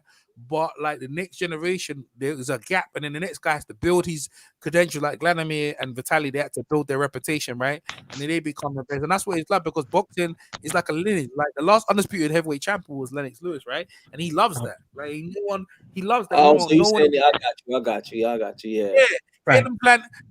People trying to hold on to their little breadcrumbs, their little rather than in the 80s, it was like, we don't care about that. We're gonna fight the best, we're gonna let it all hang out. And that's why that generation from the 80s, really the 80s and before, because boxing really and truly on the black and white TV was like, okay. But in the 80s, they brought back new vigor, new life, energy, and into the sport. But what we look at is like when their career's over, we're like, yo, man, my man can't talk, bro.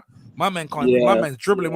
My man's dribbling. Look at my man with his nose broken to the side. Like, yo, we as much as we love them, but when they all hanged out, we all diss them. Like Larry Holmes and his high top. People like, look at Larry Holmes and his haircut. I was like, we live in the days of people don't really appreciate old timers. Yeah, I hate it how people talk about. You gotta have respect.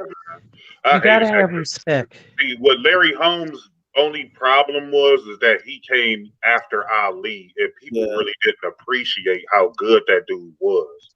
That's how it is, and what he did to Ali in the fight too. So it's like, like he was just at the wrong time, man.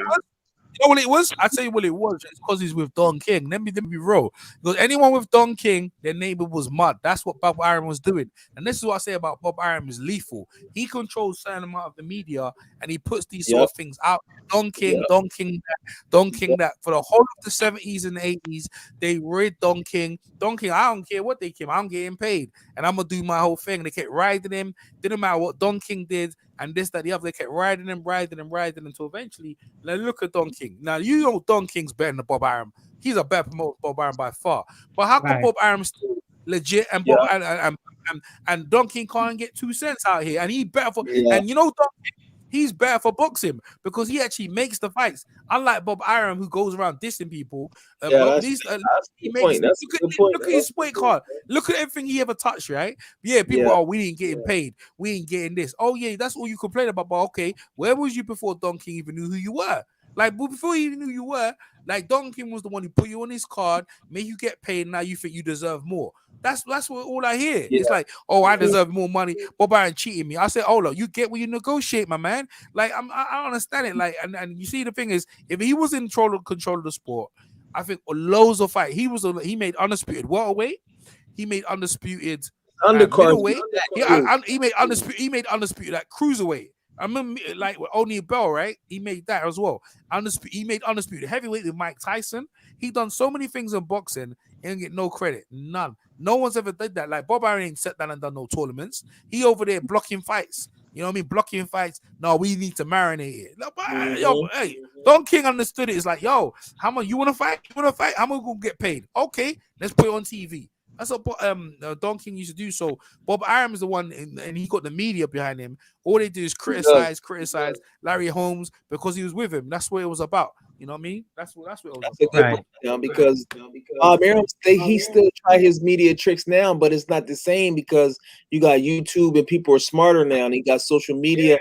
And they see what you do. Like they tried it with Teofimo. They try to make it seem like he was ungrateful and wouldn't accept the money, and they try to make it seem like Lomachenko took some of his personal gift to Teofimo to make it. They try all these tricks, bro. I got him doing it as a Floyd, right? So Floyd was the golden child, right? When he got with Bob Arum. The moment they negotiate the money when Floyd said, man, how much you giving me? And I can't remember, he was giving like, I don't know how much it was for like 5 fights, 10 fights. He's like, I ain't taking that. How come you giving Oscar De La Hoya more money than me? He got Oscar does better, sells better. He goes, I'm betting Oscar De La Hoya.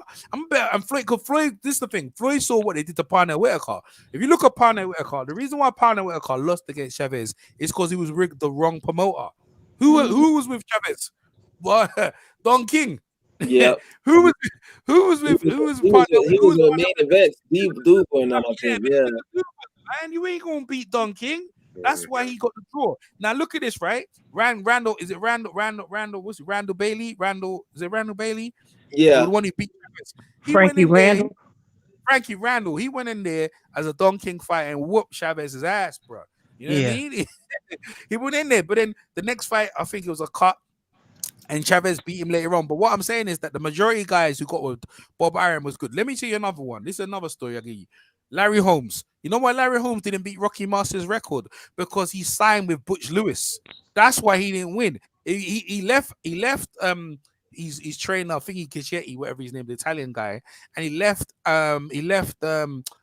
Don King and he went and signed with Butch Lewis. And when he signed with Butch Lewis, obviously Butch Lewis was with Spinks, and then that's why that record never happened, man. You imagine that if he was stayed with Don King, he would have broke Rocky Horse's record because after that, you know, him and Don got together with the Mike Tyson fight. But Larry Holmes is like, you know, these guys, they get so much money, they think, Don's stealing my money, he ain't got no money, this, that, the other, bro. I was like, okay, whatever. It was that EJ, and it was that statement. Remember when Larry Holmes made the statement about Marciano couldn't hold his jockstrap and all that shit? That's after he lost, though. That's after he lost because he went with Don King no more. It's something with that record, bro. I'm telling you, it's something with that record because Chocolatito was close to it. I think Floyd some record, and then he get cheated against certain B-side. I'm like, bro, he won that first, man. He won that first fight. Well, look at the guy that had 54-0 recently. Lord. Some records, bro. It's crazy. Yo, Lisa, he lost the other day. He got beat the other day. Yeah, that's what she just said. He just lost. But that's just, it goes to show you it's the same type of principle. I don't know what they be doing. But to me, that's a heavyweight record to me. Like that shouldn't count against like welterweights and all that shit. That's a heavyweight record. Right. You know the thing is, when they were doing it, right? The moment anyone gets near it, it is a heavyweight, but at the time, but listen to this one.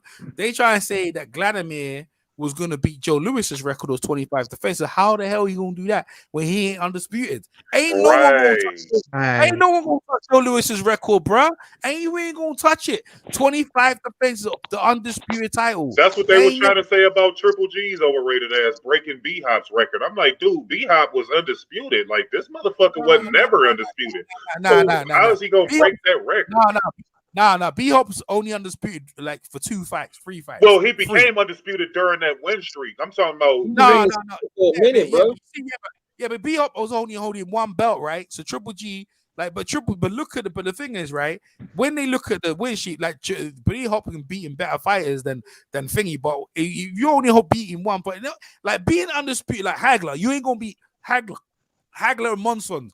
They got 12 defenses, and when they were undisputed, right? You know what I'm saying? So so it's kind of tricky. Yeah, you make 20 defenses, like Joe Kazagi made 20 defenses of the Super 160, but at 160 up to now, that's never been undisputed. That's one of the only divisions in boxing where there was never an undisputed champion at 168. And I think Canelo and Caleb Plant, they're trying to make history in that one, right? But when it comes down to middleweight, you ain't beating Hagler and Carlos Monson's record. That means you got to hold every belt. And you have to defend it over 12 times. That ain't happening. Bro. Well, how many belts was it when Manzan held the undisputed? Wasn't it only 3 belts or something like that? Probably 2 or 3, yeah. It was two. Okay, right. 2-1. But what I'm saying is WBA and the WBC, I believe. Yeah, because what it is, they all realized, we can start making money, and like WBC came into it. So all these belts. But the thing is, when you're undisputed, but a lot of times it's like you're linear undisputed, it stayed with you. Like Larry Holmes, he had the WBC. And I think he might have gave up another belt and kept this belt, but they still recognize him as undisputed because he beat Muhammad Ali. So what I'm saying is that to be undisputed, to hold your belt, like them old time records, like people these days, they try and say they're a bit like, they try and say, not Clarissa Shields, Cecilia Brækhus was a bit about to, it was this Tosh Grisham, she was about to beat Joe Lewis's record. I fell out my chair, bro. I said, this guy needs to stop with that bullshit. I said, how you going? And I love women's boxing. but they're only fighting 2 minutes, bro. Joe Louis is fighting 3 minutes, 15 rounds, bro. Like, come on, bro. Stop that. Come on. Yeah, but you still gotta give her her respect because she's. I mean, minutes, you know, 'cause she's done something that no other woman has done. Wow, that's 2 fights. As far as that, 3 15-minute rounds is actually 2 fights of 2 minutes and 10 yeah, rounds. yeah. But I understand what you're saying. So what's the guy name that was he was a highly rated? What's the guy name that fought on the Caleb playing undercard tonight? He was a highly rated amateur, but he lost to Coffie. Did y'all see that fight? Oh, I forgot his name. Michael Coffie knocked the dude out, but I heard he sparred with Wilder. But I was hearing about the guy That was fat, man. Darmani Rock. Yeah, Darmani Rock. Yeah, so Rock was supposed to be the good amateur. Did y'all see that fight? Yeah, I saw that. How was it? That's what I'm saying. Oh, he got beat. I didn't see none of the fights, Lise. He didn't look good. Oh, he didn't? Oh, wow. I don't know why. To me. Coffie looked good. Coffie looked good. I want to ask y'all this. Like, remember when Mike Tyson fought, when he fought, what's his face, Larry Holmes? Me and my homeboy was arguing about this a few days ago. I told him, to me, that shit really didn't mean nothing. To me. Like, what's that? When Mike Tyson fought Larry Holmes. No, yeah, he did. Yeah, he did. The reason why I said it didn't, EJ, like when you look at that fight, dude, because I just rewatched it the other day. Yeah, it was a good fight. Larry was a good fight, but Larry was piecing him up. You gotta look at the circumstances, dude. Like I told my homeboy. No, listen, EJ, listen. Remember this. I know you know this. He lost to Michael Speaks 2 times before he even fought Tyson. He didn't lose. He didn't lose though. He didn't lose. He won the fight. That's what I'm talking about. But on record, it was he lost. I know. But he didn't lose, right? That's what I'm trying to tell you. He lost the second. The second fight was the closest one. But and then he took like a year and a half layoff, dude. Yeah, but listen to this, right? Let me show you how good it is, right? Larry Holmes never got stopped in his career. He fought Evander Holyfield. He fought all them other guys. He fought Ray Mercer. He fought all them guys, right? Yeah, I know he beat Ray Mercer's ass. But what I'm saying is that he never got stopped again. So when Mike Tyson stopped him, that's impressive, bro. Now listen to this, right? Larry Holmes, if Larry Holmes never got caught in that rope, who knows what the uppercut would have did to Mike Tyson's face? He was, you see the Glad TV when he said, "Come on, dummy." I know because he's underrated. That's funny. Yeah, bro. Larry Holmes was peak. Larry Holmes was he's underrated because Larry Holmes was up there. He was one of my favorites. That's why you can't realize popularity, bro. It's not about popularity. Larry, people try and take away from Larry, but Larry went on to beat people after that, bro. He beat guys after that. I can't take it away. He's considered old then, Michael Spinks won the he beat Ray Mercer after Mike Tyson. After he lost to Tyson. Yeah. So I'm saying Larry Holmes, what it is, I agree, if he had time, but Larry Holmes, Don King came round and he gave him a bag of money. He said, "Listen, yo man, you better get this money." He signed the fight, and then they shortened the time of his training camp. He said, "Damn, I gotta take this." So he took the fight, but he wasn't. See the thing. Remember, I said again, he left Don King and he went with Butch Lewis, and he got screwed. And that's when Don King came around and said, "Look, see, I told you should stay with me. If you stay with me, I would have had you beat a Rocky Master record. You would have got paid. You'd have been undefeated, but you too fast." And he go, "That'll teach you a lesson." And he's like, "All right, look, I'm gonna get. Don't worry about it. I'm gonna give you this money. You're gonna fight Mike Tyson. I'm gonna beat Mike Tyson." Go, "Yeah, you could beat Mike Tyson, man. You Larry Holmes. Shit, I'm gonna get you. You better get this money." So he took the money. The way that he shortened the time of when you will fight him, he's like, "You need to hurry up your training camp." And then, he was on Glad TV, but he said, "I will piece it, bro." He will piece it. What's the fight with Mike Tyson? You told me Larry wasn't winning rounds with him. No, I know Larry, he was, but I mean, at the end of the day, dude, he was coming off consecutive losses, and he had a year and a half layoff.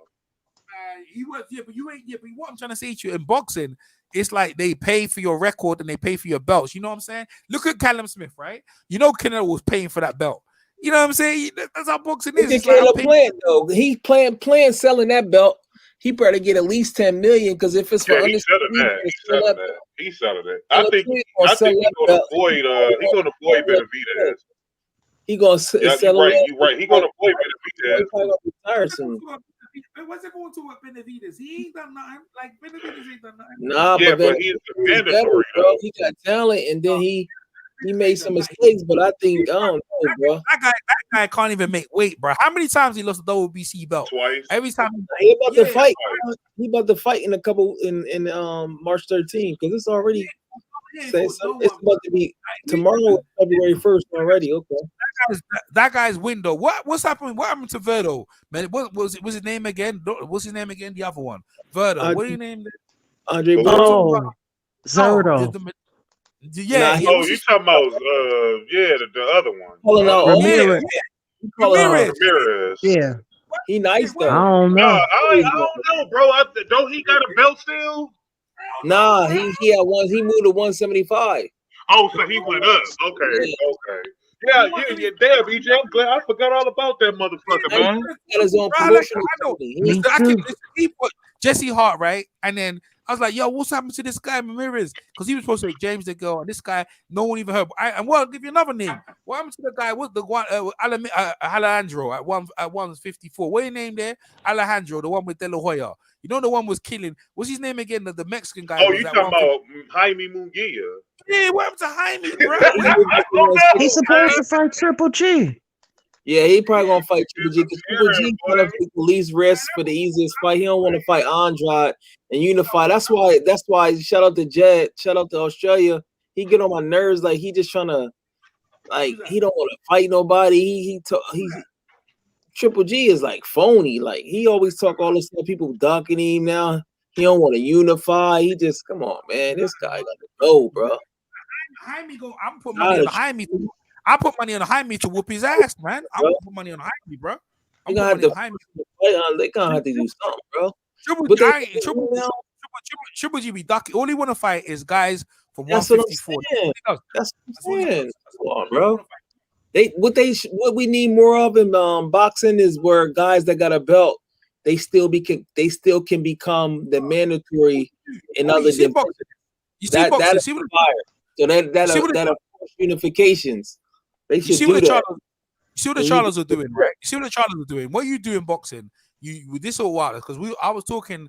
I was talking to Phil earlier on, right? Wilder. So I'll give you a scenario, right? What you do, you catch someone. So if this guy doesn't want to fight you, what you go around him. So you beat this guy, that guy around him, so he ain't nowhere else to go. But to leave. So you look at Wilder, right? So this is where Wilder messed up, and this is why Wilder sacked Shelly Finkel, right? Wilder's there. He WBC champion.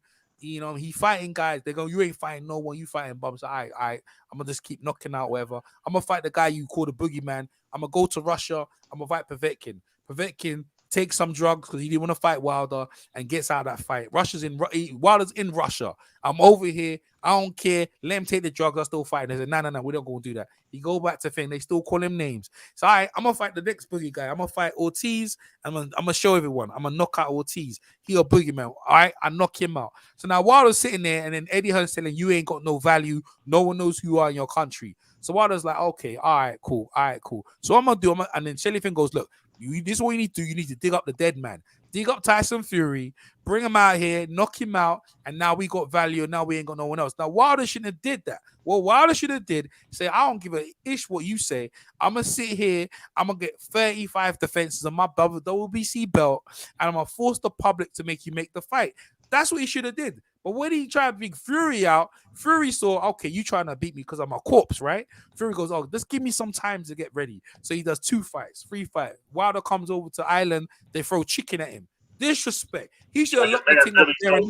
Chicken at him. Yeah. Billy, that's what I'm saying. Through the chicken, disrespect him. He should have locked the thing off there. Then Wilder goes back now. So Wilder's got the fighting for. He's licking his lips like a chicken. Thinking, okay, he ain't listening to no one else. He ain't listening to Breland. He ain't listening. No, go. Breland said to him. This is what Breland said to him. He said, bruh, work the body, bring his arms down, bring that big back belly, work that big belly, bring his arms down, and then bang the right hand over. Because you know Breland was a master. You ever see Breland fight? Yeah, Breland used to knock guys out cold in the amateurs and the pros. He used to jab the body, kept jabbing them. Your arms come down and bang with the right hand.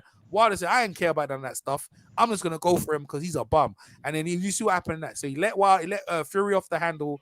Fury changes the whole team up and said, look, We're going to come back to the crump. We're going to learn this, that, the other, come back with a whole new team. And Wilder's sitting there now, rubbing his head, saying, what went wrong? He sacked Shelly Finkel and all that. But all Wilder had to do is just sit there and just keep defending your belt. Don't, like, see Mayweather, you can say what you say about Mayweather. He don't take no risk. He don't make no gambles, and he certainly ain't listening to the public, and he ain't listening to no Eddie Hearn either. You know what I mean? You got to insulate yourself and stay on your course, because you know what? All roads lead to you. Because if you look at Mayweather, there was what Mayweather. He's got soft hands. Remember Pacquiao was we the A side. We ain't listening to him. We ain't taking no drug test. What did they do at the end? Everything Mayweather wanted, they had to do what he said, and everything now, and they had to bend down. That's why Mayweather don't show Pacquiao no respect, none, not ever.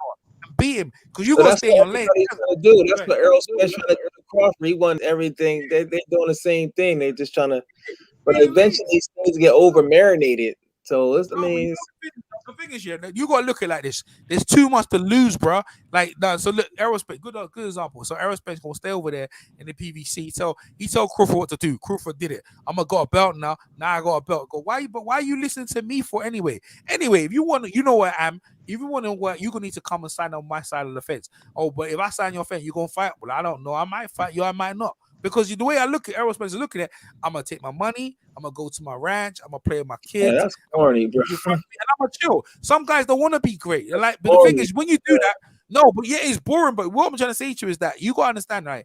When in this game, you don't get rewarded for you. No one rewards you when you go to gamble. Like, how many of you guys, everyone on the panel right now, is gonna rewarding people for taking the gamble? When they lose, we be clowning them, be laughing at, like Adrian Broner. Give an example: 135. He nice at 135, and then Adrian Broner puts a poll out. Oh, who you gonna fight next? He goes straight up to 140, 147 fights, Paulie Malignaggi, and they go, oh, well, you need to fight someone better. He listens to the people, and look what happens to him. Now he's a mean.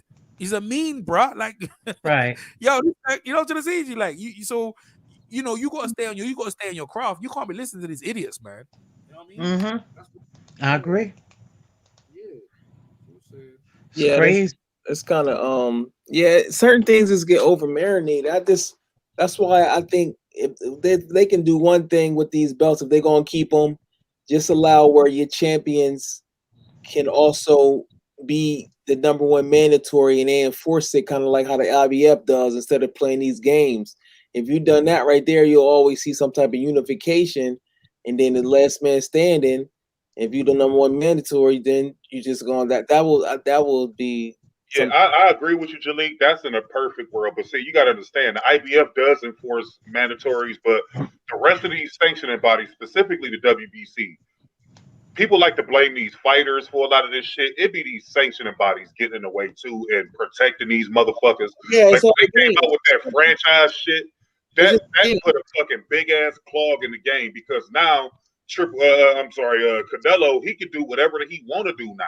And even with the Tiafimo situation, he's not the real fucking WBC champ. That's a franchise belt. But they marketed it as undisputed. They said it is undisputed because Suleiman said it was, even though Devin Haney got the real. Yeah, that's what I'm saying though. That's fakery, bro. Everything is fake now. It's all bullshit. It's fake. Yeah, people fake. Want to try to follow that Floyd and Pacquiao template, but what these dudes got to understand is that Floyd Mayweather superstars already. So even if the fight didn't take place, those dudes' legacies was submitted. If Errol Spence don't fight Terrence Crawford, his legacy won't be submitted. He have to fight this dude because y'all two linked to each other, like Ali and Frazier, like Manny and fucking Floyd. Like y'all two are linked in this generation. So at some point, y'all are going to have to fight each other. Like y'all don't have those household names like those boxers before y'all. People don't know who the fuck Terrence Crawford and Errol Spence Jr. is outside of hardcore boxing fans. People knew, like my sisters and them don't even watch boxing, but everybody knew who Floyd and Manny Pacquiao were. So it's a totally different circumstance. You can't use that template that they use, installing the fight out for 6 years and then building up the interest. At that point, people gonna lose interest in both of y'all. Because it's a different, like boxing is a niche sport. So you got the UFC, you know, you got the NBA, you got all these other activities people can be watching and being entertained by. Like y'all gonna have to make some shit shake. Like people ain't about to sit back and wait for no 6 years for y'all motherfuckers to finally decide to fight. And then you got Errol Spence talking about going up and fighting Canelo and all this goofy shit. Like, dude, you still got food to eat at your own division. What the hell are you worried about Canelo for? I'm telling Canelo ain't trying to fight you. Canelo is on a bum quest. He trying to get all the European flat-footed fighters out the way so he can pad up his fucking record and then eventually lose to Charlo or Andre or whoever the fuck he finally get enough fucking nuts to fight. By that point, he'd be like 63-1, and then he can fight one of them and lose, and then he'll be making his exit strategy. I think I won't be surprised, man. If he fight Virgil Ortiz, that's a dangerous fight, and then Ugas is dangerous. We might have another, like I said, another repeat where one of them lose, and that's gonna really take the last. That's gonna fuck it all up. And then guess who's gonna be sitting there waiting? Why the fighters we even do that? Like they rather, it's their egos must be so crazy. They rather lose to somebody else than lose to each other. I don't get it. Because it's not the '80s, bro. In the '80s, the big four fought each other. And if you want to put Benitez in there, like a lot of people forget about Wilfred Benitez, but he was another one that you know what I'm saying, that was in the mix too. So like these dudes in this era, you know, if like you said, if that happens where one of them lose to Virgil Ortiz, then it's gonna be Gerald Boots Ennis sitting there waiting, and he gonna be ready to take over the division. Then y'all gonna be has-beens in that division, and y'all ain't gonna have no choice but to move up to 154 in a dead division, where you really don't have nobody up there like all like that. Like, and ain't nobody gonna want to see them fucking fights, man. Like, these dudes need to get on it, man, and start fighting each other, man. Don't nobody care about all this Instagram followers and all this silly ass shit that's like required in order for you to be the A side, and it's just silly shit. It's just tactics to avoid the fights and stall them out, man. Like, it's silly shit. That's why don't nobody like boxing no more. That's why everybody going over to the UFC, because at least over there, them dudes is fighting each other. You know what I'm saying? Like, look at McGregor. He got his ass whooped. That's it. It's like you going to a restaurant and they used to sell your favorite pie and they just won't sell it no more. And then you just gonna say, you know what, I'm not coming here. That's like I just want to fight to be big, but just make the fights we want to see. That's it. It's no.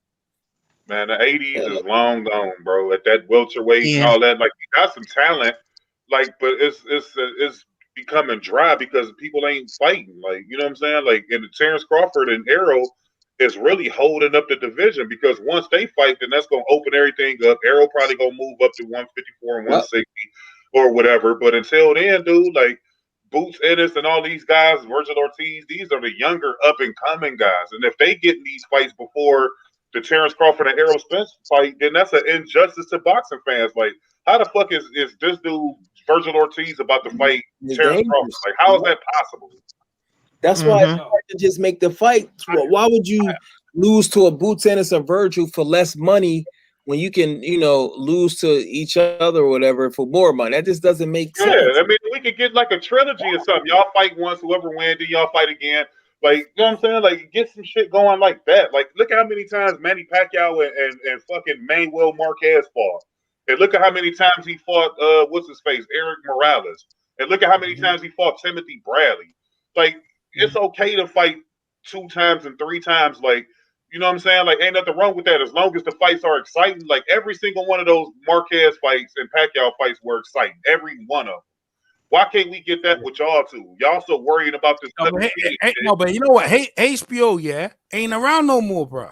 And Al Heyman ain't trying to push his fighters. I remember when Al Heyman took over, right?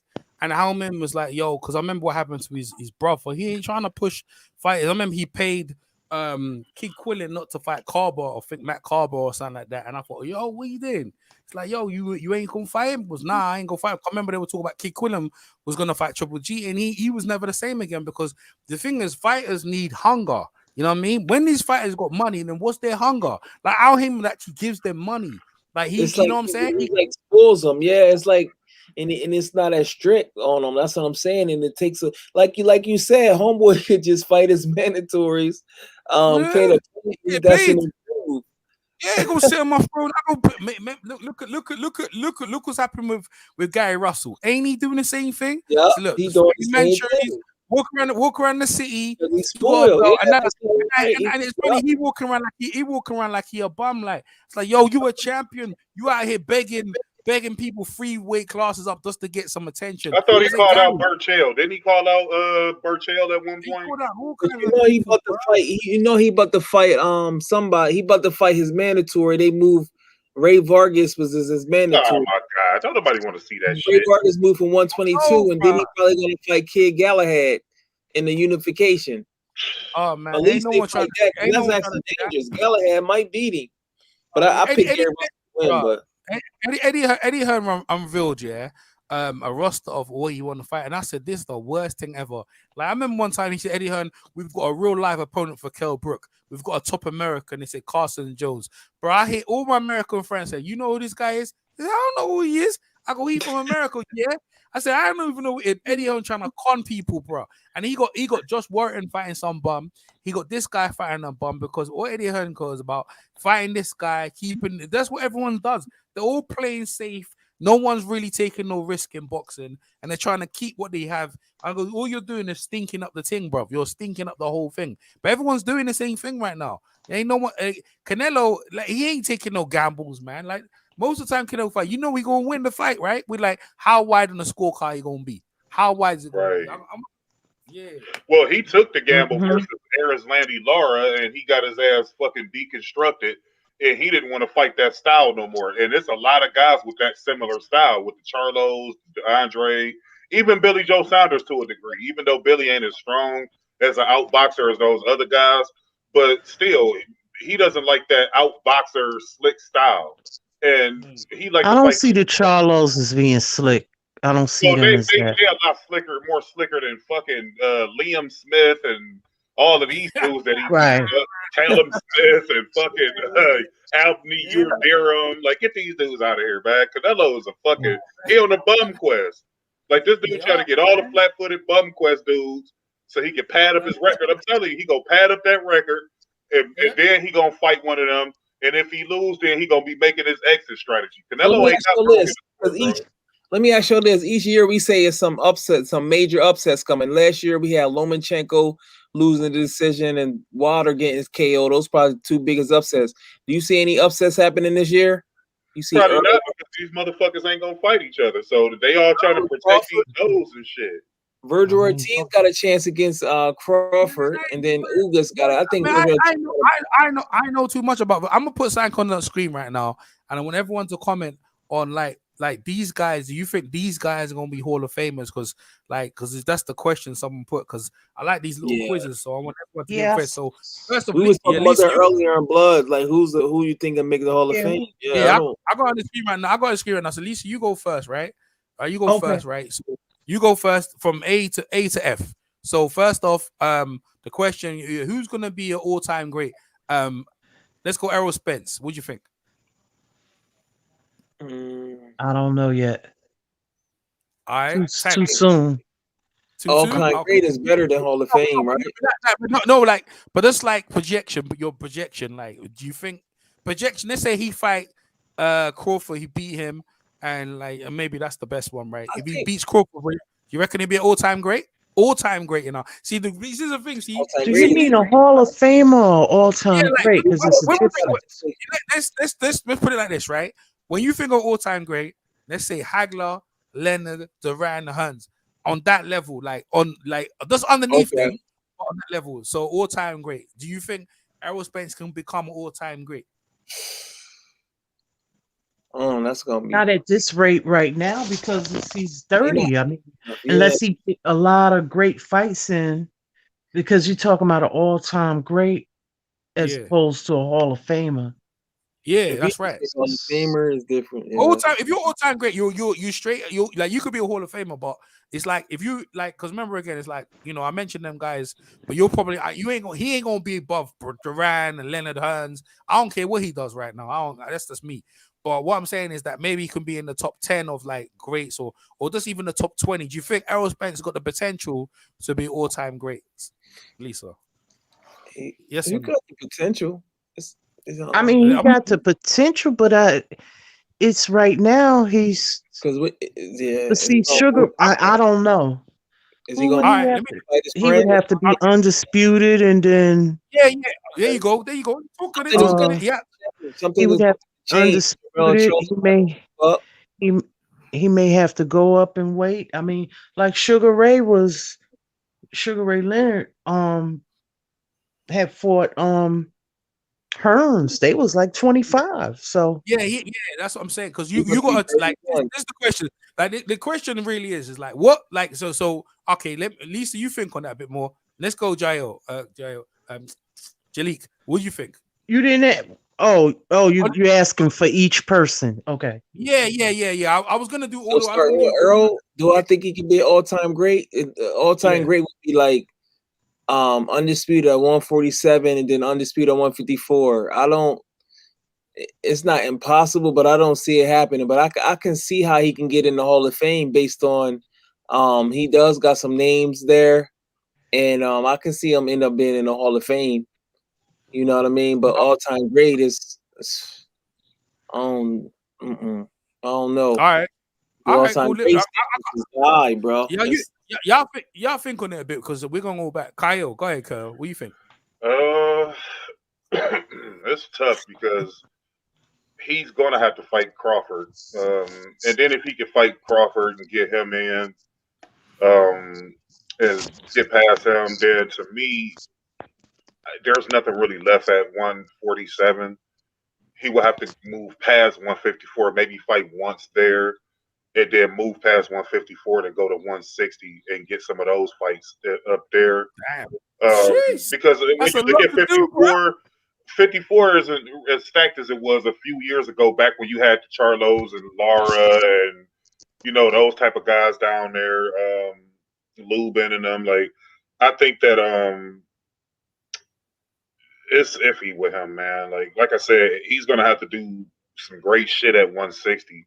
And like Lisa said, this dude's 30, so he has to kind of speed it up too. Like, it can't be some, let's wait for this fight to develop. And no, he's gonna have to speed it up some. Like, you're gonna have to go up to 160 and get the fight immediately. Like, maybe take 1-2 fights to get acclimated, and then it's gonna have to be championship bouts from here on out for him to become a Hall of Famer. All right, so I'm gonna go back to Lisa in a sec, but after I give my take, right? This is how he can become all-time great. I'm gonna lay it down for you, right? So, like, undisputed, and that involves beating Crawford, beating Manny Pacquiao. Now, you know what I mean? You can get the Keith Thurman fight. That'd be great, right? That'd be nice, a nice bow. Yeah. Then you go up to 154 and you go again. You don't have to fight everyone. Just go against the Charlo. Maybe make a defense against a Lara. Then you go for the ultimate. Triple G's there. You go up to 160 and you beat Triple G. I think he can become an all-time great. I think if he can do that, because for me, I understand about the belts, it's the names, bro. So you got Triple G, Manny Pacquiao, Keith Thurman, and Crawford. That will cement him for me as an all-time great. And I think he'll sit pretty. You don't have to do nothing else after that. Lisa, do you want to amend on anything you want to say about Errol Spence, or you want to leave it as that? No, I'm gonna leave it as how I said it. All right, cool. No worries there. Chalik? You talking about for Tank? Because I'm being realistic. They don't fight enough. How can I see him fighting Triple G? Because there's not a lot of fighters. I can't see him fighting it. I just don't see it. No, that's right. No, you're really realistic. But if he done them things, then I reckon. But he ain't gonna do that. So the answer is really to everyone is probably no. Then, so that's where everyone's at, right? Because he ain't gonna do that. All the stuff I just recommended, he ain't gonna do that anyway. So the answer is no. All right, let's go to Tank. Kyle, Tank. Can Tank be a all-time? What he need to do? Or what he needs to do, and where he will do it. For him, he's at lightweight right now. So he had 130, 135. 135. Yeah, 135. So in order for him, he's got a belt at both ways. Right. Well, with the Leo Santa Cruz fights, that gave him that belt at 135. To me, he can. Like, I think he has, out of all of these fighters on here, he has the best chance to become a Hall of Famer, especially being in Floyd's outfit. Floyd will guide him in the right direction where he's going to take some safer opponents that still got big names on them, depending on, how long he campaigns at a particular division. Like, Tank is short, so I don't see him going up to 140. I think he's going to stay at 135. Because if he goes up to 140, to me, he's not beating Regis and Josh Taylor and all them. To me, he's not. So if he could campaign at 135, if he can get Teofimo to fight him, he's going to have to fight Loma. He can wait for Shakur Stevens to move up a little bit. He can fight him. He can fight Ryan Garcia. He can fight Devin Haney. Group of fighters within that 130, 135 realm that he can fight. Maybe pull up Gary Russell and fight him, or Miguel Burchell. So yeah, to me, he can. He can. You know, depending on how his career is navigated. But it's a lot of big fights for him between those two weight classes, and even at 126 that he can pull up to 130 and defend the belt there. So to me, yeah, he's the only one on this list that can. All right, Jalik. My fault. All right. So you talking about Tank now? Yeah, we're on Tank. Go ahead. Yeah, so Tank, he does one thing about him. He's in a great position, where everybody wants to fight him, because in order to have great all-time great status, you got to have great names. In order to get great names, you got to be in a business situation like almost the opposite of Andrade, where people want to fight you, where you're just that person. So he has that going on for him. Now, all-time great, he would have to do something. He gonna have to hopefully get Ryan Garcia next, and then go straight to Teofimo. After Teofimo, if he beat Devin Haney, that's gonna be real strong right there, because those guys is about to move up to 140, like Khalil was just talking about. So he's gonna have to get these guys now. So if he take the risk, he can do it. But all-time great, oh man. But he definitely will be known because he do get a lot of knockouts too. Because Mike Tyson don't have like a whole lot of great names on his resume, but he's considered all-time great based on his aura and popularity too. Facts. So we gotta talk about that too. Yo, man. Yo, you leave my. All right. Hey, go ahead, Lisa. I don't see it personally. That's right. Unless he would fight. He would have to fight like the Burchells, the Lomas, the Shakurs, Wampa, Oscar Valdez, maybe Shakur, because I could see him going up to 130. Oh, he is at 130 now. Yeah. See? Now, I don't know where he's campaigning. He's at 130, 135. He probably need to fight like some of those people, and they bring him up kind of slow also. So, when these young guys should be in here fighting, you know what I'm saying? So, I don't see it yet. Yeah. I just don't. Right. I'm being honest. Not at the rate they're going. No, but this is what I'm trying to say to you, because this is the question. See, for Errol Spence, it's probably no, and for Tank, is no, because I can project him fighting like Teofimo, Haney, or Garcia, but that ain't getting you in the Hall of Fame, because really, even if you fight them young, if they go on to do things, then maybe. But right now, the only one who can get you guaranteed is Lomachenko, right? Lomachenko, and then Burchell is a long-reigning guy, but Burchell ain't done nothing. He ain't fought no big name either. But Burchell is a respected name that most people respect. So if you can fight a Burchell and then you can beat Lomachenko, you know what I mean? Then you'll get recognition of like, yeah, this kid has got what it takes. But he ain't trying to do that right now. So no, the answer is no. Ain't Valdez? I'm going to cut you off, but ain't Valdez on the pound for pound list? No, he wasn't. No, I thought he was, but he was like 9th or 10th. Yeah, but even if he hasn't looking too good. He ducked Shakur and gave up his belt. Yeah, but they still put him on there. They put Triple G's duck goose ass on there. And I know, but they Ring Magazine's buy it. But what I'm saying is that so Tank no right now, because like again, I can put up names, but he ain't trying to do what we saying. So no, the answer is no. All right, we're gonna go to Wilder. Jalik, go ahead, Wilder, Hall of Famer. What he needs to do, is he gonna do, and Hall of Famer? Because I think Wilder, anyway, I'll give my take in a bit. Go ahead, Jalik. So Hall of Famer or all-time great? No, man, it's all-time great. Go ahead. So all-time great. What he's gonna have to do? He can be all-time great because I forgot about that stigma. You know, being all-time great is just like your aura that you leave. So if he comes back and somehow, some way, get the Fury fight in the third fight and knock him out, pew! That fight with Wild AJ is going to be crazy. There's a lot of hypotheticals.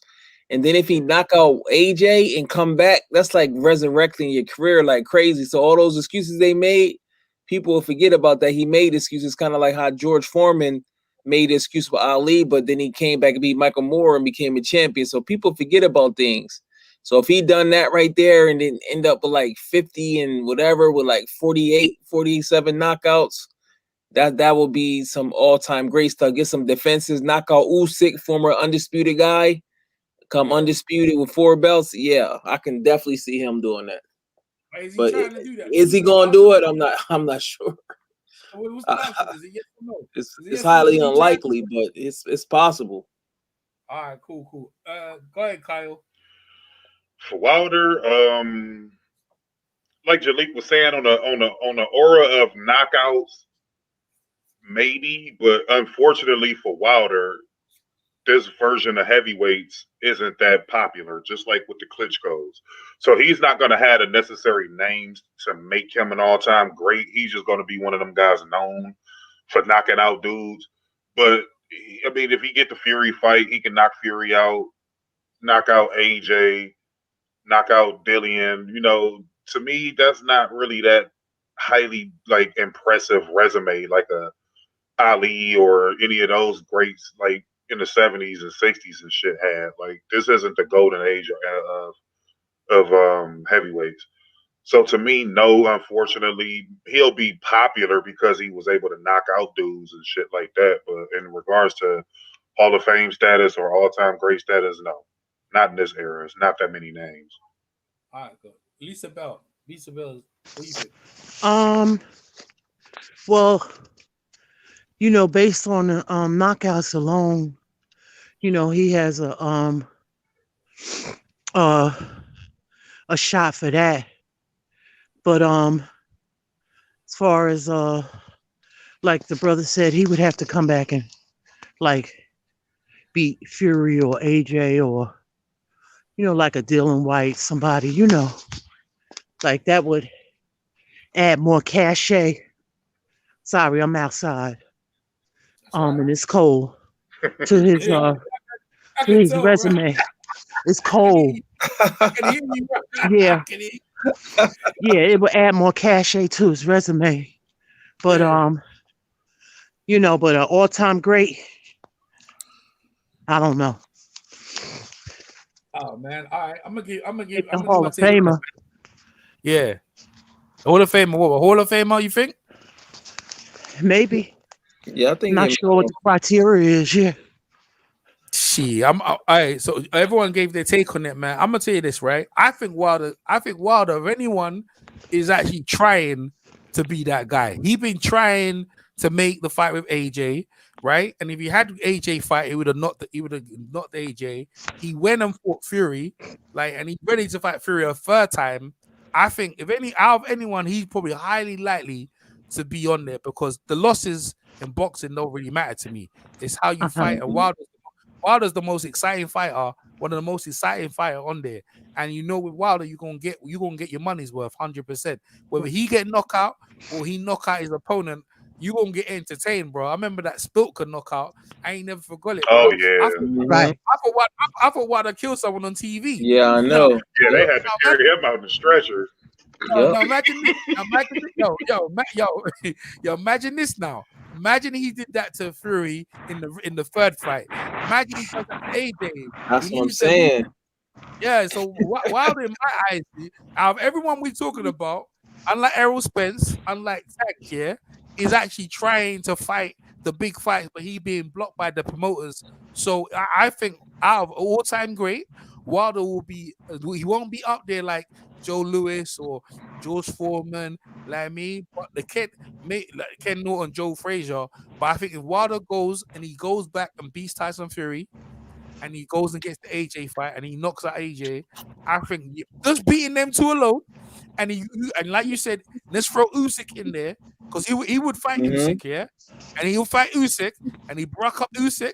I got him as all-time great. I have Wilder as an all-time great. So for me, I got you Wilder. I give Wilder a big yes. All right, we're gonna move on. Anthony Joshua, Lisa Bell. Go ahead, Lisa. Anthony Joshua. I see JAJ getting there. I do. Because of his body of work, his resume. He's fought more top 10s in the heavyweight. You know, with the exception of probably Povetkin maybe. But he needs more on his cachet also. I still think he need to fight Wilder. And well, he's fighting Fury. And you know, Usyk. And it's possible that you know, he could get there. I just like how his career has went so far, you know. Like he got in there and he's a unified champ, you know. I mean, hence with the loss, you know. But I just think he has a better body of work. That's just my opinion. That's all right. It's not as many fights, you know, but that's all right, man. That's all right. Kyle, go ahead, Kyle. Huh? No, that's good. That's good. Kyle's done. From a historical standpoint, yeah, I think AJ can get in there. If he can beat Tyson Fury and become undisputed at heavyweight, which is something we haven't seen in 20 years or whatever, because the Klitschko's could have, but they sort of held the division ransom hostage for a decade plus. But him becoming undisputed at heavyweight, if he could beat Fury, over there in England, and that'll be a huge fight for y'all over there. That'll make some history. If he could do that, and then if he could beat, Wilder, which is his rival, if he could do those two things, then yeah, because he already has Klitschko on his record as a Hall of Famer. I think we could all agree, even though it wasn't the best heavyweight time period era, but Klitschko is a Hall of Famer. And if he can get Fury to become undisputed and then get Wilder in there, then yeah, he has a legitimate chance, to become an all-time great, especially over there in England where you guys got a nice little tradition of heavyweights over there. I think he'll reign supreme over everybody becoming undisputed. So yeah, I think he has a chance. Mm-hmm. All right, Kyle. It's Jaleel. My bad. Yeah, Anthony Joshua can definitely do it. Say if he knock out Tyson Fury and then knock him out again, and both fights are very entertaining, like on a level of a Klitschko fight, that's going to be amazing. That's going to give him undisputed lineal championship. And then guess what? In the meantime, Wilder gets some big knockout wins, and people going to be like, Wilder back, Wilder back, Wilder back, Wilder back. And then they finally meet up. Madison Square Garden is going to go crazy. It's going to do like 1.5 million pay-per-views because they both big punchers. Anthony Joshua got almost the same amount of knockouts down as Wilder as far as the knockout percentage. And then he knock out Wilder and bang. And then get some other defenses because he going to have to fight Usyk. So that's one big name. Former undisputed cruiserweight fights undisputed Anthony Joshua. Boom. Plus you also got to look at what he's doing in the UK too. So he's becoming, because the way they treat Lennox Lewis as a UK is a little different. Homeboy gets treated better than Lennox Lewis. So he can definitely go down as an all-time great for sure.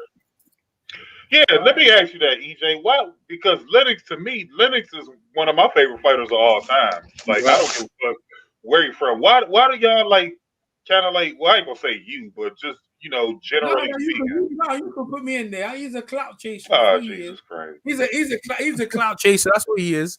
He over there. He won the belt. Look now, he won that belt in Canada, right? And then I know why he came to UK, right? Because I saw his first fight in Canada, and he was fighting against a Canadian, and I couldn't believe the racism he was receiving. It was ridiculous. This man just won the gold medal for your country, and he wasn't getting no love over there, bro. And he said if he goes to America, then he ain't gonna get no love over there because in America the gold medals hang off a tree. So the best thing is, well, I was born in East London, and Ambrose Mendy, who managed Nigel Benn, he was the one behind the scenes saying, "Look, come to the UK. You was born in East London. We can bring you up. We can talk about it and this out." So when he came over, Ambrose Mendy, is a black guy. He was supposed to go with him, but he got in trouble with the law, and I think he got prison or something like that. He didn't go to prison, but he had some something, but they took his license away. So then he put him with Kelly Maloney. But when he got with him, the first thing he did, and this is what I'm saying, he hate art, is attack the UK fighters. They ain't better than me. I'm better than all of them. You know what I mean? I'm the best thing to ever happen in this. Yo, we'll see it. So you ain't even from here. You from Canada. But I was born here, yeah. But and that's where it started. His arrogance. You know what I mean? So he, rather than coming over and saying, "Yo, these guys are good," he come over with the arrogance. I'm better than all of them. Well, I know you are, but UK don't like that. In England, we don't like that kind of arrogance. In America, y'all guys love that kind of James Toney talking ish and backing up. Y'all, man, that's America, man. We kicking ass and taking names. In the UK, we like to go about things like a bit more conservative. We know you nice, but we just, what I'm saying? That's the way we are over here. So when he come over with that kind of attitude, it just rubbed people wrong. And I was like, because I remember him winning the belt for Canada. And I was like, why is he fighting for the UK over here? Why ain't he Canada? So, and then also you got the Jamaican background as well. I was like, man, I was confused, but I didn't care because you knew he was a winner and he was knocking guys out. But England never embraced him because they knew he was never from over here, bro. You know what I mean? We know you're only over here because your own Canada doesn't like you. And it wasn't like Canada had a good infrastructure. It was just that the racism in Canada was off. I mean, you need to check it for yourself. Check out Lennox Lewis's earlier fights, and you see how he's getting abused and this is a gold medalist. So he said, nah. In England not like that. No, we do have racism. Don't get it twisted. I mean, you saw with Hagler getting the bottles thrown at him. We have that, right? Mm-hmm. But it's not to the extent as where it is in America, where you're gonna get hanged, and in Canada, where they, Canada's out. In my opinion, Canada was disgusting. Canada's like, their racism, what they did to Lennox Lewis. I'm glad Lennox Lewis came over to the UK because it was ridiculous. So that's the reason why. It's because he come over with that kind of swag. If I can say, he come out with that swag, and that's what he is, man. You know what I mean? But like Lennox Lewis, yeah, he's quality because Lennox Lewis had 2 Olympics, right? He was in 2 Olympics. He waited 2. When he was 18, he went to the Olympics in Los Angeles. He lost to Tyrrell Briggs, and he waited 4 years, bro. 4 years, took his time and got to Seoul Olympics, and he said, now I can turn pro. He weren't going to turn pro until he got his moment. So that shows the determination, the focus of Lennox. And I can understand his arrogance of where he thinks the way he does, but it's just where, it would have been great if he was like, because so Anthony Josh is embraced, and Frank Bruno's embraced, Henry Cooper's embraced, but Lennox Lewis is like, yeah, we know we're back him because he was born here. That's a fact, but he doesn't go on like a person from the UK. His mentality is Americano to us. You know what I mean? It's not. Yeah, it's not our mentality. He's very snobbish. You know what I mean? Well, that's a good breakdown. Yeah. All right. Let me move on because I got some other questions we're gonna break down. Your mic is low. Let me see. My bad. Sorry, I lost my connection. Yeah. Past Keith Thurman, like this. I know Thurman. No, come on, man. Nah, bro. He don't take boxing serious no more. I ain't gave my take on Anthony Joshua yet. Oh, yeah. Go ahead. Disturbing. That's all right. All right. So Anthony Joshua, 100%, he can become Hall of Fame. He's tendons, numbers, quality of opponents so far. Vladimir Klitschko is already in the. To be fair, it's already in the bag. The Vladimir Klitschko one is already in the bag. All he needs is to pave the resume. You know what? You see, I see how good his resume is. He don't even need to fight Wilder. You know what I mean? I like Wilder. I want Wilder to fight him. But what I'm trying to say to you is that his resume is such, he doesn't even need to fight Wilder, and he goes straight into the Hall of Fame first ballot. And now, is he all-time great? Well, he beat Vladimir Klitschko. If he knocks out Tyson Fury, people might say, "Oh, Tyson Fury wasn't that good," but it is okay. Well, but if he goes and fights Deontay Wilder, my man, and he knocks out Deontay Wilder. Yeah, bro. Yes, bro. Now we're talking. Yeah, I'm talking. But is he? And now the question is he trying to do that? Absolutely, he is. Absolutely, he is. He'll fight Wilder, right? When Wilder's all on his last leg, that's what they want Wilder to be. They want Wilder on his deathbed, and then they want to drag him out. That's what they want to do. This is what this boxing game's like, right? Fury, they're going to drag out Fury. So 100%, I think Andy Joshua can become a Hall of Famer. All right, Keith Thurman. All right, let's do. Hey, Lisa Bell. They got Lisa. Yeah. Lisa Bell. You go ahead, Keith Thurman. Nah, because, and I love Keith. That's my dude. If he would have defended his belts more, well, he had to drop the belt or was stripped one or the other. So he never really got to defend his belt. Not at this point, no. No. And I like Keith. He was my favorite welterweight. Him and Bud are my favorite welterweights. Yeah. After the old ones, believe it or not. But when you stop training this hard and you come out and saying you ain't hungry, then we can't take you serious. You gotta take. I mean, you can't play boxing, man. It's just, right. And I'm not knocking him. You change your mind so quickly. It's like, nah. All right, go ahead, Lisa. Finish what you say. Go ahead. You know what? I'm gonna have to. I'm too blind. Okay. Yeah, she gonna come back. That's what she said. Okay. All right. Go ahead, Drew. Go ahead, Jalik. All right, Keith Thurman. Yeah, I don't really see it. His mind ain't there. He don't really train hard. He get tired. He always injured. I don't see it, to be honest with you. You don't see it? Nah. Why? He don't train hard. Like, he don't train. He get tired.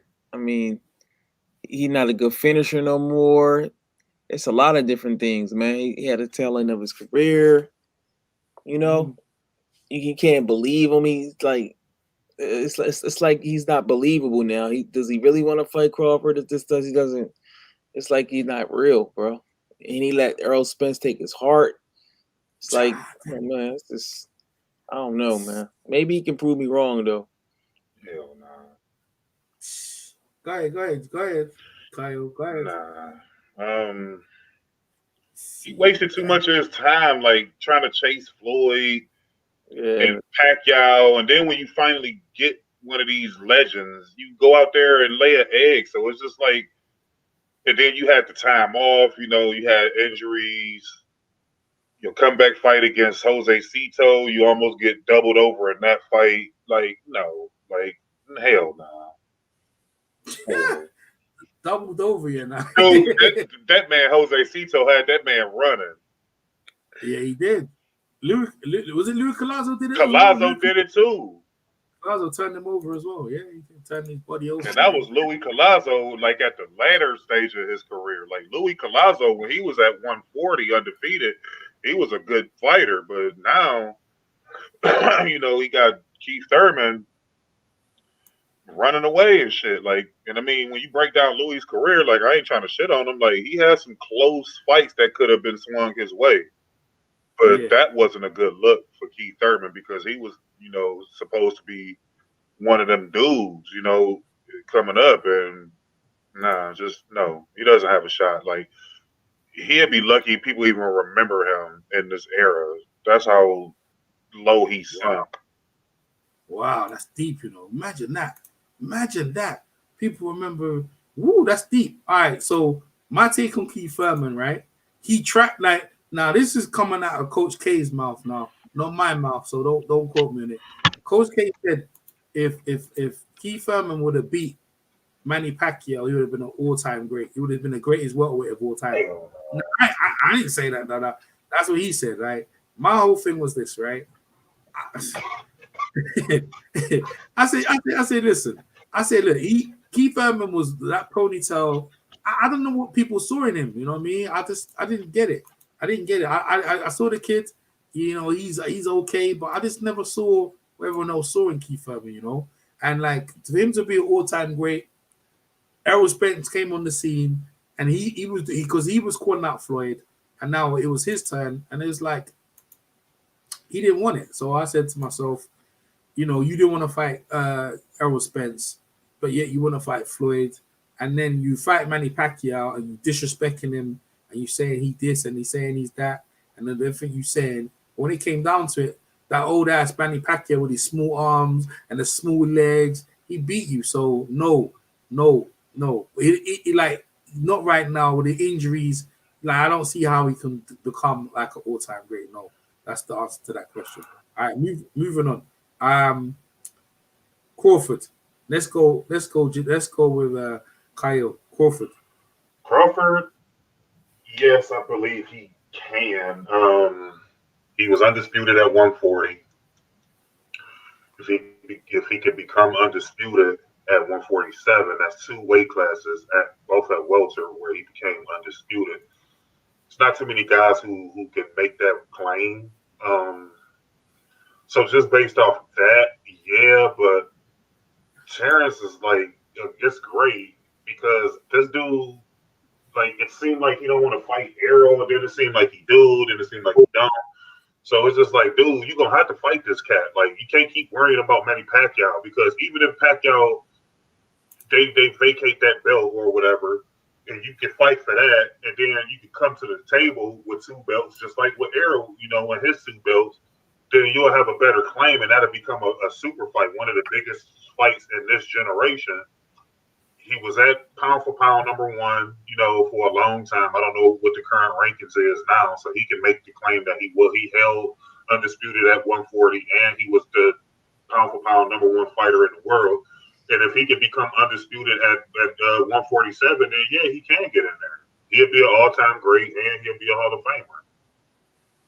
All right, go ahead, Jalik. Crawford, 100%. Beat Earl Spence, have a couple defenses, move up, beat Charlo for undisputed.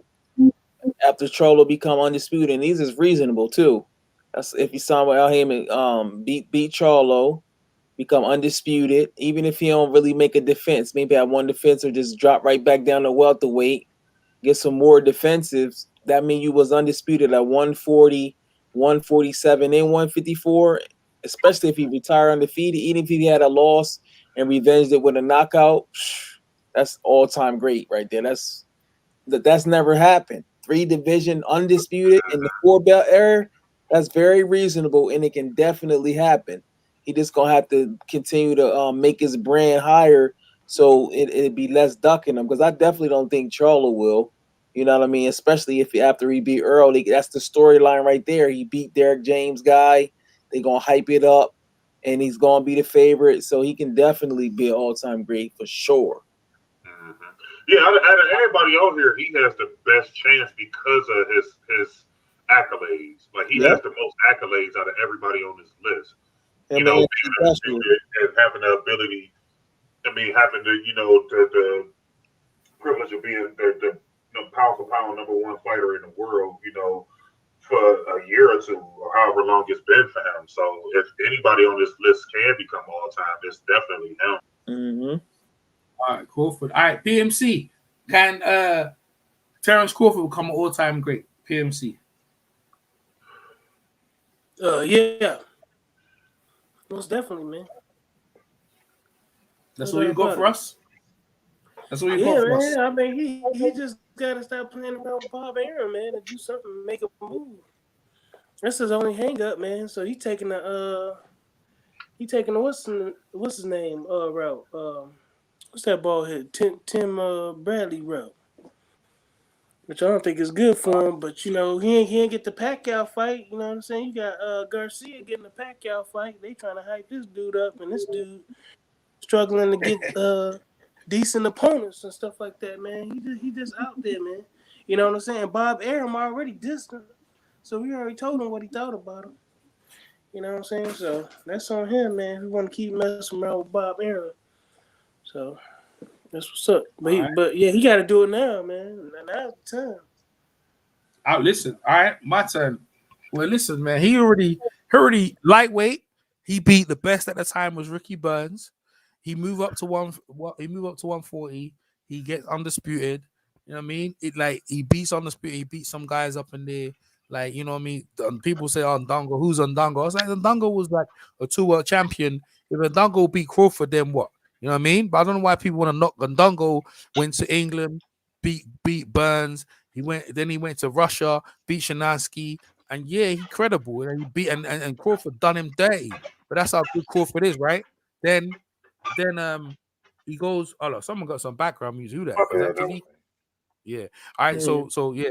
All right, and then he beats bloody what's that? Victor Postol, busted up Victor Postol as well. So I'm like, yo, okay. I'm gonna 1 minute, actually. I'll just put you on mute because I get a background. Yeah, then he beats Victor Postol. And it's like, yo, and Victor Postol's the guy who beat Matisse, and that's the guy they recognized and was good. So that was a great win. Then he goes up to 147. Manny Pacquiao loses Jeff Horn. He beats Jeff Horn, and then he goes on, bro. He beats Kell Brook, who's only never been, never been dealt with like that. He's been stopped, but at welterweight, never been done. So right now he's on course. All he needs is a couple more names to pave the resume. 2 more: Errol Spence and Manny Pacquiao, to smooth the resume over from what. So you got it from lightweight to welterweight, doing his thing. And I don't think he needs to go no more. I think if he gets the Pacquiao fight, even if he gets the Keith Thurman fight, that'll be nice because these are the old guards. Even if like Porter fight, we'd like to see the fight because Porter always gives a go. But yeah, Manny Pacquiao, Keith Thurman, and the Errol Spence fight will cement that. Is that fight? If any of them fights gonna happen, we will have to wait and see. But already he's just 1-2 fights away from being an all-time great. In terms of the listing of bigger things, I'll put him in like the top 20, like there, like the Michael Nunns. I put the Crawford, them kind of guys there, because Crawford's bad, bro. He's bad at a bad mama jammer. So we finished the list. All right, we're gonna move on to another list here that I just bring up now, so you guys PMC can jump straight into this one. Yeah, EJ, we find the list out here, boy. Let me get rid of the banner because the banner's done already. All right, so this list here is a good one, right? So what we got here? We got the best rematches of all time. So PMC, everyone's just got to pick. They can pick them from A to B or whatever. You can pick one and then go down, whatever. So PMC, number 1, who you got? Like the greatest rematches of all time on the screen. You see that, right? Yeah.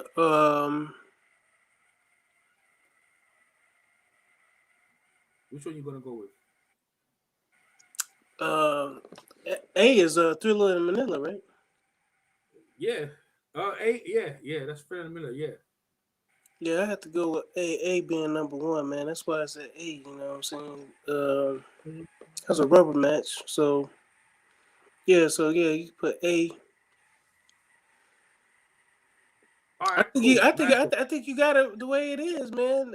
A B. No. I think you have to pick. It's not really A is the first. You pick which one. That's what I'm saying. Like, you just pick one, or you gotta pick them in order. You just pick one in it. Which one do you got the Thriller in Manila, right? Straight out the bat. Which one's the best out of all of them? Yeah, that's your opinion. I had to say D. You got D? Go ahead, talk on it, bro. Yo, because that's the one where Pacquiao got knocked out number 4. Because they kept cheating Marquez, man. They kept cheating him, and Warman.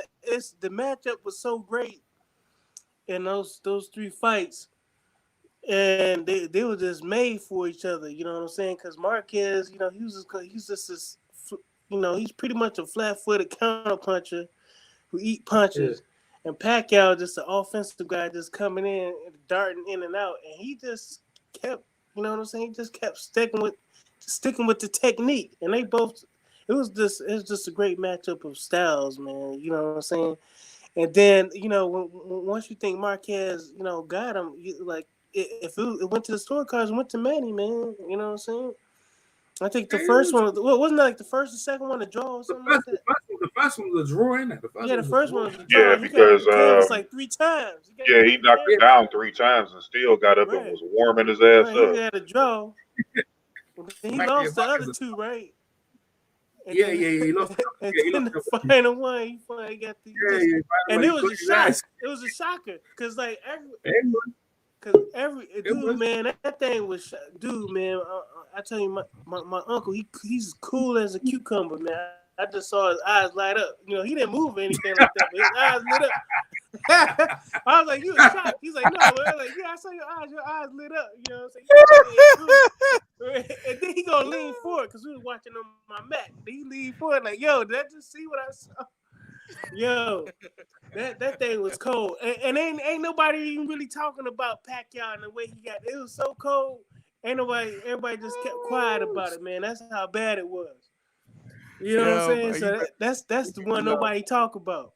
You funny as hell, man. You funny as hell. You from Chicago, cause you pretty cool yourself. So your uncle's even more laid back. And you see your uncle yo, I'm telling you, he a laid back dude. And then I look at him, I'm like, yo, and his eyes lit up. His eyes lit up. Oh man, you made me crying. Yo, all right, man. And then you got all the other ones everybody talk about. Gotti Ward. No. See when it comes to this list, right? It's just like, the questions just to get conversation. So it don't have to be who you think everybody's to you. Which one you? No, you know what I'm saying? So that's why it's the I best. I like that one. Now I ain't gonna lie to you. When that comes to me, I'm gonna share my points as well. At least the bell, man. Go ahead, Peeps. I wrap it up, but to me that's the best one because they always bring up Ali, Frazier, Leonard, Hearns, and then because they think Hearns should have got the win in the rematch, right? And then they talk about how Gotti Ward, they made their names off each other, you know what I'm saying? And you know what I'm saying? So those are great fights, but they don't talk about Pacquiao, Marquez Ford. Yeah. They don't talk about that one. Right. I know. Bob Arum, they don't want to because Bob Arum, he lost a lot of money. Go ahead, Lisa Bell. I know your battery back. You charged the battery. Go ahead. Yeah, I'm sorry. I ran down to the store just a few blocks away, and the first time I lost my connection, and then the second time the phone died. This thing eat your battery up quick.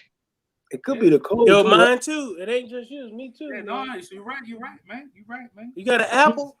You got a iPhone? No, I got an Android, not an Apple. Oh man, I got an Android. I just want to say best rematch of all time for me would be because I remember it. I was a little girl because I used to watch fights with my stepfather, Ali Frazier 3, and the reason why I remember that fight and it was real hot. It was in the Philippines, I think, Manila. And I just I could remember Ali just sitting there, just sweat pouring off of him. And it looked like at that fight, it looked like he was just done. Like that was it. I wish he would have had retired then and there after that fight. But I could just see both of them. That fight took a lot out of them. I think all three fights took a lot out of them. You know what I'm saying? But for me, as far as a historical for me, because it's just I remember that's a part in my life that I remember so vividly as a kid, because I would watch because boxing was so popular back then, and everybody would be watching it, and my stepfather used to always watch it, so that's how come I know those greats because I grew up with them. You know what I'm saying? So, but I just remember Ali looking like he didn't have nothing else in the tank for boxing at that moment. So it's a historical thing for me.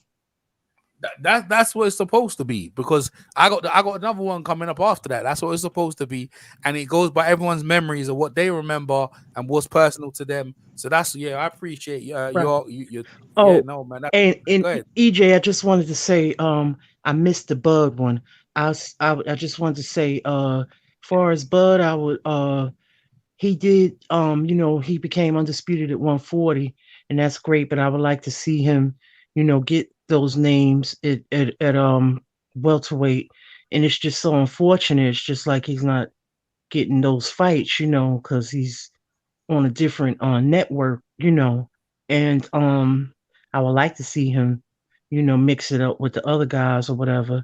I would love to see him become undisputed at welterweight, but I really don't know with the politics. You know what I'm saying? Mm-hmm. But I could see him maybe, but I don't know if they will, because he doesn't have an all-time great on his or a Hall of Famer on his resume, at least not that I know of, maybe. Unless they put Gamboa in there, I'm not sure. Yeah, Gambo. Yeah, he still needs a couple of names on there because he's got the belts and everything, and he got the weight classes. He just needs a couple more names. That's what I said. But you think he become an all-time great, right?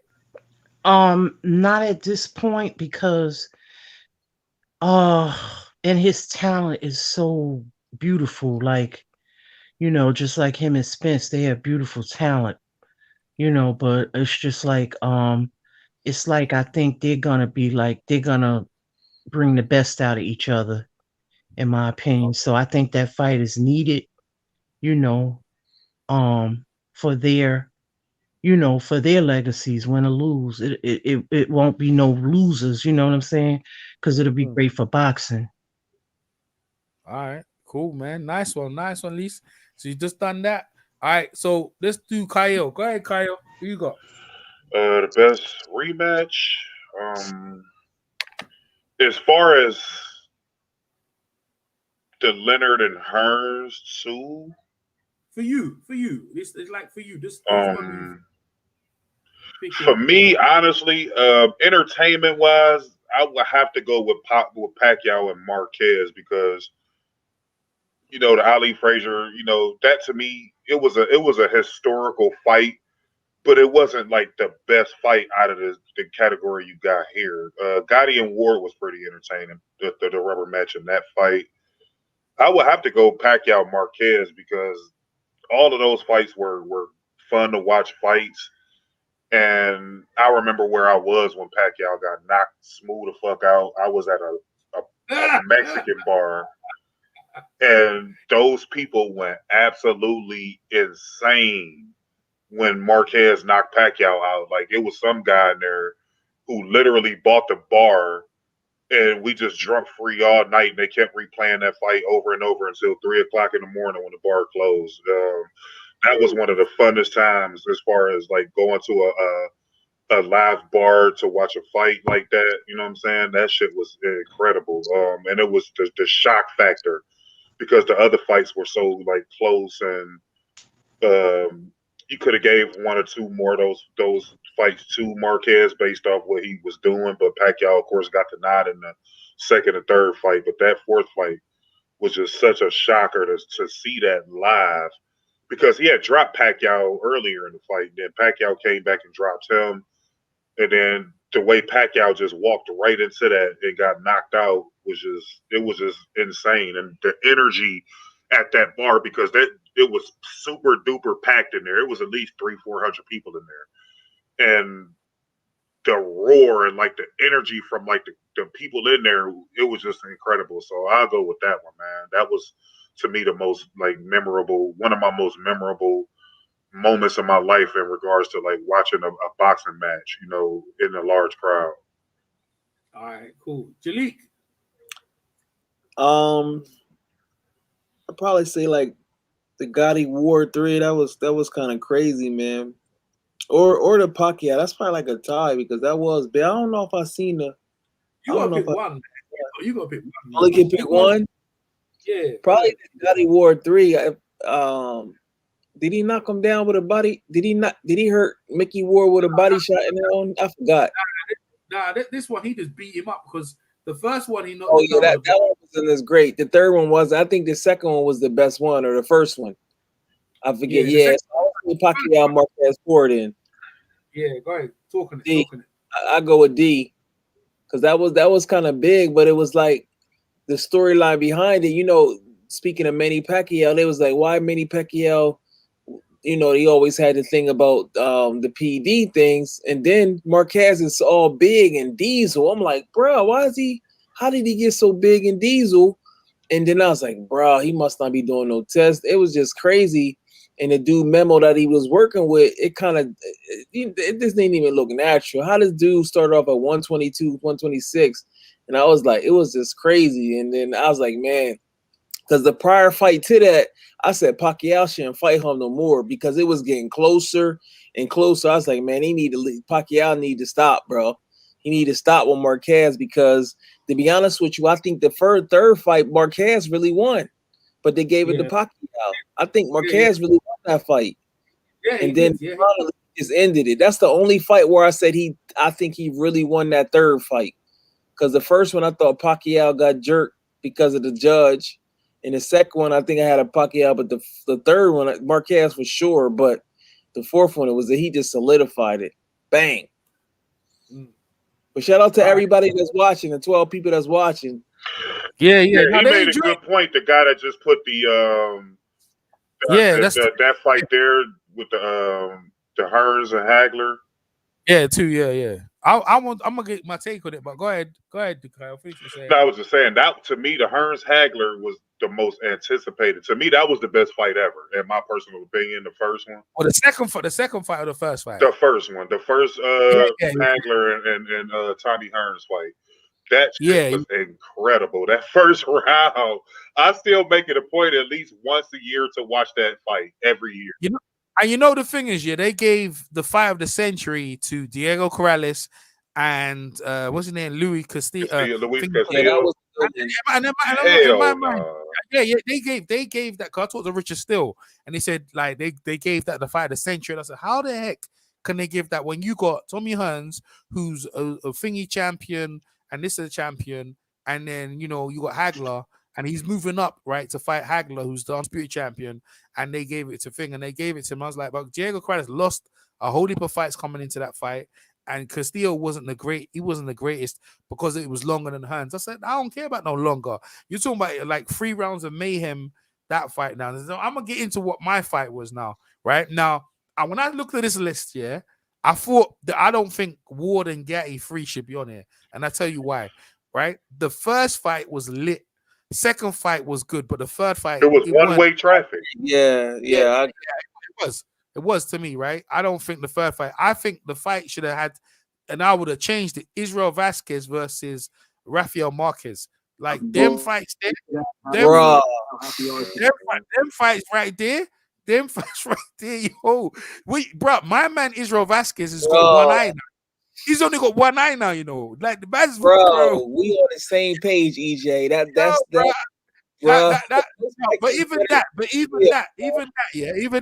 Even that. Now, I remember the Hearns and Leonard fight. The only reason it's probably there, Hearns should have won that fight, bro. Hearns had the right, Yeah. He knocked it down 3 times. Was it? How many times he knocked it out? 3 or was it 2? 2 times he knocked down Leonard. And he didn't win. I was like, how the heck he knocking down 2 times? He didn't win. I think Hearns got hard done by, that fight because, they should have won that fight. Now, the Marquez and Pacquiao fight, because we live in the age of the internet and we understand the hatred, Pacquiao built up between the Mayweather and Pacquiao and the Mexican fans being hard done by Pacquiao. It was very rewarding to see Pacquiao laying on his face, after the thing. But I must admit, even though that fight gave me delight, it ain't got nothing for me. This is just me, innit? When I saw Ali and Fraser free, my heart stuck in my throat. Now, let me tell you why, Now, I didn't watch the fight live now, because I was born around the time that this fight happened, right? I saw this fight on this. I went to a music shop. I think it's called H&M, right? Was it H&M? Yeah, one of the music shops on the high road in London. And they had it on the big screen and stuff like that. And I was in there looking at DVDs, and they go, "We're gonna put on the Ali and Fraser." What's that? But they got on like big screens, right? I sat in the store, I was the whole thing. Everyone in the store who was shopping stopped there and just looked with their mouths open and watching this fight. Bro, the fight was wicked. The fight was lethal. I looked in the ring, and then this is what I looked. I looked, 2 men were dying in the ring. They were dying. Now it was horrible. When someone's fighting for their life, literally, and you see the energy coming off them. It was so savage. It was so savage. I couldn't believe they allowed this on TV. It was brutal. You know what I mean? It was brutal, and I said to myself, later, not to me. That's just me. Nothing stopping that. And I understand about the Pacquiao one, what made me made me feel happy. But when I think of Ali thing, I think of someone's life force going. You know what I mean? Or Ali and what he meant, and I see Joe Frazier and what he meant, and I looked at that fight. I said, these guys ain't never gonna be the same again, ever. Ever. It's like, bro, like this is like when you think about boxing and we love it and that. And I said, bro, you can see why after that, allow 15 rounds. Forget 15 rounds. That's not what you know what you want your blood lost? Watch that fight. You know, after you it's like watching Nigel Benn and Jerry McClellan. After you watch that fight, you feel bad and you feel guilty about boxing. So for me, Ali and Frazier, for what it did to them fight, and Lisa Bell was right. After, you know, what they became after, it's sad. It's sad. So that's on the whole thing. I mean, I could watch the fight again, and I can remember the emotions while I was in the store. Remember again, yeah, I didn't watch the fight until years later. Like, I'm shopping in the store and I'm watching the fight. I'm watching what? Man, I end up walking around, stopping, staring, people talking to each other, looking, staring. The guy put on the TV, put it on the screens.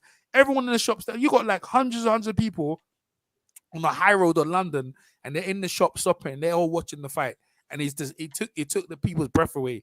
So you know what I mean. And so that's the fight for me. We're gonna move on to the last one of the night. Get me? Cause I know it's getting, you know, we 5 hours ticking. Yeah, you already tomorrow. It's 7:30 in the morning. Okay. Yeah. You're right. So we're going up to 8. So this is the last one, right? So we're gonna come straight in because I think who's the last one? I think it was Jalik was the last one, right? So Jalik, you gonna go first. The greatest, the favorite, or your favorite lightweight of all time. Your favorite lightweight of all time. My favorite lightweight of all time would be Pernell Whitaker. Go ahead, talk on it. Yeah, I like Pernell Whitaker. My favorite lightweight. You ain't gonna say that. That's all right. You just want to move on. That's like that. All right. Yeah, I like his body punching and his jab. You know what I mean? His inside game and his super slick defense. All right. Yeah. Pernell was bad, bro. You know he was undisputed at lightweight as well, right? Okay. Yeah. 3 belts. All right. It wasn't 4 belt though. Yeah, he's free. Yeah, he got all 3 belts. 3 belts. Man. Yeah. Badass Pernell Whitaker. All right. What we got here? All right, Kyle. Go ahead, Kyle. I do love Pernell, man. Defensively, he was, to me, the best defensive fighter, you know, in the modern era. I know a lot of people would attribute that to Floyd Mayweather, but when you look at the multitude of styles that Pernell Whitaker fought, you know, it was uncanny, like the things he was able to do. Even for a guy who didn't have the pop on his punches that a Roberto Duran per se at 135 had, or even a Sugar. I thought Sugar Shane Mosley should have been on this list. What? Hell no! You crazy? Earlier, shut up the blood. Hell no, man. Shane Mosley never did nothing. Shane Mosley was a beast at 135, dude. What the hell? All these guys, hold up. These guys are undisputed, bro. Yeah, that's true. But Shane Mosley was a bad motherfucker at 135.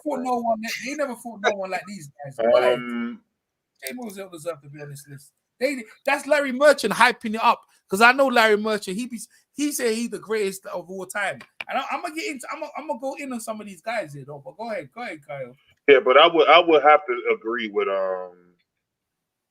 Jalik on Pernell. Like I said, Pernell was something different, man. Like the ability to fight in a phone booth, like I've never seen that level of like skill and speed and like agility and athleticism all in like one dude like that when he was in his prime. Like that dude was incredible. Like I mean, it's hard because Duran was incredible too.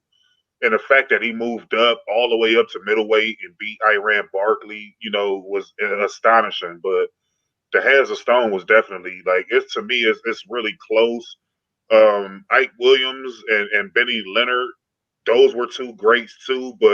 And Joe Gans was the master. But you would know more about that that level of history than I do, EJ. So I'm not going to act like I know all about him. Yeah, but I do recognize those names more so Joe Gans than any of them outside of Alexis Aguayo, of course, Julio Cesar Chavez, and Duran. But I'm gonna have to go with Pernell, either 1A, 1B with Duran and Pernell. Nah, you got one. Okay, well then I'll just pick Pernell then. All right, good, cool. All right, next one. Who else I say? So delete PMC. Go ahead, PMC. You talk about the lightweight. Yeah, favorite. Your favorite. Oh, yeah, favorite? Your favorite. Yeah, on there. Oh, well, I ain't see all these guys fight, man. So I seen Pernell Whitaker and Chavez. And then you got the Alexis Aguayo versus Aaron Pryor and stuff like that. And then you got Roberto Duran. I didn't see none of his 135 fights. I saw the other fights though. Who's your favorite? With Kirkland Lane. That's funny. 'Cause I like Kirkland. This is like the Kirkland Lane. Oh, Kirkland Lane. That wasn't lightweight. That was like one. That was like light welter. Yeah, but he got beat up though. Yeah, I know he can get through. I'm just saying, he just went up. He went up all them weight classes, man. You know what I'm saying? He started out 135. I mean, look at Guillermo Jones. He started off with 147. He went all the way up to cruiserweight. So yeah, he did. Like Hearns. So who you got, man? I'm just gonna say, as far as defense, man, give it to Pernell. All right. So I just give it to 3-0 so far. So your favorite's Pereira, okay? Yeah, I'm gonna have to give it to him because I mean, it's not the best. I've seen the most. That's the your favorite. Seen the most of. That's your favorite. Yeah. He said Parnell. That's cool. All right, PMC. That's it. Yeah, that's it. All right, go ahead, Lisa. Go ahead. Well, because I grew up with him more, I would say Roberto Duran. And I love Pernell as well. But I grew up with Pernell as well. He came a little bit later, but Roberto Duran is a staple. He was a staple in my household as well. A legend, icon, a beast. That when I think of him, he has so many fights. You know what I'm saying? But it was just like he was just so explosive. But blood boxing in the building. I apologize, Lisa. Oh, okay. Blood boxing went like 7-8 hours. You going 5 hours? It's like 12 hours worth of stream. Blood boxing in the building. What up? Yeah, what's up, Blood? Hold on, man. Let Lisa finish what I'm saying. Go ahead, Lisa. Finish. I apologize. But that's okay. That's okay, guys. But the brutality, I remember the brutal. The first, of course, it wasn't as brutal as Hagler Hearns, but that first Sugar Ray Leonard fight with Roberto Duran, that was a brutal fight. I was like, because Sugar was really fighting his fight instead of really boxing him, you know what I'm saying? So then in the second fight, he switched it up, like he was trying to go toe to toe, man for man with him, but like Roberto Duran is a bad little dude. Yeah, he is. He was a mean ass dude too. Yeah, you got Roberto Duran, right? Yeah, I picked him basically because nostalgia, because I grew up with them. I'm a little older. I remember them when I was a kid, so like. Yeah, and a teenager too. But I remember Pernell too. He came later, Great. Yeah. Pernell's great technician, And I need to really study Pernell's his more of his fights, because I love that Pernell fight with Roger Mayweather. I used to watch that fight all the time. It's classic. It's classic. Mayweather almost knocked his ass out, bro. That was fire. Man. He pulled these trousers, try to pull these trunks down. Hit him in the ring, boy. Rogers, But you're right. All right, so you guys give a shout out to Blood. What's up, Blood? Big up to Blood in the chat. Shout out Blood Boxing, the OG of this stuff. Yeah. Yeah, the story. I like he got sweepy as well. Now look, I'm gonna get into this now. Look. I'm gonna get into my take on this All right, here because come another you know, historian, DJ I'm Boxing. gonna I'm gonna get into this now. You know, when I first saw this list, I went straight for Parnell as well. He should have got that fight. He should have got the first victory over Chavez, even though that was a higher weight. But for me, he already beat Chavez, so he already beat one of the greatest.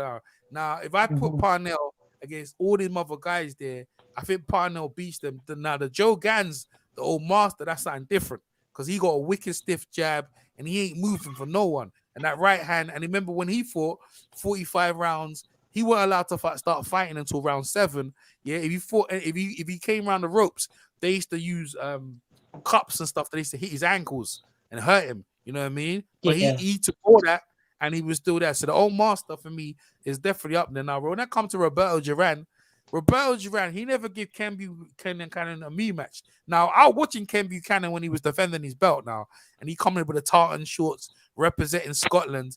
But when Roberto Duran was merciless, bro, and he was getting outpointed because, you know, Ken Buchanan's a good boxer, but he didn't care. Like, he was rolling up and he was throwing punches from all angles, and then a couple of them did late.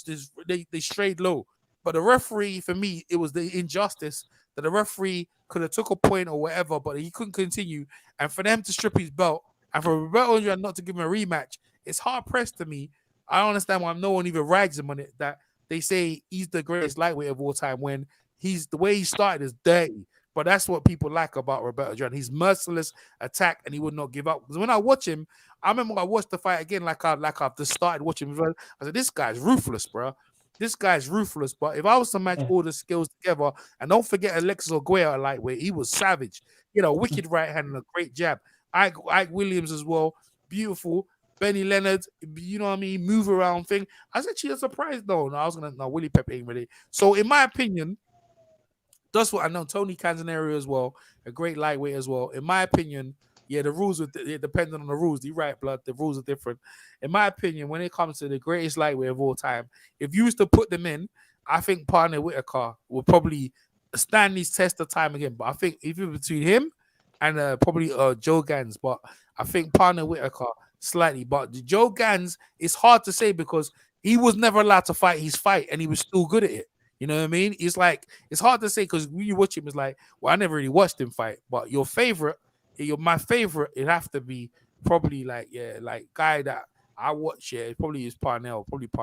So I'll give Parnell. Only seen the lightweight reign laters. Yeah. So I'll give it to Parnell. So I thought there'd be interesting topics because I had these like pictures and stuff like that. That was an interesting topic though. I thought we'd bring up. We can go back. Go ahead, PMC. Yeah. Yeah, I remember that when Roberto Duran for Pepino Cuevas. Yeah, that was crazy. Yeah. I was so lucky. Yeah, I gotta check that out on YouTube. Another guy, what's his name again? The one who come to England and beat John Hay Tracy, Carlos Palomino. There's a lot of fighters in England. There's a lot of fighters like Buster Drayton. Yeah, there's a lot of fighters in England. In America, you guys don't big up. Like Tim Witherspoon is bigger in England than he's in America because he beat Bruno, right? I remember him. Yeah, but in England, yeah, he's revered. He's the first guy in England, yeah, to be named Fighter of the Year, and he's not from England. That's how much they like Buster Drayton. Wow. Because he beat Mark Caleb and he knocked the other guy. What, bro? He came to England, yeah. And you sing this in England. You know what they do these days where they make guys come in a higher weight. So they had Buster Drayton. He weighed in at the normal weight, but the other guys, the fighters in England, they came in heavier, so they thought they had an advantage. Bro, they had no advantage, bro. He busted up the guy, won in the first round, and then that was Mark Caleb's guy. Mark Caleb, I don't know if you know about Errol Christie, where when he was fighting him, it was racial riots. That West Ham supporters, they like, their supporters, their football supporters, they kind of look at like Nazi idealism. So they, Hitler and all that stuff, right? Mm-hmm. So Mark Caleb, he represents West Ham Football Club, right? So he went against Buster Drayton. Bruh, listen. You see what Buster cleaned him out, bruv. It was wicked. One of the most violent knockouts I've ever seen. So, and he had like 11 losses on his record. He's big up as well. So he's another one. And like I said about Carlos Palomino, he beat John L. Tracy. You know who Mantequillo is? What's his name again? Jose Napoles. Jose Yeah, Napoles. yeah. He was a Cuban, but he was in Mexico, right? Because because he defected to Mexico, and John Hay Tracy went over and beat him, and he brought the belt up. So Carlos Palomino, he's from Los Angeles, whatever. He speaks, good English, whatever.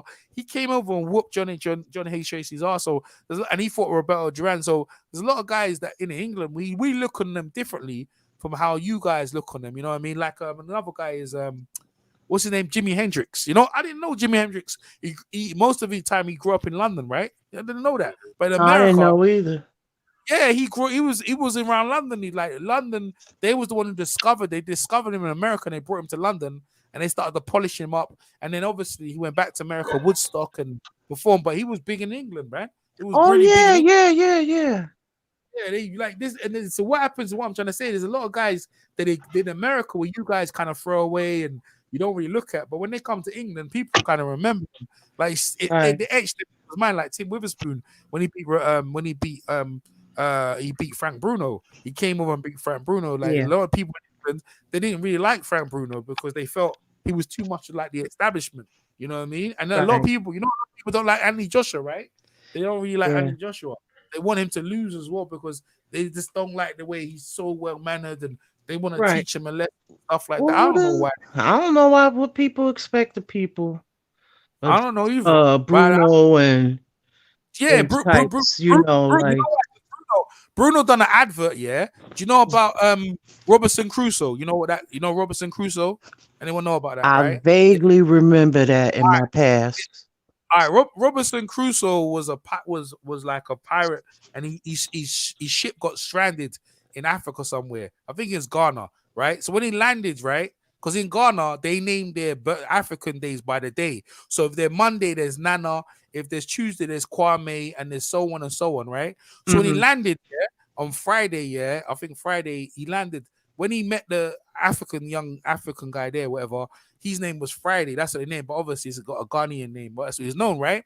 So they did an advert with Frank Bruno acting as Friday with the thing right, and black people didn't like that. You know what I mean? He's dressed up and he was acting ignorant. You know what I mean? Almost like what you guys call a coon or whatever. They didn't like that.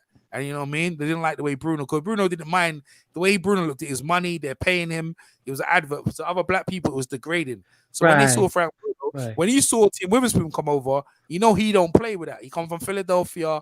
He ain't playing around. You ain't gonna make it. You ain't gonna make him a mockery. And he hardliner. So the people in England, the black guys in England, they say, yo, do us a favor, knock this guy out, bruv. Do you know when Lennox Lewis fought Frank Bruno, the black people where I was, they were all supporting Lennox Lewis because they didn't like Bruno because he was married to a white woman. They didn't like him. Okay. You know? Yeah, like just real talk, like so it's like the way people perceive people. But yeah, the greatest lightweight is Partner Whitaker because he deserved that victory over Julio Cesar Chavez. I know it was at welterweight, but when you think about it, like how Partner could have, maybe he doesn't take the coke. Maybe he doesn't become a drug addict. You know what I mean? Right. Maybe that doesn't happen to him if he gets the victory. And then also with Joe Gans, they said he threw a fight because they paid him money and stuff like that. The stuff of hardship he went through, I would take it. So someone like Roberto Duran who goes in there and gets advantage, hitting mans in the balls and stuff. And Ike Williams was a great fighter as well, but I can't give it to him. So I got Partner Whitaker or Joe Gans. That's me anyway. So that's my little storytelling. But anyway, we 5 hours and 16 and we hit the mark. Any you guys want to bring any other topics or are we good for today? No, we good. I appreciate having me on, man. A great panel. Great panel, great chat, everything. I'm glad y'all keeping me abreast of what happened because, like I said, I said I'm not gonna watch this. Certain fights, I'm not watching them. I go on here and listen. I'm glad I ain't watching either. You boycotting, right? You boycotting, is that what you're saying? No, I'm not boycotting. I just you're talking to me. Oh, yeah, he's boycotting. I'm not watching that fight because I think wasting his time. Which fight you talking about? Caleb Plant fight tonight. Oh, the Truax fight. Yeah. Yeah, it was wasn't even worth watching it. And then I had a feeling he was gonna make an excuse, and now he's saying his hand hurt. First it was broke, and he hurt it. I mean, he just. I a clip of that. I got a clip of that. I got a clip of that. Him saying that actually. You know. Yeah. Go ahead. Go. That's what I'm saying. Like, even I left a thing on the Twitter, YouTube. I said, matchmaking. Who is he fighting to prepare him for Benavidez? It's like he's stuck in a certain situation. I don't know if he can make 160, and because he'd be better at 160. I know he's a small 168, but nobody want to see the fight. You know what I'm saying? You never see fight boring fights, but people are watching. Here. I got Caleb Platt, so I'm gonna play it for you. No, don't play that. I don't play that shit, man. No, you know how they are. Yeah, No. Man, don't worry about that, man. Nice little clip. Don't worry about that. Nice little clip. I know what I'm doing. It's all good. Now listen to this. Now you hear what he's talking about his hand. Listen up. Yeah, I feel like I put on a good performance tonight. Dominated on every scorecard. At times I felt like he was just trying to survive, and I was looking to put combinations together. I did get a bit of an injury earlier on in the fight, and I felt like it made me a little bit hesitant at times, and there's been a little layoff. But again, I feel like I put on a great performance, and I'm happy and ready to see what's next. His knuckles, like he got two of his knuckles. They look like they joined together. That's horrible, man. Yeah, his knuckles. Oh boy. He picked up a serious injury. These fighters get a lot of bad injuries. I mean, I know people talk bad about Keith Thurman, and that's where when I got cut off earlier. People don't understand. Like, and I know he be on some old slick stuff, talk stuff, but the man's body is breaking down, and I remember I heard somebody do a video, and they compared him to like David Hay. His body's been breaking down for a while. That's true. And he just cannot, and he may not have the humility to just, I can't compete like I used to. It's a drug too. Trying to play it off, fronting. His body's breaking down. You could tell. Yeah. Shout out to you, because he's more of a hooker. He don't really jab a lot. Right. I don't know if he throws punches properly. Yeah. And he throw at so much force, that takes a toll on you. Like with Wilder. You know what I mean? It takes a toll on you after a while. And Keith throw them wild hooks from crazy angles. Keith is a talented dude, though. Don't get it twisted. Yeah, I like it, but man, it's like I said, you can't play boxing though. It's better to retire early instead of getting hurt and be talking slow and take me another shot. That's why I hope that's why I be wanting them to get their money, I want fighters to get their money. And I'm laughing, we laughing at Caleb playing, but I want him to get his money and take care of his family. I mean, he grew up real poor. You know what I mean? I want him to get his bread. To be honest with you. Yeah. I wish them, the boxing's the best, Quick shout out to Brother Blood, man. He hit me on to a guy named Barbados Joe Walcott. He did this video a long time ago.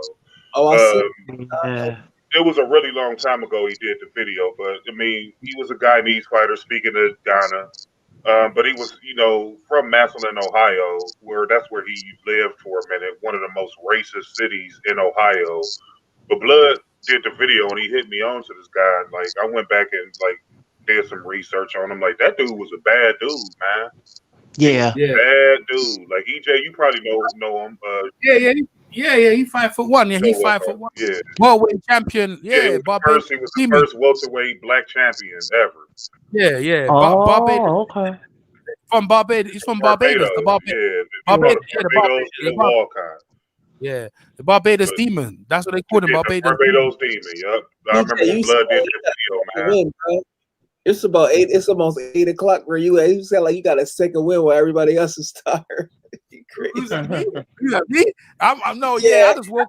But you know that. No, but Lisa, you didn't start a new topic. I'm like, yeah, I'm on that. Get this going. Yeah.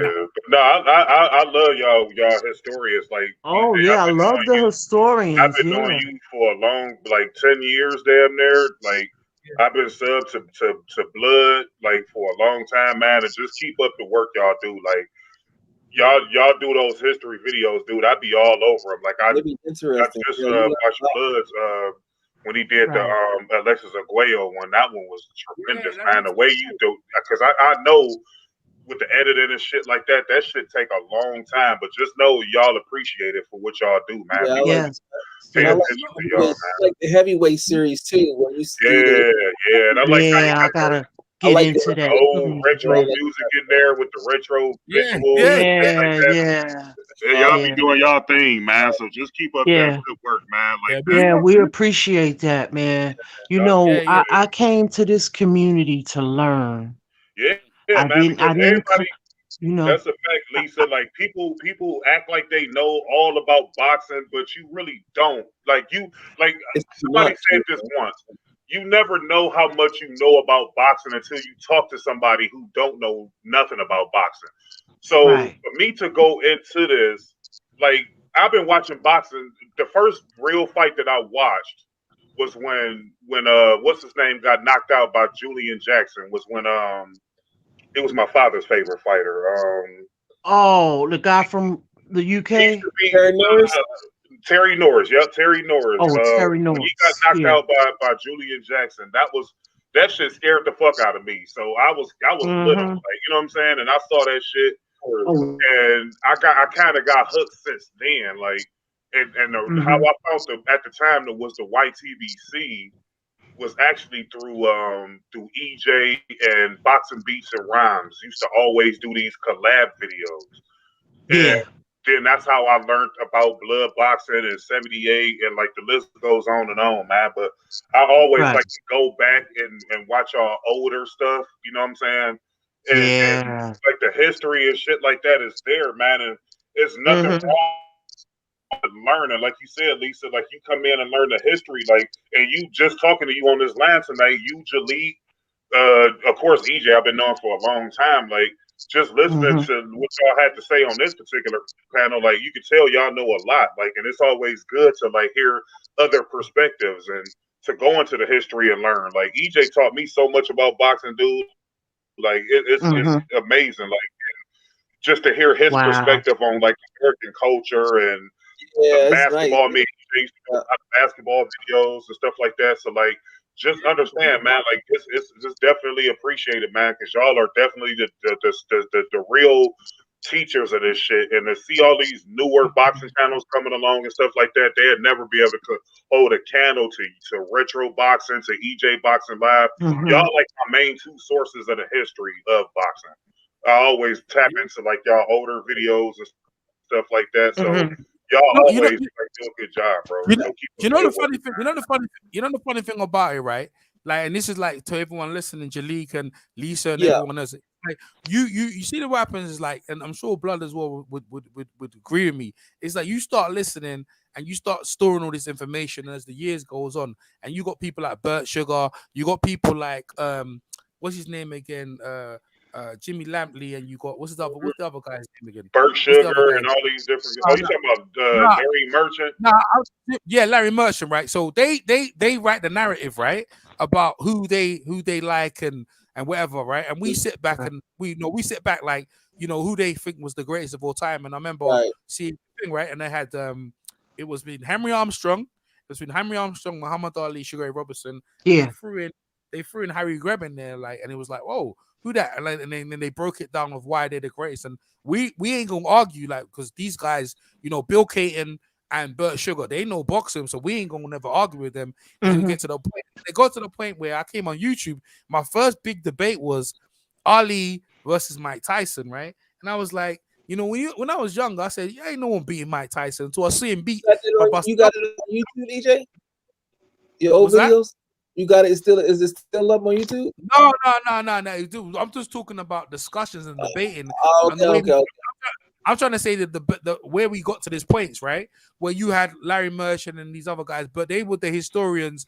They were like the oath keepers. They kept control of all that, right? So they told us what they wanted us to hear, and we said, okay, that's how he is, right?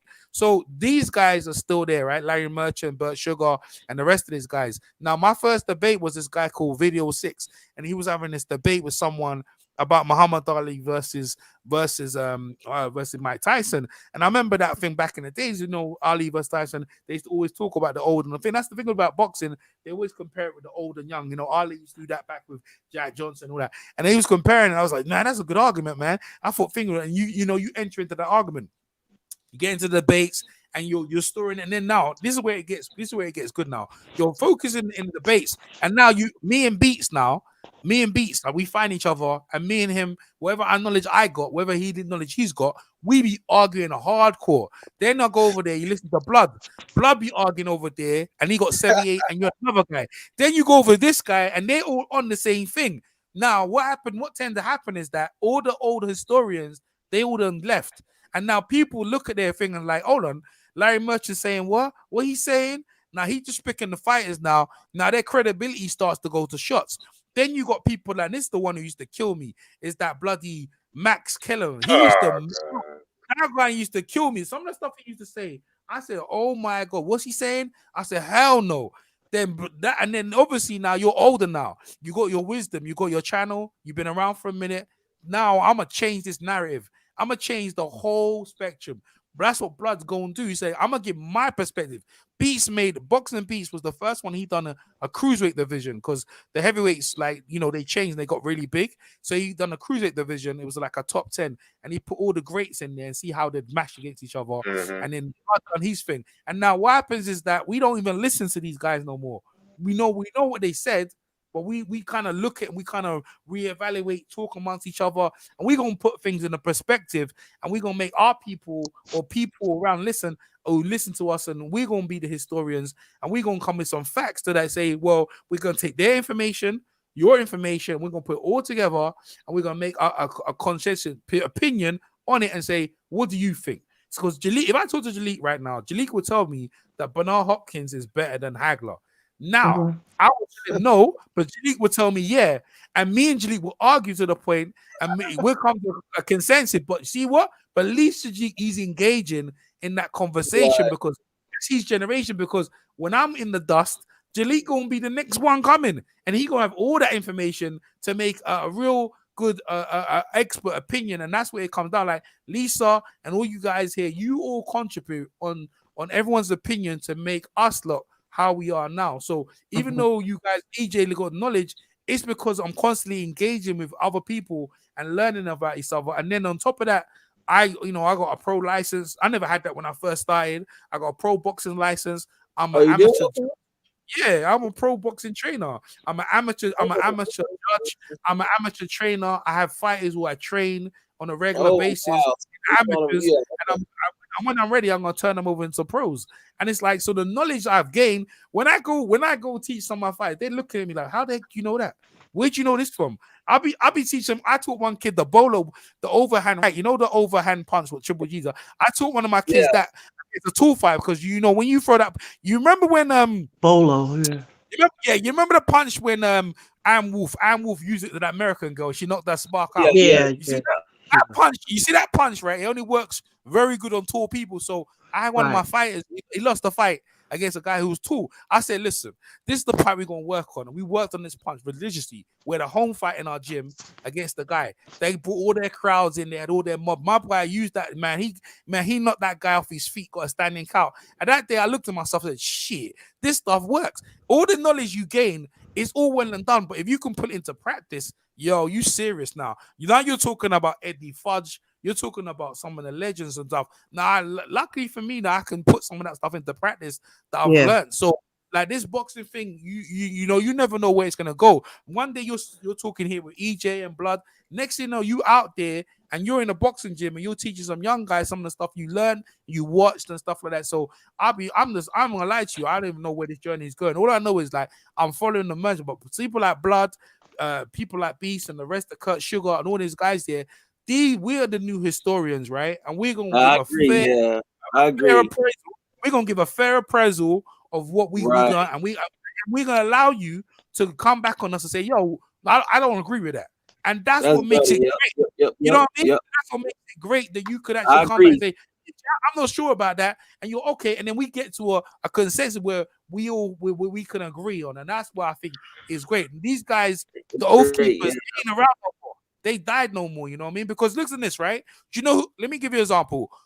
You know who the fighter of the 70s was? In your opinion, the fighter. Durant was. Yeah. How can he be the fighter of the century of the decade, right? When you had Ali fighting the competition he fought. But what about the fight of the 90s? They gave it to Roy Jones, right? They just gave it to Roy Jones. But then how are you gonna give it to Roy Jones when Partner Wicker should have got the fight of Chavez, and then you got Evander Holyfield who beat Mike Tyson twice and beat the resume he got. Look at the resume that Evander Hill's got. If Roy Jones was fighting the resume that he fought, how are you gonna beat him? Then let me give another argument. Hold on. That's kind of close. He got Bernard Hopkins, James Toney. Yeah. He got some names, bro. Yeah, but look at Holyfield, though. Holyfield had Larry Holmes. He had Mike Tyson. Holyfield fought everybody. In the 90s? Yeah. That's what I'm saying. Like, in the 90s, Holyfield. EJ, you got to do these once a week, though, bro. That's a good debate. But what I'm going to say to you is that this is what I should say about the Oath Keepers. They make these decisions. Ain't no one challenging that. So how you give the Royal Duran? Well, you know that should have been Ali, and you know they didn't give it to Ali because they didn't like Ali. So they're doing that. Now I'll give you another one. Fighter of the decade, wasn't it? They gave it to Manny Pacquiao. Right. How could let me show you something, right? You're giving it to Manny Pacquiao. You know, hands down is Floyd. So who these people are doing this? And you know, hands down is Floyd. I'll give you another one. Do you know who's trainer of the year? You know who's trainer of the year? You know the trainer of the year this year, right? They gave it to TFE Mo's dad, right? He's trainer of the year. I thought Reynoso got it. No. It's TFE. No, Reynoso got it. No. Must have two versions then. They must have two versions. No. I'm trying to say there's different, like there's ESPN and there's sports writers. Oh, okay. So you're talking about the Ring magazine. They gave it to Reynoso, but the sports writers of America, they gave it to Teofimo Lopez's dad. Now, watch this. The sports writers of America never ever recognized Floyd Mayweather Sr. as the trainer of the year or Reggie Mayweather. And he's only got one. I know the argument he used to say. The argument where he only had one fighter. So they giving it to Freddie Roach, right? They kept giving it because he got more fighters and he did that. That was the argument. If that's the argument, then why are you giving it to Teofimo Lopez and he only fought one guy when Mayweather fought all these resumes with Roger Mayweather and think? You see what I'm trying to say to you? So these people need to be held to question when they do their shit. And I'll call them out all the day. And that's what I'm saying about with YouTube. It's like, no. You ain't going to just write what you're going to write and say what you're going to say without us coming in. Like, Vladimir Klitschko, you're going to tell me Vladimir Klitschko is this, that, the other. But I'm like, hold on a minute. He been knocked down bare times. And you're going to say that he's record, he's going to beat Joe Lewis's record. So there's a lot of things that people say. But, lucky for us on YouTube, we have a voice and we can correct the stats. Whether people listen or not, it's just our voice, and people do listen. So we're the new historians, and we can right the wrongs and put people in places where we need to be. And that's what I'm happy about. That's what, if anything, I'm happy about that. The knowledge I have and you guys listen, but we can put things that you can say to people like, no, but that's not right. And you can't tell me that's right. When you go like, how is he the fighter of the decade when Ali did this, that, the other? You gonna tell me how Roy Jones, and I like Roy Jones, right? But they said, okay, pound for pound, if they were the same height, if they were the same weight and reach, this guy would beat them. I'll say, okay, well, Roy Jones fought Mike Tyson the other day, right? They're the same height. they were near the same weight. And look what happened to that, right? And this is when he was old. Like what Mike Tyson did when he was old. So you imagine pound for pound, if they fought the same weight, Mike Tyson would have killed him. He would have killed him. You know what I'm trying to say to you? So this is how I see it. Yeah, Floyd. Roy was getting knocked out by Glenn Johnson and Antonio Tarver. Like, if with the punch resistance, like he couldn't have stood up to those Mike Tyson shots. Like even in his prime when he had the quick reflexes and the timing and the athleticism. Like Mike Tyson was on another level. Like this dude had the head movement, everything, bro. Right.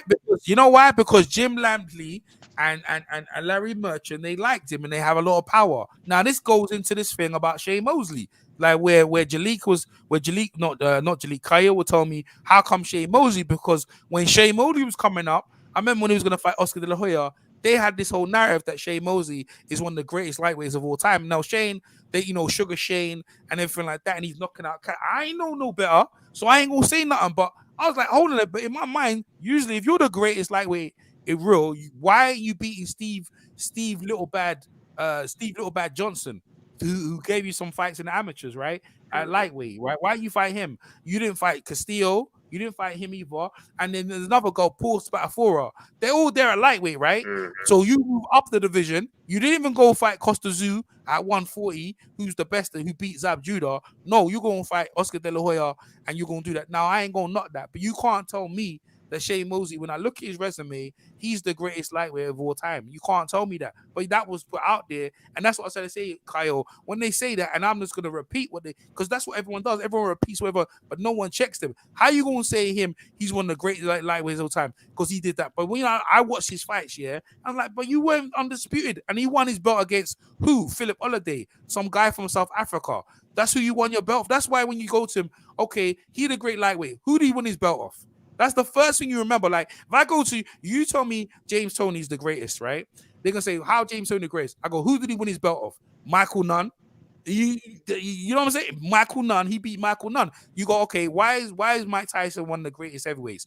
Well, you go, okay, it wasn't Trevor Berbick, and it certainly wasn't Tony Tucker, but the Larry Holmes win and the Spinks win. That goes some way, right? And that goes some way. So it's like, okay, he knocked out these guys. And then you move on. But that's how it is. You always have to meet a top name. But when it comes to Shane Mosley, he had a high skill set.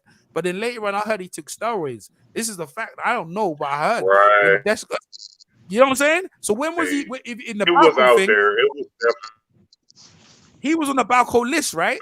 So I was like, okay. So you and heard Roy Jones was on the Balco list as well. I heard Roy Jones took steroids in the Clinton Woods fight. I heard about that as well. So I'm like, okay. So there's some ambiguity about this, but I'm not gonna go out and put shade on these fighters. But my whole thing is this: you can't be like we were talking about Hank Aaron. Is it Hank Aaron? Is it Hank the one who died the baseball, the home runner, the one who went the baseball? And you had Barry Bonds where he beat Beirut. And he got a lot of racial thing for Beirut when he beat the home runs.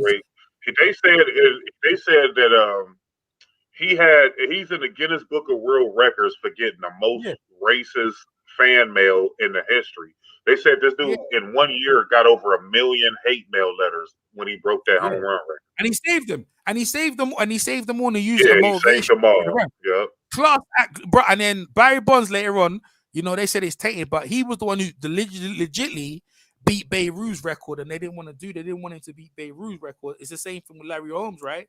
Larry Holmes didn't get a chance to officially beat Rocky Marcial's record, which we know now could never be beat, because in this climate, there's no way anyone could be you ain't gonna be undefeated and undisputed and beat Rocky Marcial's record. That ain't gonna happen. It just ain't gonna happen, bro. The way boxing's going on, so I like to challenge what some of the people say, and you can and you're allowed to challenge me, like I said, but Jalik will say, I got Hagler, I got Hopkins, and Jalik was like, nah, man, Hopkins is better than Hagler, and I'm like, how that be? And he's like, man, this, that, the other. And I'm like, man, Hagler was undisputed, 15 rounds. He's like, it don't matter. Hopkins did this and Hopkins did that. I was like, all right, cool, Jalik. But it's good Jalik engages and has that discussion, you know what I mean? Because Jalik's generation is going to be the next generation. Even though I think he's wrong, but at least he got an opinion to come back at it. You know what I'm saying? That's what I'm saying. So, yeah, this is a rant, but,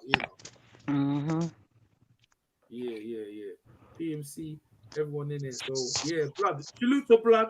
Salute to Lisa. Salute to Kyle. Salute EJ. Salute to all of you, lot, man. You know what I'm saying? Coming over. And what we got coming up? Anything? We got any fights this week? Anything coming up? I have no idea. I think Benavidez is about to fight soon, right? Yeah, I think in March, right? Yeah. Who is he fighting? Don't give me the line. Let me see. Oh, okay. If it's somebody I don't know, it ain't even important. Yeah. I tell you what, That's hey. I tell you what, I enjoyed the conversation about the films, though. I really enjoyed. Oh yeah, that was cool. Yeah. And I'm gonna tell you something, EJ. Well, Jalik is going. See, a lot of those old, blaxploitation films and all that, they had the soundtracks and the scores Yeah. to complement them. Yeah. When you think about Across 110th Street, Bobby Womack did that soundtrack. That whole soundtrack is bad. The Mac is one of the best soundtracks. And that's by what's his name? He made Brothers Gonna Work It Out. Yeah, I Choose You. What's his name? The guy. I got the damn album. Is that thinking Isley? No, not Isley. Is No. that the guy on the bald head? Is that the one with the bald head? That's the one with the bald head, right? No, not Isaac Hayes. This the same guy. He did I can't even think of his name right now. He did the soundtrack for Foxy Brown also. Yeah. God, he was a bad dude. Okay, the sample that Outkast used in UGK for I Choose You. Yeah, I can't think of his name. And I got the album. Damn. I went like blank headed. But like them soundtracks was bad. Yeah. Well, look, man, I like the Car Wash soundtrack. Listen, Rolls Royce was a bad group. Rolls Royce was man. I'm surprised you don't like The Last Dragon. And what about Breaking? It was just stupid to me. I couldn't Shogun. He was just stupid. Hey, Willie Hutchinson. That blood. Yeah, Willie Hutchinson. That's his name. Thank you. Yeah. That was a bad dude. Underrated. Hey, he about to interrupt y'all, but he's about to fight Romero Alexis Arguello. That's who Benavidez is about to fight. Alexis Arguello? Oh, he got a son? Romero Alexis Arguello. Oh, so that must be his son. Yeah, maybe not. He gonna get that, but yeah. Oh yeah, thanks, Kyle. But yeah. Them soundtracks of the movies, they listen, man. They make when you watch the movie, you feel the vibes, man. You know what I mean? Like Car Wash and some of them movies, you can go. But I like the movies with good endings, man. I'll be watching sometimes I'm watching some black movies. Like, man, why we always end with some sad ending, man? You gonna give me a good ending where the black people come out where they gonna win or they gonna, you know what I'm saying? Like that's why I like. So we gotta make our own movies, man. Like you can't depend on Hollywood to create a good ending.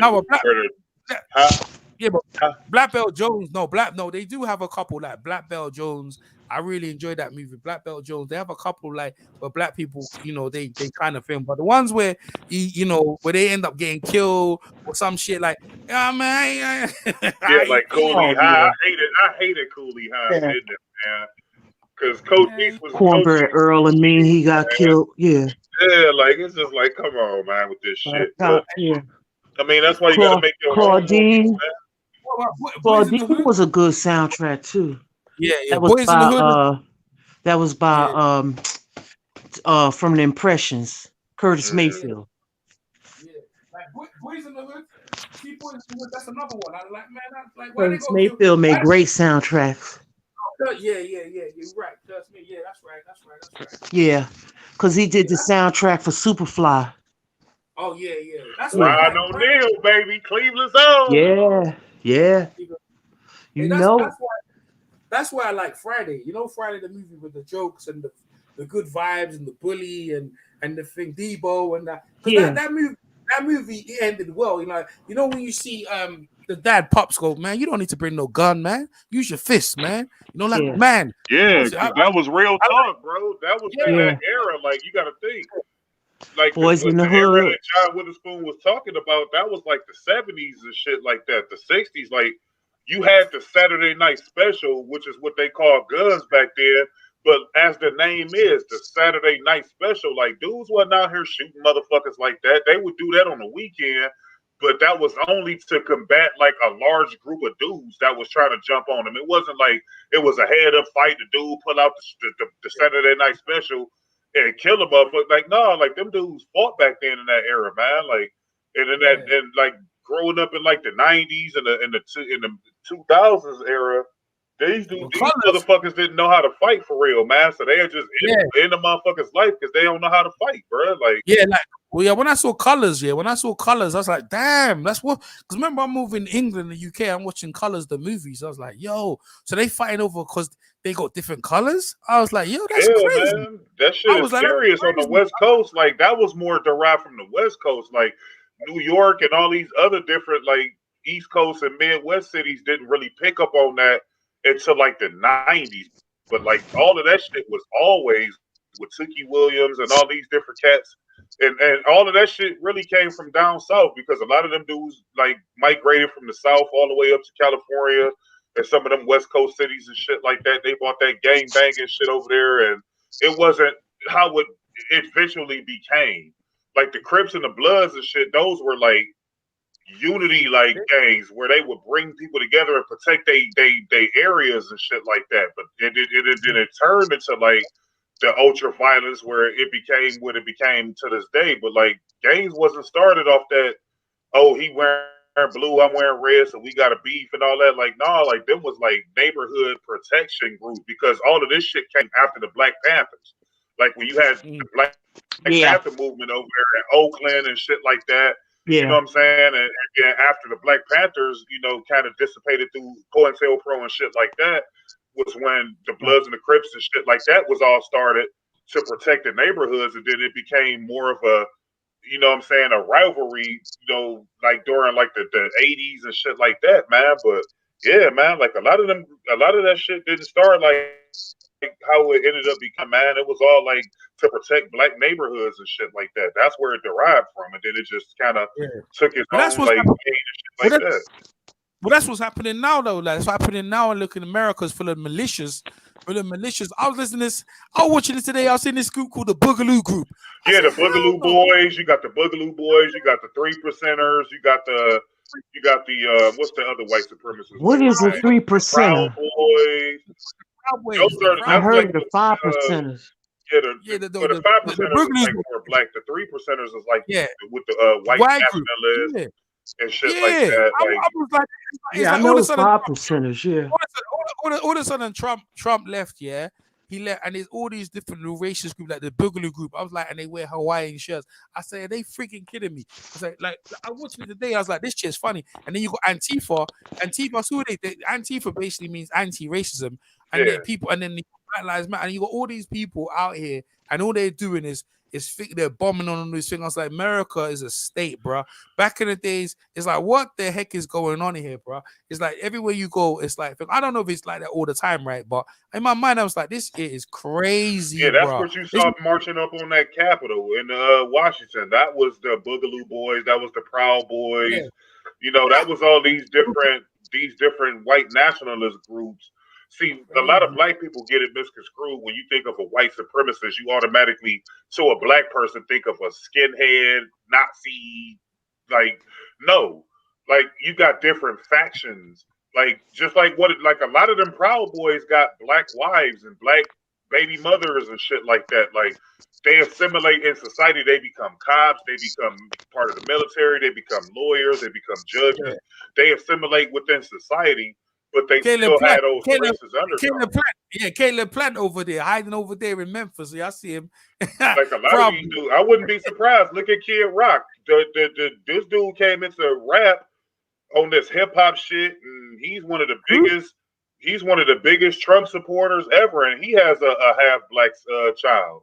So like a lot of these dudes, like, you know what I'm saying, they'll go get with these different like women of color to kind of mask what their true intentions are, and then they'll throw them out in the forefront. Like when this Proud Boy that got caught up in the nation's capital with the Capitol building, he threw his black wife up there like, oh, I got a black wife, I can't be racist, as if that's a disguise when you had a lot of these white supremacist slave owners who was sleeping with slaves. So like, just because you sleep with somebody black don't make you not racist. Like, I don't know why they trying to use that as a They,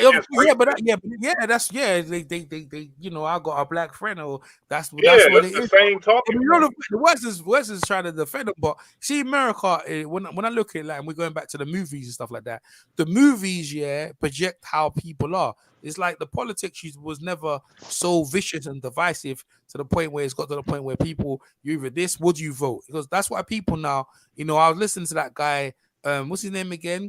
Thingy Peterson, whatever his name is, you know, the guy, the one who supports Trump, whatever, and he gets people on their show and he traps them. He said, who you support? And they go, I'm not telling you no more, because people, you know, back in the days, people will tell you who they support, but people go, nah, I ain't gonna tell you who support, because when I tell you who support, then you're gonna judge who I am, and that's not gonna happen. So I ain't gonna tell you who I support in election. It's none of your business. So the election thing becomes a personal thing where I ain't gonna tell you who I'm gonna vote. None of your business. Before it was, you know, I'm voting who I'm voting, and that's it. But it become like a gang and stuff, man. Like even, you know, the conservative and the thingy is a gang. But, you know, let's go back to the movies. I love the movies in the 70s and the 80s. The movie soundtrack, I love the styles. You know what I mean? I didn't realize we had it so good, bro. You know, in the 90s was all good. You know what I mean? But in the thing, like some of the movies, they real like, oh man, I can't even feel some of the movies. That's why they're trying to recreate a lot of the movies now, like, because you had that nostalgia and that flair, and like it was like more original because people were coming up with creative ideas to get on, and they wanted to, you know, bring up their art and like put it in the forefront. So like you had a lot of different, like nowadays you got a lot of like mimicky, you know, oh, this person did this, so I'm gonna do it, except I'm gonna put my spin on it. Like, nah, like just like with rap, it's just like the same shit. Like the rappers in the 90s and the 80s were more original. They had their own styles. Like you had to have talent. Like if you didn't have talent, you would get weeded out. You know what I'm saying? And nowadays, all of these dudes sound the same. They got the auto tune and all of this stupid shit because there's no originality. The creativity is like gone now. You know what I'm saying? What happened to R&B? Yeah, R&B, like R&B was in the. What was it from? So you got R&B from the 80s, killing it all the way through the 90s. And then around 2005 or 7, where he got narrowed down, and they say put into urban. It's like they put hip hop and R&B together, and it's like it's just destroyed.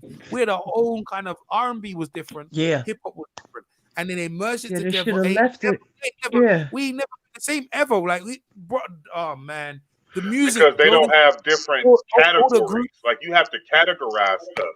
Like if you look at rock and roll was started by like Chuck Berry and like Muddy Waters and like all of these different artists back in the days. Yeah. And then once the mainstream, you know, middle America got a hold of it, they started to categorize it. Like you would have your soft rock, you would have your heavy metal, you would have your hard rock. Yeah. Like you would have different varieties of it.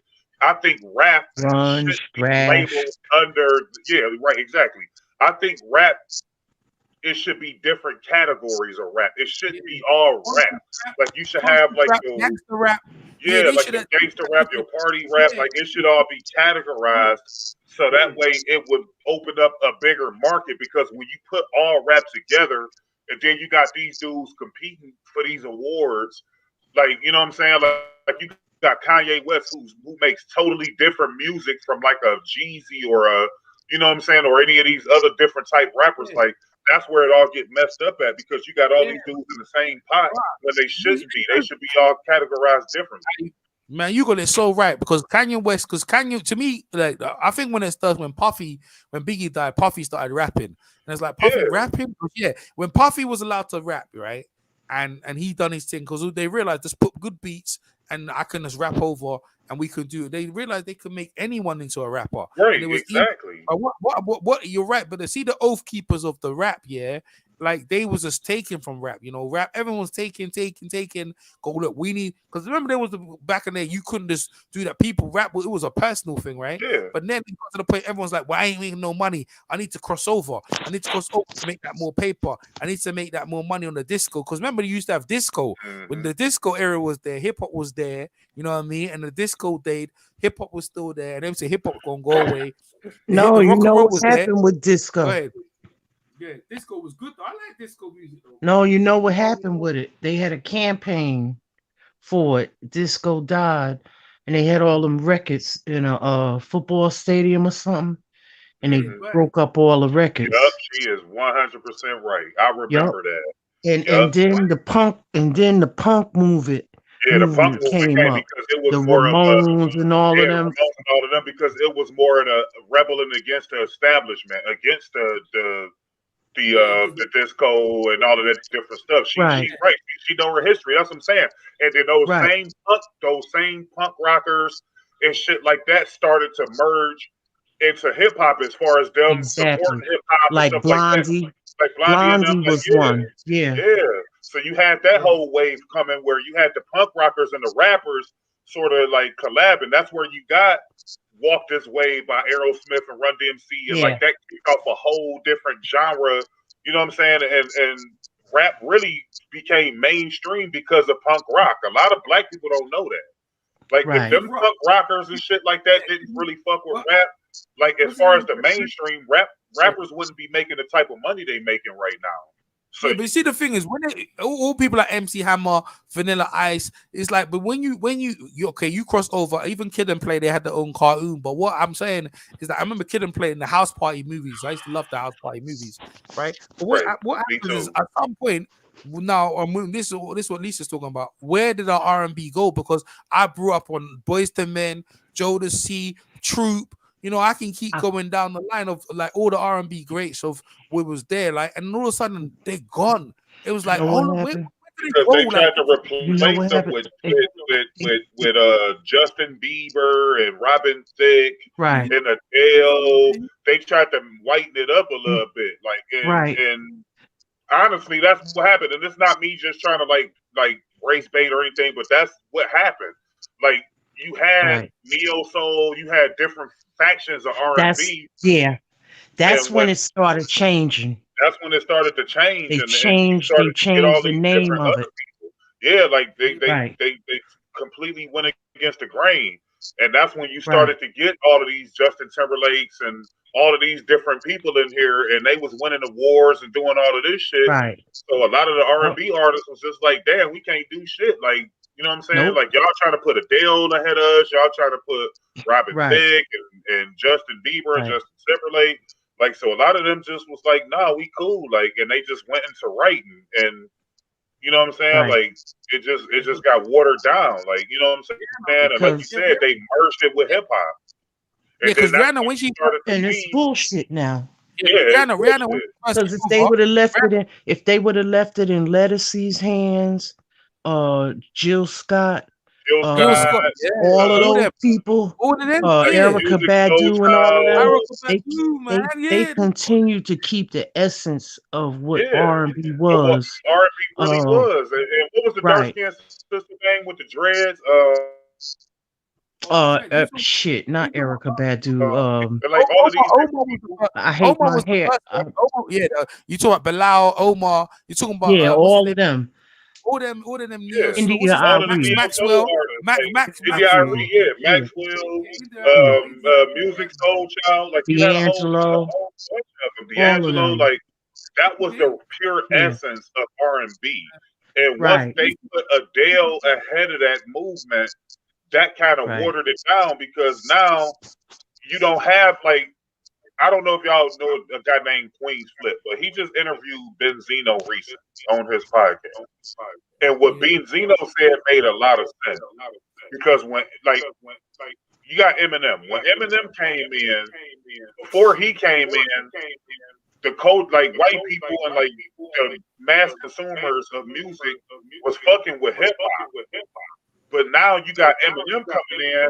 They don't have to fuck with Jay and Nas and 50 and all these different artists. They can just go straight to Eminem and give them all the money. You know what I'm saying? So that kind of took away from a lot of the production and a lot of the, you know, the milk and shit like that from rap. When you put Eminem and you put him at the head of rap, when it's more subjective. Like, everybody don't get off to Eminem. Like, I don't really get off into Eminem. Like, I admit, rap. but he's not my cup of tea. No, it's not my cup of tea either. Never. Like, Nah, cool, me. but I'm a Wu-Tang. Wu-Tang will sound like that, man. You know what I'm saying? That's it's my just like vibe. not like my cup of tea. Like the pill popping is what he brought into hip hop. A lot of the homosexual lyrics and stuff like that he brought into hip hop. The deviant shit, like or sexual deviancy. And, Well, he was going at. He's the first guy I heard going at his mom's, bro. yeah, that's what I'm He's saying. to rinse Like, out his people talk about killing his mother and driving around the city with her dead body next to him in the bathroom and all this shit.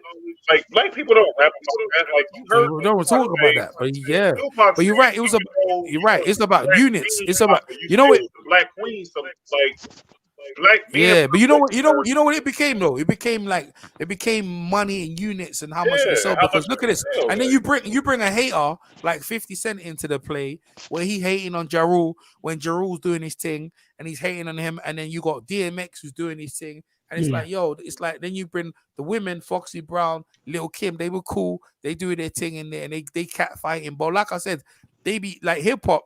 They doing their thing, but they start cat fighting at the top. Like you look at Tupac and Biggie, right?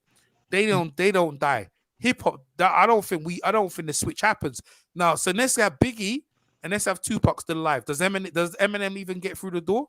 I don't know. Because Tupac's raw, you know.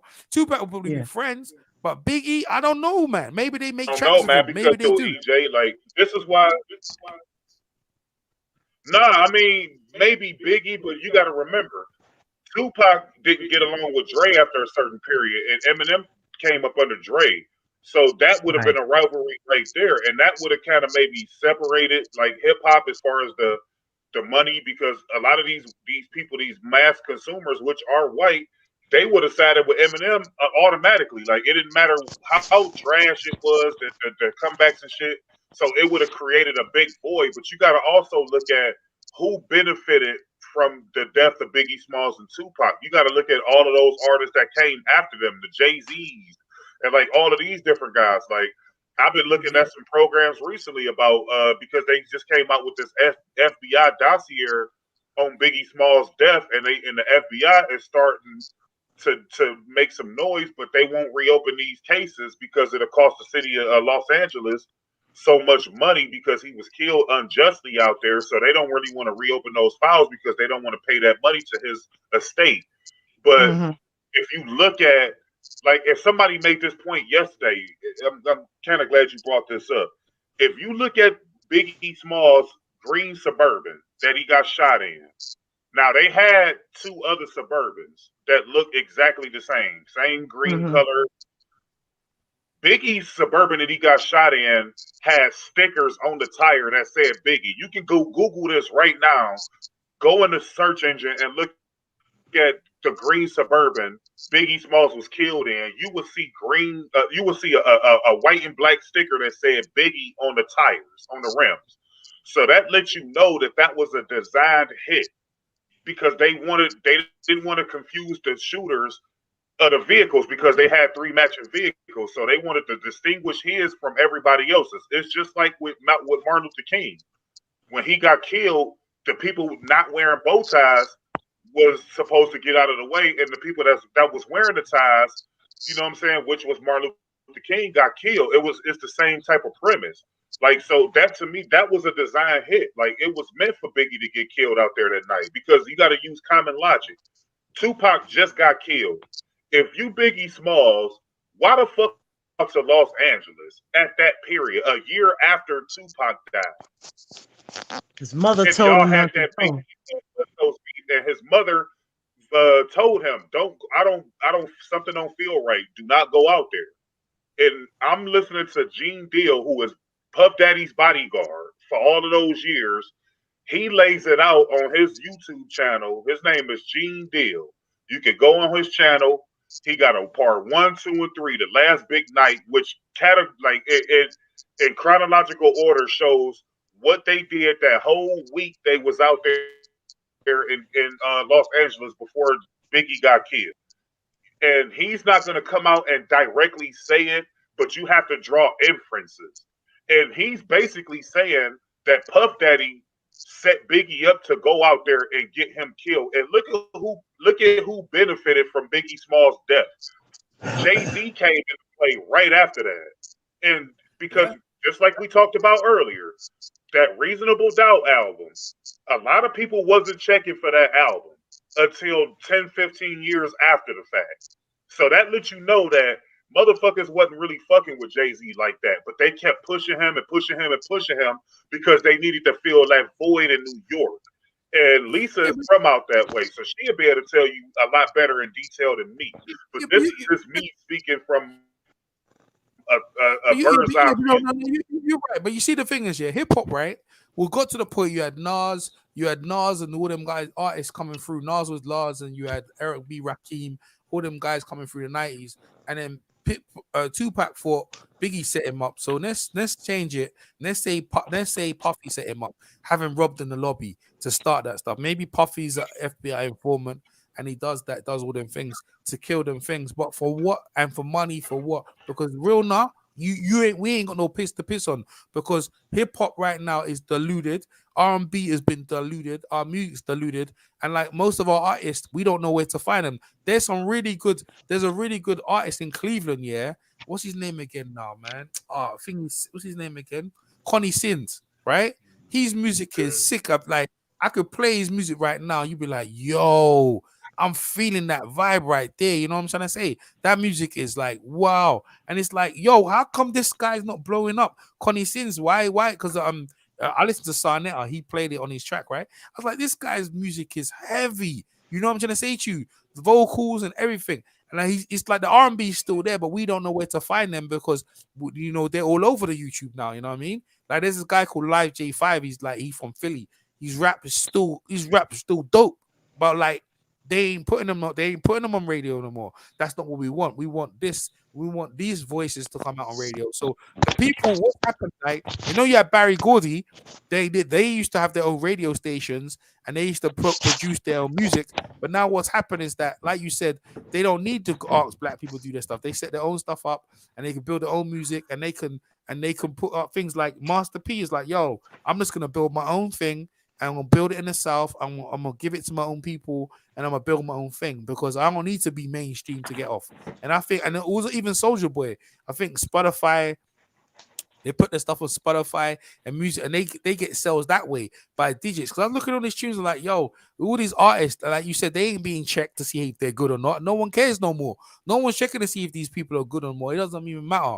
You know what I mean? The quality of the stuff has been diluted. But going back to what we know in them old films, that's what we can feel some of them vibes, in some of them films and stuff like that. You know, a new generation, they ain't even probably seen Roots. Ain't none of them ever seen Roots. You know. If I show some new generation, if you saw new generation Roots, they'll sit back and probably start crying if they see that joint right now. They're like, what happened here? Nah, man. I remember I saw one girl Roots, yeah. She didn't even know what to do with herself. She didn't know what to do with herself. I was like, yeah, that's some real Roots is real powerful. And the music and the soundtrack, like we said, the soundtrack and the music used to go together and stuff like that. But yeah. Anyway, original Roots, right? Right. Yeah, the original Roots right there. You know, with Sissy Tyson in there as the mom. I love the whole thing from The Village. I don't like when they got on that ship. I don't hear none of that. Man, when they was in that village, they need to end it right there. That's all I like, man. The Village, but even that village, right? Because someone showed me about Alex Haley. So he found out his name's Kunta Kinte, but why he changed his name? Why he ain't changed his name to Kente? You know, if you know your name is Kunta Kinte, you should go back to, you know, change your last name, right? I was like, that makes sense. And in Roots, they make it seem like everyone's Muslims. Now, I know that everyone know about the history of Muslims and Egypt, right? When Egypt was under fire from the Romans, they made a deal with the Mujahideen from the Muslims, yeah, to help us out, get rid of the Romans. And if you look in Africa, you look at all the Muslim spaces, like all the edge there near where Rome is, where Italy is, because you know Africa's right next to Italy, right? If you look on all that side, it's full of Muslims. So what happened is that when the Ethiopians, not the Ethiopians, when the Egypt helped them, when the Egyptians helped them, they enslaved them. And that's how, and they enslaved them and make Muslim. That's why black people, yeah, are Muslims, man. They enslaved them and made them Muslims, and half of them obviously because they, you know, in Egypt they had their own religion, and all the old ancestor ways they got wiped out, man. They got wiped out because at that point, remember, the dynasties were weakened, and it's like this dynasty now. This dynasty now, we could say in the Europeans or whatever, they're running the world. We could say they're running the world. Even this dynasty, it comes to an end because eventually people have enough of. Well, people get people get upset. They don't like the way things are going, and they eventually overthrow the governments, overthrow the empires. That's what you see right now is a revolt. You know, this whole thing with what's his name again? Donald Trump, right? Donald Trump, in a way, he showed people, like, you know, he showed what people are. He don't care. He's unapologetically doesn't care for anyone's feelings, and because he's so callous and he's bully, it's allowed other people to be like that as well, right? Because and it showed that people to be that. And I think, to be fair, you know, everyone's like that. But now what's happened is that everyone's rebelling against these things. They're rebelling against everything. There's rebellion all over the Western world against the civilization of what's going on. And now you have a rehaul of what's going on. What happened to George Floyd? And you look about Emmett Till and the same thing, like execution style with black people. They had enough. They had enough. I don't know if this president's going to do anything because old Biden is pretty old and Kamala's there, but people look at them and they don't got, you know, I don't know how they're even going to get respect because the rest of the people, they don't respect them and they still think Donald Trump, I think they're going to impeach him on January the 6th. They're going to impeach him. I mean, what the impeach don't do nothing. All it says, I think they don't allow you to go to, you're not allowed to run for office again. Right. So what? Like, that don't mean anything. What, is he going to go to jail? I mean, impeach. No, ain't nothing going to happen, man. But people need to understand that they just put Biden and them in there to get Trump out of there. It's not because of his policies. Because when you look at that crime bill in the 90s and you look at Kamala Harris's track record in California, as far as incarcerating black people in large groups as she did, like, these people are going to do the same shit. It's just not going to be with the overt racist overtones to it, but it's going to be the same shit. It's going to be more subliminal, but it's going to be the same shit. Like, it's not going to change. Like, until black people understand, like, our ancestors died and marched and fought and did all of this stuff for us to vote. But if you don't get anything out of your vote, what's the point of voting? Like, you have to have leverage. Our biggest play should have been not voting for none of these people unless they come in and give us something uniquely for black people. Because Joe Biden signing all these executive orders for immigrants, these are things that are specifically done for specific people, just like with the LGBT community. They got intangibles specifically for LGBT people, just like with the Dreamer program in Obama. That was specifically for the Hispanic people and stuff like that. Just like with the single, with the same-sex marriages and stuff. That's all LGBT. So why is it that all of these different groups get these things that's specifically for them, but as soon as we talk about things for black people, it's considered divisive? Like, our ancestors built this fucking country. Like, I'm sick of us getting grouped up with the LGBT and people of color and all of these different Latino people and these people over here and over there. No, our ancestors were enslaved and brought over here in capture and bondage and antebellum slavery and was murdered, tortured, had to learn a new language, had to, learn a new way of living and everything like that. We need shit specifically for us, not for everybody else. It needs to be shit specifically for black Americans because it was black Americans that built this country. It wasn't foreigners. It wasn't the LGBT and all of these different people. It was black people. So until they recognize that, stop grouping us up with all of these other people because we have a unique set of circumstances in this country that nobody else had to go through in this country. And until they understand that shit, we gonna always be at the bottom because all of these other groups that got done wrong, the Japanese, the Indians, the Irish, and all of these other people, they all got compensated for their struggles. We are the only group of people that was never paid for any of our ancestors' country. And we need to differentiate ourselves from everybody else in this country and start going off black people who was enslaved by the fucking Europeans and all of that in this country. we need to differentiate ourselves and start standing up to that shit because that's some bullshit. We are still last in every major category in this country, even though we invented the shit that's over here. You go back and look, Lewis Latimer, Granville T. Woods, the list goes on and on. Like look at what the women, like all of the black women and stuff, go through in this country. Like as far as hair care products and stuff like that. Like Madam C.J. Walker invented a lot of this shit. Like why aren't black women? Why don't they have their own industry where they can thrive and do things? Like they took everything away from us, and we don't get paid for the shit that our ancestors built in this country and invented in this country. We don't get paid for any of this stuff. So that's why I tell black people, stop grouping yourself up with everybody, because all that does is look at what Joe Biden did. He ain't even been in office a whole week yet, and he already signed executive orders for everybody that's non-black, even though it was the black vote that got his ass in there. So make that make sense. You needed our vote, but you don't do anything for us. You put us on the back burner while all of these immigrant groups and all of these different people get all these executive orders and we don't get anything. That's what I'm saying. We need to stop putting ourselves in these categories with all of these other people, because all of these other people didn't build America. Black people did. Black people was the one who invented all of these home appliances like the stove and the refrigerators and all of these different appliances and doing all this stuff and not getting compensated for it. But we want to get grouped into all these same categories with all of these other people that don't want to share anything with us. These other groups of people like EJ, you never been over here. When these other immigrant groups come over here, they don't have black people in mind when they get tangible specifically for their group. They don't say, oh, let's include the African Americans. But we so quick to put all of these other people's problems ahead of our problems or mix them in together when they're not the same. Latinos and all of these other groups of people didn't come over here by force. They chose to come over here.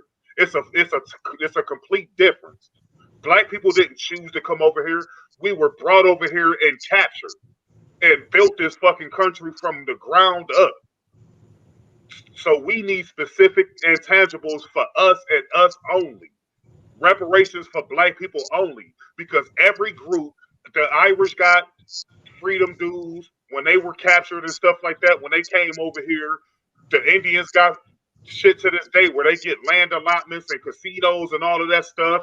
Like I know a bunch of Indian people that still get checks to this day every 3 months or whatever it is, to this day, of how their ancestors got pillaged and murdered and raped and slaughtered and stuff like that. Why can't black people get something specific for us? Why do it always do everybody else when everybody else didn't go through what we went through? So it's a difference, man. And this president that's in the office right now, he's not going to do anything for black people, just like the other 44 presidents. None of these people. You're right. He writ some things in for the American Indians and stuff. And I'm like, man, American Indians. Everybody except for black people, man. His first couple of laws he written for the American Indians, like, man, American Indians have been so infiltrated. They don't even get no money from the casinos and the royalties on their lands, bro. They've been so diluted in American Indians that people, you know, they got people, custodians taking their money. But you 100% right. But you know, the thing is, yeah, a lot of times I look at like this, right? We, you know, Americans, you know, get things, but you know, some people, I don't know what's wrong with them. Some people are self-destructive. Like, obviously, we have a good panel here, you know, of all ages, and we all respect each other's thing, you know. And you know, like young guy, what's his name again? Jalik was just listening. At least he's young enough for listening and thing, you know what I'm saying? And that's what you want. You want to kind of, as I said about roots in terms of the village, you know, you have elders we look to, we have historians, we have our own group of people we go to. You know, when someone's wilding out, he's too young, the other guys come to him, look, you need to calm down, young fella, man. You know, start listening to some of this old folk, because one day you're going to be an old folk. You know what I mean? Exactly. But when in terms of building what we're doing, Phil just jumped in. In terms of building America and building what we're gonna do, now this is a time when black people come together, because look, the civil rights, put people in schoolings and everything like that. But people, the way things are going on now, people come together and sit down and work out what we need to do and just work together and try and get over things. Because the biggest thing is that they killed our music. Because you killed our music when we talk about R&B, and that was the biggest thing. I was listening to Jodeci, and I ain't gonna lie to you, some of their music now, they had a bit of punk, because Jodeci, I think they were the one to infiltrate when they brought all their tattoos and the earrings, and a lot of rappers start bringing the earrings and stuff. And next you know, the rappers are wearing purses and they wearing skirts, and they got lipsticks. What they did with rock and roll, tight pants. I'll be like, yo, what you doing? Yo, what you doing? Like the baggy trousers and the Timberland. It was like, yo, that's hardcore, right? But you can't wear Timberlands and baggy trousers every day. Look at what rock and roll. Look at what happened with rock and roll. Rock and roll was a black art form. Whites didn't even like rock and roll. They used to call it rebel rousing music. And then now all of a sudden Elvis Presley is the king of rock and roll. Like, that's bullshit. Like, I guarantee you. They hated him as well. They hated him as well, bro. They like the oldest. I feel like the old establishment, right? They hate anything young. Like, you remember again, we're dealing with old and young. We have some old haters up in here, bro. So you remember when you're watching what's that thing? What's that thing you're watching? That film. You know the film with the black guy go get off that nag. What's that film? Django. Yeah, Django. That old hater Stevenson. You got loads of Stevensons around, right? Yeah. And they're the gatekeepers, and they constantly are keeping the same thing. You got loads of them Stevensons around here. Go ahead, Phil. So, look, check this out, man. Can y'all hear me? Yeah, loud and clear. All right, so man, I'm just sitting in, man. Of course, I'm just listening in, but I gotta disagree with my man about Joe Biden, man. I can name one thing for sure that's gonna impact the neighborhood that I came up in. Is him eliminating the privately owned federal contracts with the prisons. Like, for me, of course, everybody knows that African Americans are disproportionately incarcerated for petty crimes and whatnot, because these private prisons can make a profit off of it. What he did was he eliminated the contracts, so the Department of Justice cannot have privately owned prisons anymore. Now, I mean, maybe to you it's not a big deal, but for somebody like myself who knows people that are incarcerated for petty crimes and acts that they didn't even do, police harassment, just getting put in jail with crazy disproportionate numbers, especially considering the population of the African Americans, right? So again, maybe you don't think that's nothing, but for me, I gotta disagree with you, man. To me, that's a big deal, and it's a big deal for a lot of parents.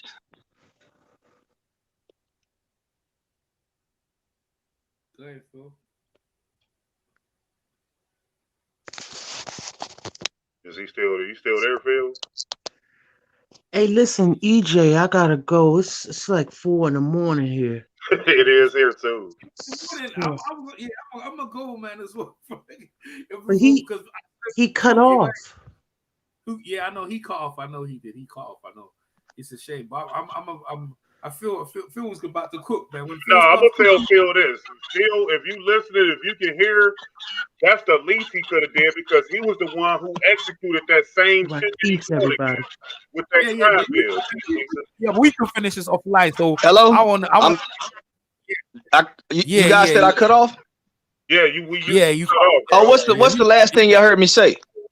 Well, you were talking about him instituting the getting that prison bill, revoked.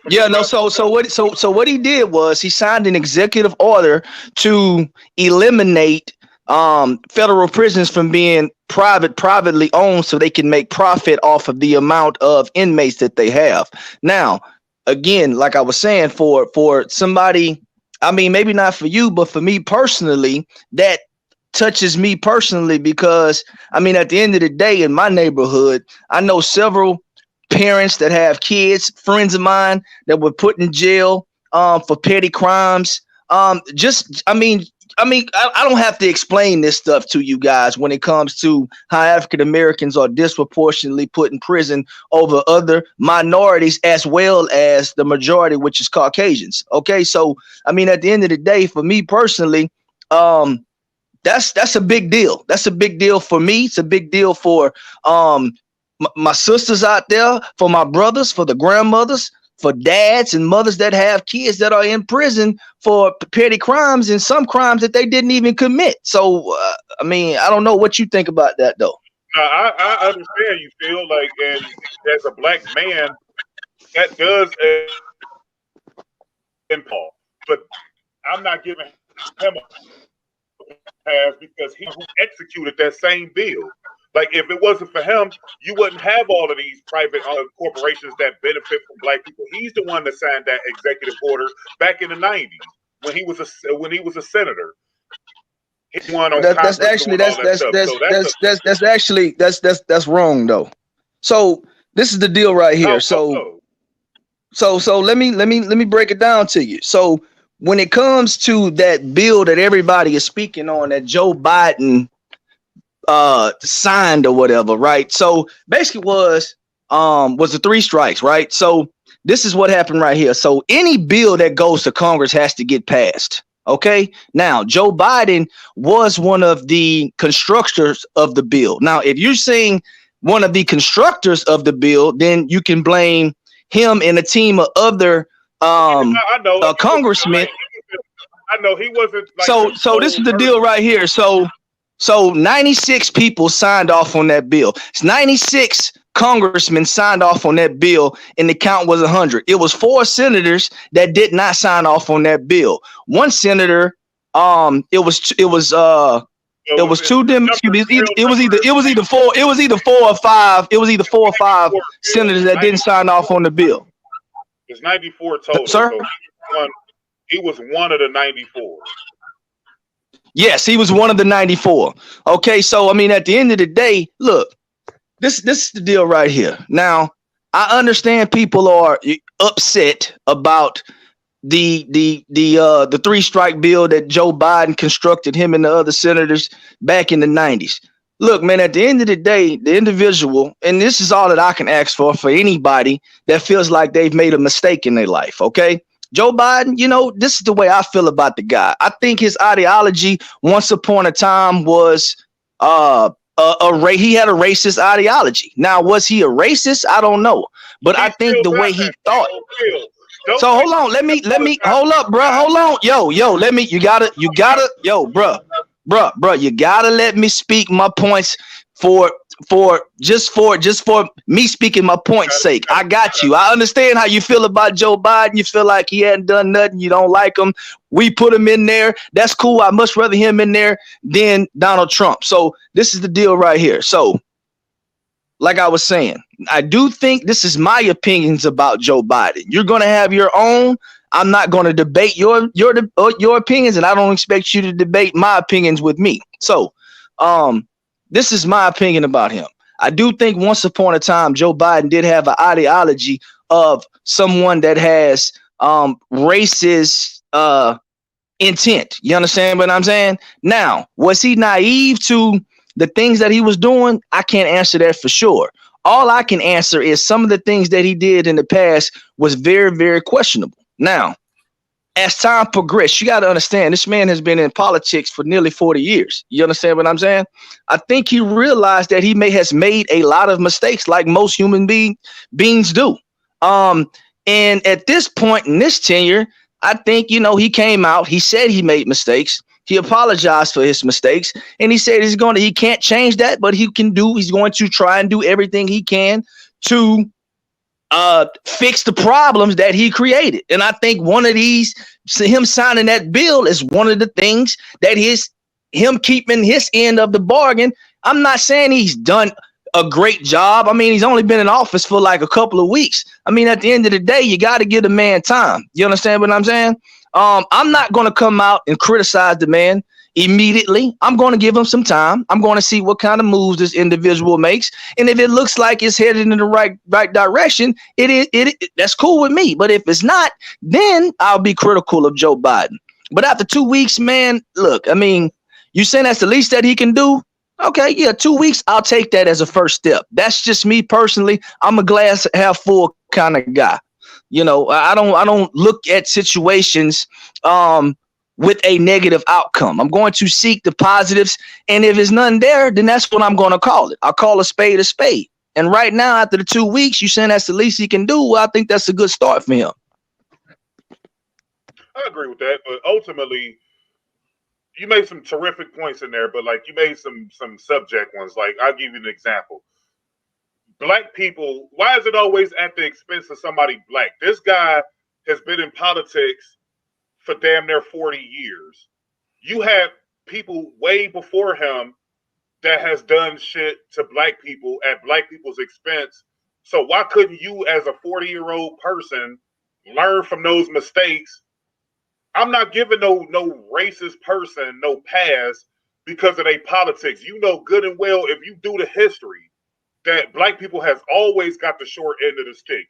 You knew when you signed that 3 strikes law who that was going to affect. So him being naive to it is bullshit. It was him being racist and sticking with the status quo, just like his ancestors before him. He's not going to get no pass for being naive and saying, "Oh, I didn't know it was going to affect." Yes, you did, because everything affects black people. But that's not what he said, though. That's not what he said. No, hold on. But he never said, "Oh, I didn't know it was going to affect the African American community." Family, his actions are saying. I never said. Hold up, and I never said he was naive to it. I say, was he naive to his ideology? I never said he was naive to a bill that he constructed. You gotta listen to me, brother. But carry on. I'm listening to you, but at the end of the day, you being in politics for as long as you have, you should know this already. You should know when you put an effect in order like that, who it's going to affect. That's just like when they came out in New York with that search and frisk shit. They knew who they was targeting when they signed that shit. Stop and frisk. Stop and frisk. They're not stopping and frisking white people. They stopping and frisking black. That's only giving them ammunition to lock you up for some bullshit. That's giving them permission to do it. So when he signed that 3 strikes bill, black people, like you said out your own mouth, is disproportionately incarcerated in this country. So you knew who that was going to affect the most. You knew that. So I mean, obviously, look. Obviously, this is what I'm saying right here. Phil, and listen, I'm dropping off. You guys can stay, wherever, but I'm gonna end the broadcast. I just like to give you guys props. You know what I mean, for coming over. It's 6 hours and 30. Yeah. What is 9 o'clock over there, man? Yeah. I hope you. Exactly. I hope YouTube gonna let me, like, you know what I'm saying. Let me obviously upload it, because I remember one time I did it and it went over the hour. So I'll just give you props, Phil, coming over, holding it down earlier on. Definitely Kyle, PMC. Give props to Lisa Bell coming over. Also, who else we had over here? Lisa Bell, Jalik. Who else we had? That's it. Oh yeah, Blood in the chat, and everyone else in the chat. Appreciate it, you know, because this conversation, I already know the closer in. These guys ain't. They're gonna go backwards and forth. Every time I get on here, we good, man. Already, but hey, listen, but it's cool. No, listen, I'm in the broadcast, and you guys just continue whatever. But for everyone else, yo, appreciate you coming over. Hey, it was a good, fun-filled entertainment. We ain't done for long, but we got a lot of stuff out, and it was good, man. So thank the guys on the panel, you guys in the chat, and we'll catch you next one. Peace. Peace out. Yeah, carry on, you guys, man.